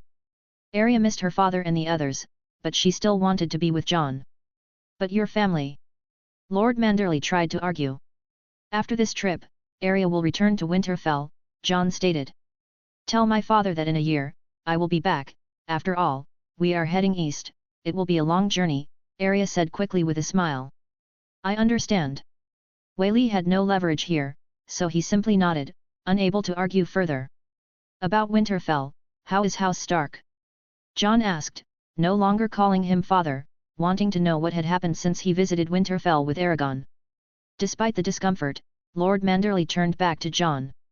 Things haven't changed much over the years, but there was an incident more than a moon ago, where a mysterious storm circled the castle and covered the castle in snow, and a sound that some say was a monster attacking the Starks, others talk of thunder, but most believe it was the old gods speaking.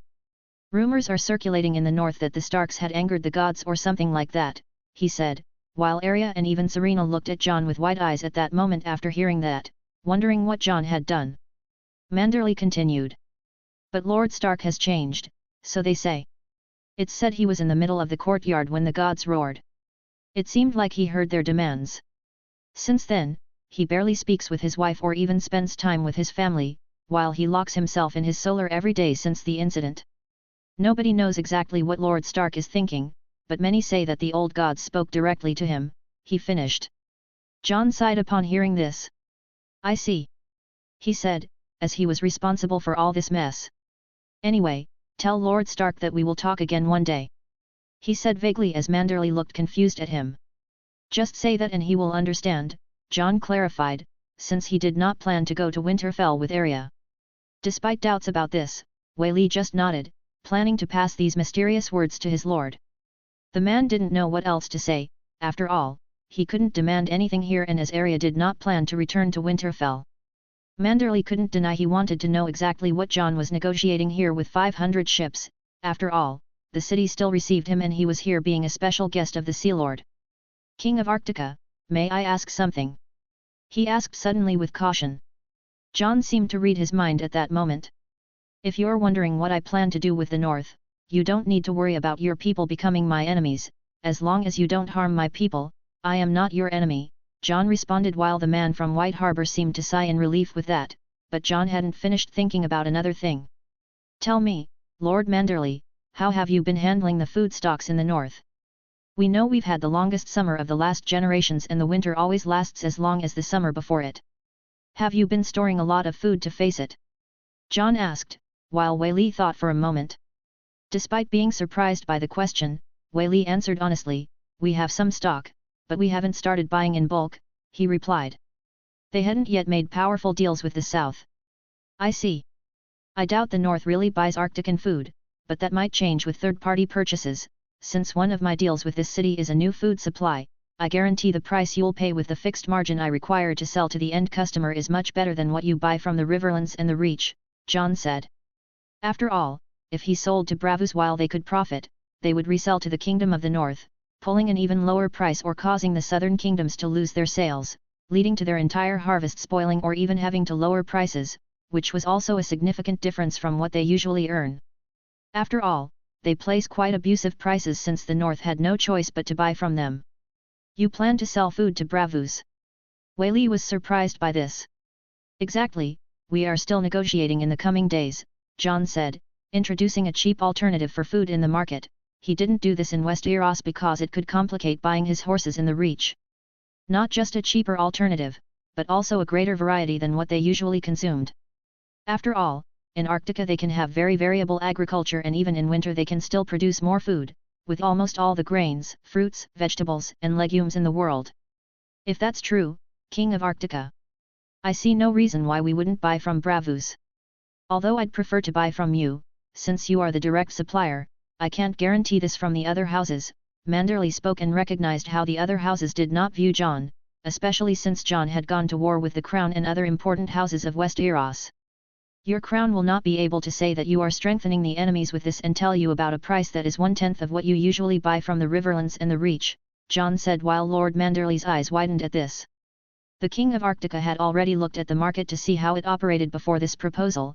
It was easy to pick up on that in those conversations he had at the banquets in Highgarden, which is why he was always talking to the nobles. After that, Lord Wei Manderley asked no more questions, as there was nothing more to say. I shall go then, Jon Arctica, to convey your words and Arya's that she will visit them in a year at Winterfell, he said. I am sure Lord Stark will indeed be happy and grateful to hear this. He spoke at the end. Jon nodded as they watched Lord Manderley walk away before starting to rise and return to his women. Well, that's finally over, now let's get ready, for we have a banquet tonight, he announced as the women nodded and they headed to their room to get ready. Chapter 149, Arctican Trade in Essos 04, Braavos 04. Third-person POV. Essos, 296 AC. The Sea Lord's banquet was not something much more extravagant than what could happen in Arctica. After all, Jon's banquets used to bring the entire kingdom together, focusing on the arenas. The Sea Lord's family was greeting the guests, among them the key holders who wouldn't miss it, and even the biggest merchants who were below them but had a great influence on the trade and decisions of the city of Braavos. As expected, Braavos did not want to become an enemy of Arctica as had happened in Westeros. After all, Arctica emerged victorious from all the fights. If they had to bet on someone, it would definitely be Arctica. So with this respect wanting to be built between them, everyone was present, hoping to show some respect, and the Braavosi could easily get the information about what happened in Westeros and knew the impression of the nobles from the Seven Kingdoms. At this moment, Jon finally approached the entrance as they announced his arrival. With all the hospitality Braavos can provide, we welcome Jon Arctica, sovereign of the realm beyond the wall, with his family. He announced as Jon entered dressed in the style of the present nobles, accompanied by Arya and Ygritte, entering the place. Welcome to our banquet, King of Arctica, I hope it pleases you. The Sea Lord greeted them. Unlike Westeros where there were tables in higher places to signal the status of those occupying their chairs, the tables here were all aligned, perhaps because the Sea Lord did not want to belittle anyone. After all, there were many important people here and a table would hardly be enough, with all the people who command the city and practically the economy of all Essos and with great influence in Westeros.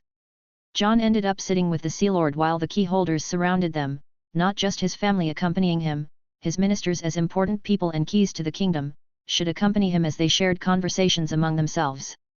"Thank you for the reception, Braavos really knows how to be welcoming." Jon exchanged some kind words with his host, not feeling the malice that was in Westeros here.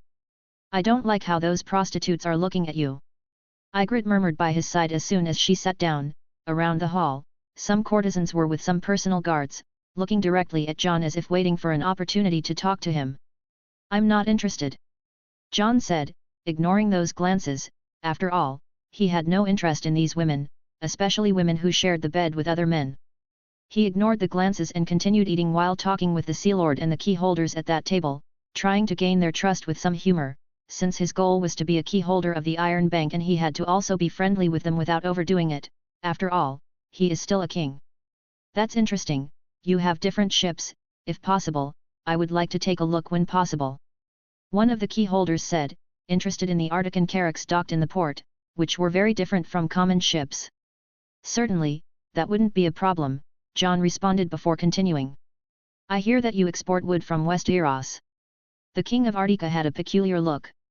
"Certainly, King of Arctica. Mainly from the north. If your negotiations involve your wood, we will be very interested," the Sea Lord himself commented. "I took the liberty of asking some men to see your ships and indeed, your wood is much superior to what we have here." He spoke as Jon nodded. "Let's leave that conversation for the next negotiation," Jon said. "Certainly, now let's have fun and enjoy the banquet." "Bards!"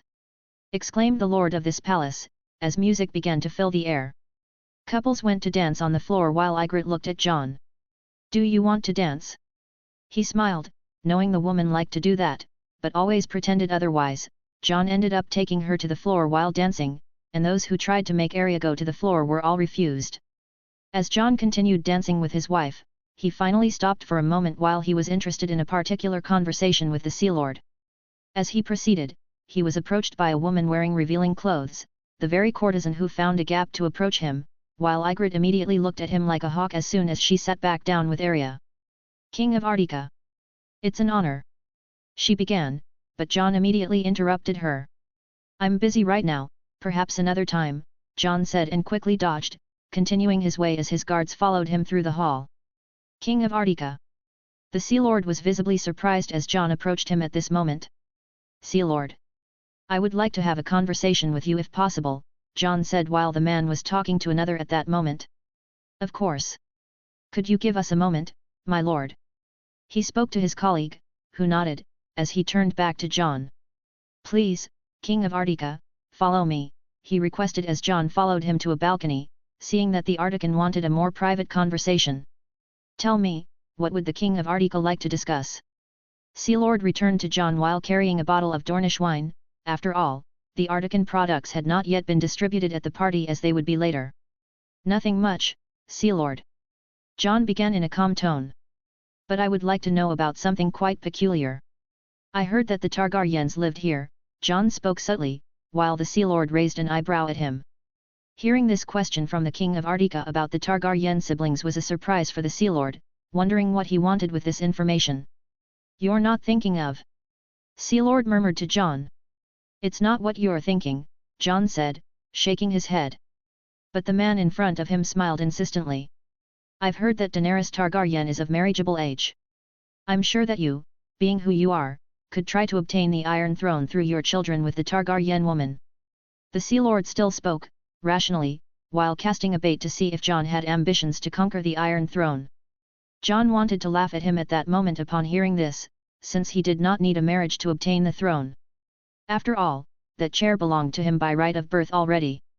He did not need to marry any Targaryen for that, especially when the royal children were actually bastards in King's Landing. But Jon looked at the Sea Lord, also wanting to know more information about the Targaryen siblings, especially when the Sea Lord seemed to expect Jon to bypass his uncle Viserys. Why do you think I could obtain the throne by marrying the girl? Does her brother not have more right to the throne than she does? Jon asked curiously. Sea Lord was forced to grimace, wanting to laugh at Jon, which made the king of Arctica have a displeased look at this man. I apologize for my mistake. I did not intend to offend you. Seeing Jon's face, the Sea Lord quickly apologized with his own, before continuing. The girl's brother, is difficult. Maybe you don't know, but he's somewhat unstable, like his father. He is truly the son of the Mad King. Sea Lord spoke as Jon looked surprised. What do you mean? Jon asked. The Sea Lord sighed, before beginning to speak. Well, let me first tell you some things about him. To start, when the boy and the girl lived here, they lived with the old knight, Sir Willem Darry. He was a Targaryen loyalist until the end of his life and sheltered the children in one of his residences in this city and stayed with them, raising and training the boy to assume the throne one day.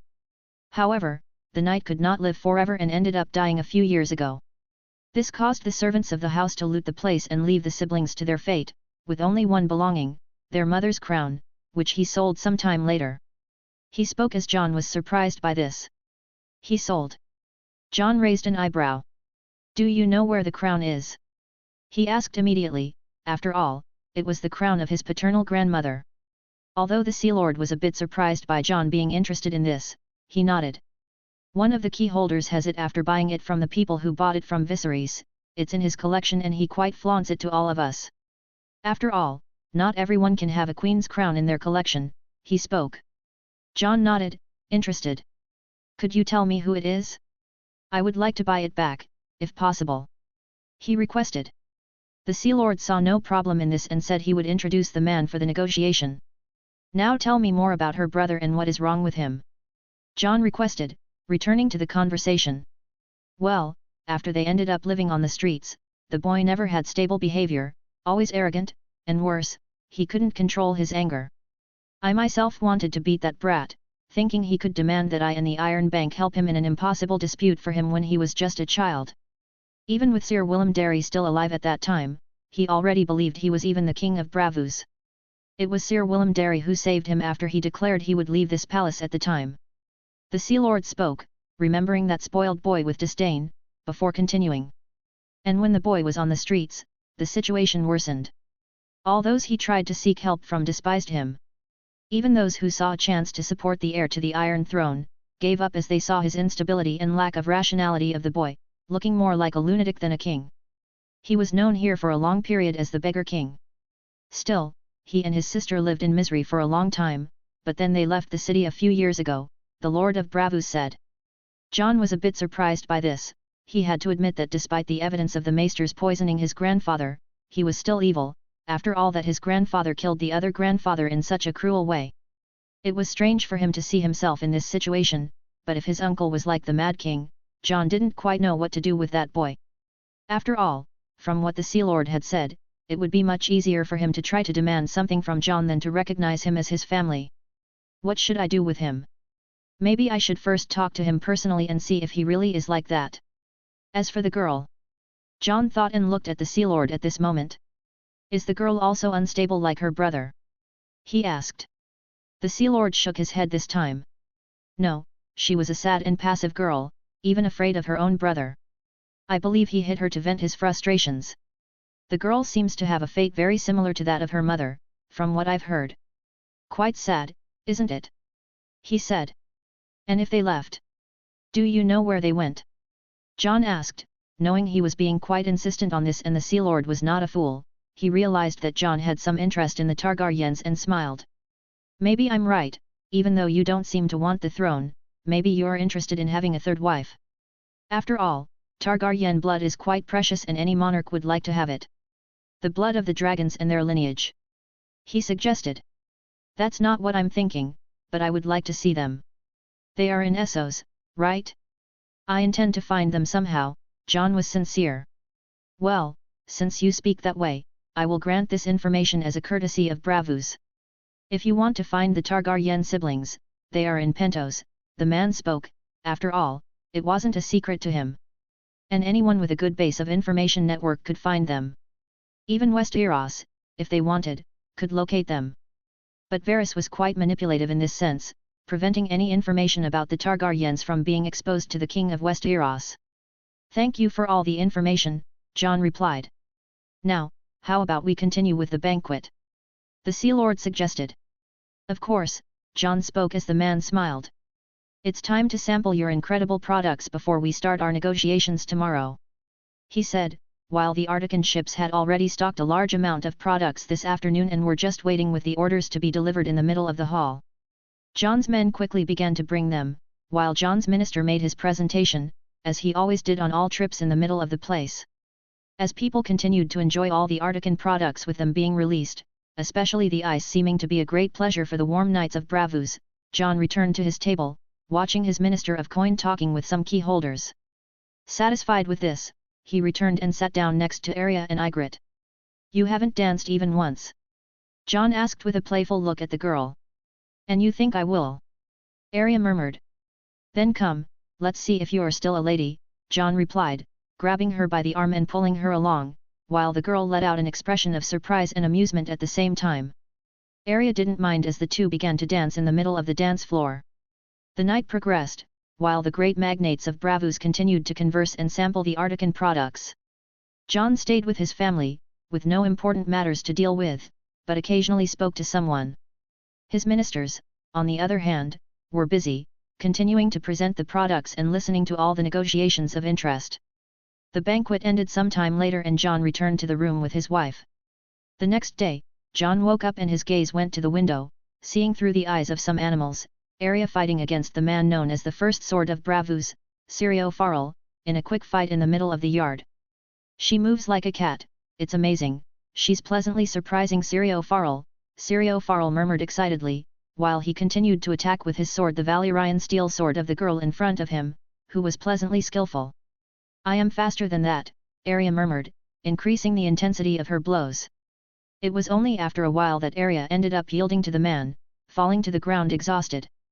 "It was a great fight, girl, but Syrio Farrell is still the fastest sword in Braavos," he spoke, referring to himself in the third person. "Not true!" Arya exclaimed. "No one can beat Jon," she declared, looking to the side, where she saw her Jon with crossed arms, watching the courtyard with many people present, while Ygritte was by his side. "Why do I get the feeling your sister is pushing you into a fight?" Ygritte murmured beside him. Jon wanted to laugh, but shrugged. "She is," he said eventually. "That sounds incredible." Syrio Farrell seemed excited about this as his gaze also fell on Jon. "I would love to see you fight like that, if possible," he commented. Jon smiled. "All right then," he agreed eventually. Jon wasn't wearing armor nor had his weapons, and didn't ask his men to bring any equipment. He just approached the courtyard. "Arya, give me your sword," he requested. Without resistance, Arya handed him Dark Sister. Jon felt the weight of the sword again after some time and turned to the man. "Let's begin. It will be an honor."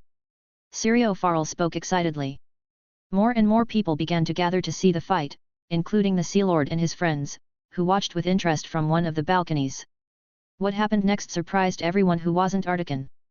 As soon as Syrio Farrell tried to attack Jon, he quickly parried, perfectly blocking the blow and using the hilt of the sword to disarm him. Syrio Farrell's sword was flung to the side, seeing his sword falling to the ground, and the man barely had time to react before the cold blade of Dark Sister touched his neck. "You are certainly fast, Syrio Farrell," Jon spoke, despite winning the fight in just a few seconds. "That?"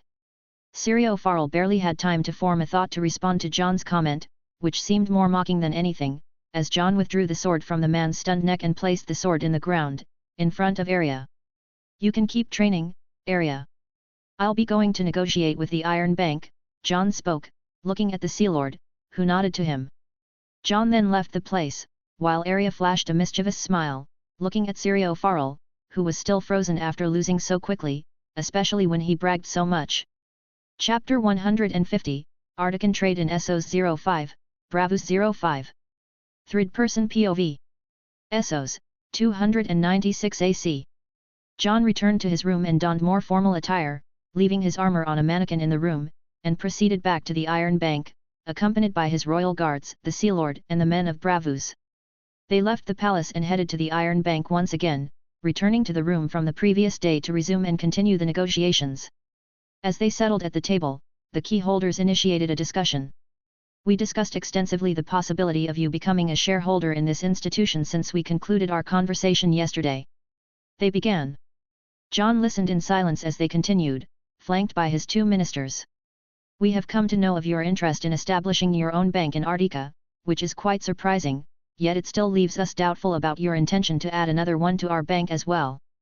One of the key holders said, looking at Jon. Jon merely smiled. I must know how to manage my money, and anyone who truly understands that, diversifies it, Jon said. After all, he did not want to keep his money in just one place when he could have other alternatives for safety, which any investor would do, even trusting his life for Arctica. The men acknowledged this thought, so Jon continued. And yes, I plan to create a bank for my people. I have no interest in meddling in the external economy of the kingdom at the moment. After all, my people are a priority, and I want them to get accustomed to a functional economy in Arctica with the next generation already born knowing how to handle money. This is a plan where I began by educating my people enough so that now they can embark on their own businesses, Jon said. Jon spoke with a slight smile. Arctica would not just be functional with him, his people would evolve on their own. That is quite surprising, a kingdom planning to become freely commercial, a key holder complimented, showing interest in Jon's vision. Yes, Jon continued, Arctica is powerful, but it doesn't have all the resources this world can offer. Therefore, we will seek progress through trade. That was the intention behind creating this trading company in my travels around the known world, Jon said. Interesting, another key holder commented, looking towards the Sea Lord, who nodded and turned his attention back to Jon. The Sea Lord then began to give his response on behalf of the Iron Bank. We discussed extensively about your integration into the Iron Bank. However, if you deposit this amount of gold, you will become a shareholder above us. And that is bad when a foreigner has too much power. He said. Jon knew that the amount he offered would make him a prominent shareholder among all those in Braavos, which probably did not please everyone, so he nodded, though he was satisfied with the direction of this conversation. After all, everything indicated that they would accept him as one in the end, which was his initial goal. Nevertheless, are you interested in my proposal? He said with a smile to everyone at that table. Yes, we accept half of your offer. You may deposit 5 million gold dragons into the Iron Bank, one of the key holders replied. That's good, Jon nodded. Now, he could start his commercial influence on another continent. By the way, King of Arctica. Another key holder joined the conversation. We would like to request your weapons in exchange for this, he said with a greedy tone. Jon knew they would not miss the opportunity, despite being rational. After all, he was giving them gold to use as they wished and profit from it. Asking for his weapons was too much. My weapons are not negotiable. They defend my people, and I doubt that, even if I could tell you, you could produce what we do in Arctica. You cannot produce our wildfire, our Elden metal, or even replicate the strength of our giants, Jon said. To start, the creation of Elden metal works with its runes but would need magic to activate them, which happened in Arctica without needing him, due to the roots of the Grand Weirwood. The same thing happened with the boxes being able to store ice, confident that no one else could replicate his trade. The wildfire was created through some substances that only Jon could create in some plants, and only the soil of Arctica could make these plants grow, which made the wildfire much stronger and more stable than what the Alchemists Guild could create in Kingsland. The men seemed disheartened upon hearing this. After all, they couldn't ask for much, and their greed clearly desired Arctican technology, yet Jon continued. However, this does not prevent us from becoming allies, Jon said, as the key holders exchanged glances. An alliance between Braavos and Arctica might be reasonable, they concluded just with a look, as they always did. Creating an alliance would make both parties quite influential. However, there was still a stumbling block. As fantastic as that is, I'm not sure if a political alliance is feasible right now, as you are facing a major conflict with Westeros, the Sea Lord spoke this time. Don't get us wrong, but we like to remain neutral in this dispute. We are interested in your proposal, but the alliance would need to be formed after the conflicts in Westeros, he said on behalf of everyone present. Jon nodded in understanding. I perfectly understand. Now that the matter regarding my gold in this bank has been resolved, it's time for us to start the real negotiations, right? He said as everyone agreed. These men had already sampled all the products the night before, and as always, pleased everyone with novelties like his cigars, new drinks, and fabrics made with the help of ice spiders and dyed with colors produced from trees and plants in Arctica, which made the colors even more vibrant than usual. Ice, as always, became the main asset, with these men seeing its potential, and if Jon could sell it throughout Essos, they would already be envious just thinking about the profit, especially when the resource is infinite from his lands. The negotiation was heated, with the Arctican ministers participating in all of it, while Junley spoke more about the products. Gavrin did quick calculations thinking about the profit and how it would affect the national treasury of Arctica. In the end, they had finalized all the contracts, and probably Braavos would be the city where Jon would have the biggest business of all. After all, the flow in this city was very large, and although Jon negotiated with the major coastal cities, other traders could distribute his items to smaller cities or even within the continent. In addition to his exclusive products, his farm items such as food produced in Arctica and even the wood were negotiated, which got the Braavosi quite excited about this. While Jon would start supplying wood to Braavos, the north would have an impact on its economy. After all, they sold a lot of ironwood. However, this could be recuperated by rebuying food that Arctica would sell to Braavos, which was much cheaper than in the south, putting an end to the commercial abuse that the Riverlands did. Even with Catelyn Stark, being the eldest daughter of the Tullus married to the Starks, the Riverlands never facilitated trade between the nobles there and the northern people. Even the Reach would feel the sales made to the north. It seems our negotiation has finally ended. But would you like to negotiate with Braavos, perhaps in a meeting tomorrow? I'm interested in spending my gold in this city, Jon said. After all, now it was his turn to buy things from Braavos. That would be very good, Arctican king. According to your record, you are interested in metals and books, right? One of the key holders said with a greedy look. After all, he had the monopoly on metals. Yes. I would also like to hire more people to educate my people, Jon said finally. Like your contract in Dorne? One asked, and Jon nodded. Exactly. I want people who can help teach the common tongue to my people. We can prepare your order then. We will have it ready by tomorrow, they said, and Jon nodded, starting to leave the Iron Bank with his men. In the end, everyone left the Iron Bank satisfied, while Jon returned to the Sea Lord's palace. He would stay a few more days. So, he spent that day enjoying a bit of the locale with his wife and talking continuously with the Sea Lord about various topics. I would like to buy a sword from you, like you did with Lord Tywin Lannister. He eventually broached a topic that Jon had dealt with the Lannisters in Westeros. I can sell a sword made of Elden metal, no problem, Jon said with a calm tone. That's great, it's a pity you aren't interested in selling the Valyrian steel ones, right? He asked, and Jon immediately denied. My two swords and the Dark Sister are not for sale, Jon said. I understand, still, I want one made of Elden metal, he said, and Jon nodded. They continued talking while the man seemed interested in purchasing a few more things from Jon, but he would leave that for tomorrow, especially regarding the proposal to sell some of his ships. At one point, the Sea Lord expressed his interest in Arctica. You know, I have a son who is 8 days old. He mentioned, referring to his heir. Yes, he seems like a strong boy, Jon replied, unable to help but remember when he was 8 years old. It hadn't been a very pleasant childhood in Winterfell. I was thinking, the Sea Lord continued, but I took the liberty of speaking with your ministers and even your men about education in Arctica. From what I've seen, your ministers were educated in the highest positions, and the guards and soldiers are being educated. I'm impressed by your reasoning. I am tempted to have my son educated in Arctica, if you would allow it. He said. Jon heard this, knowing that proposals like this could arise after seeing the results of education at Arctica's university. I wouldn't see a problem with that, and although we haven't opened up to the world yet, we can talk about it. Maybe in 2 or 3 years, if you are still interested, you could visit the city. It should please you. I'll let your son study there, Jon said. That's very good, the man spoke at the end with a small smile. They continued talking for a while longer, and the next day, Jon returned to the Iron Bank, where scrolls about all sorts of things were laid out in front of him, which he could read along with his ministers as they studied everything there. After all, they needed to start buying those things. Let's begin. Jon declared as all 12 key holders, along with the Sea Lord, waited to start the discussion.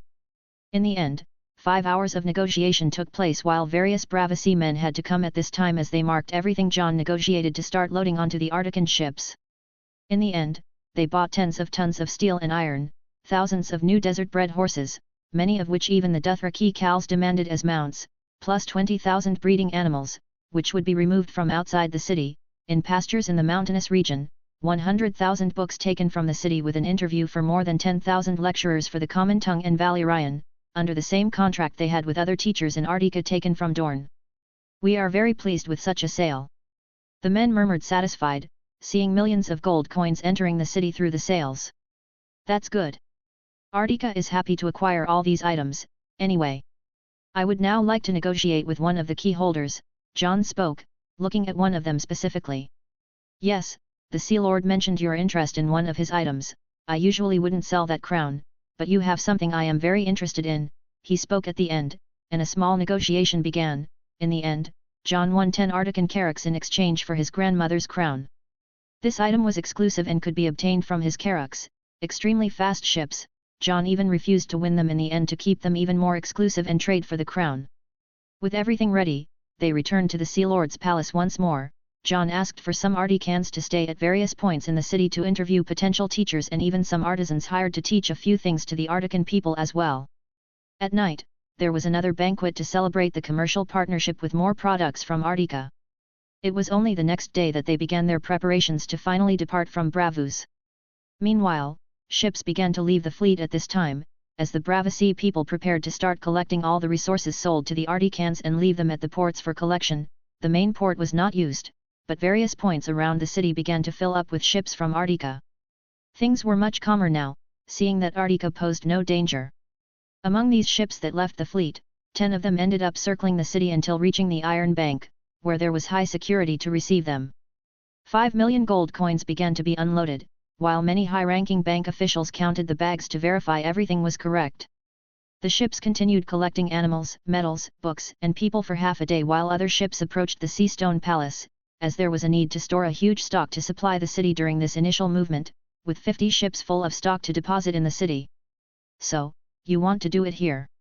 Jon asked in the solar of the Lord of Braavos, as they looked at a map spread out on the table. Yes, I believe that will be the best choice, the Sea Lord said while Jon thoughtfully gazed at that spot.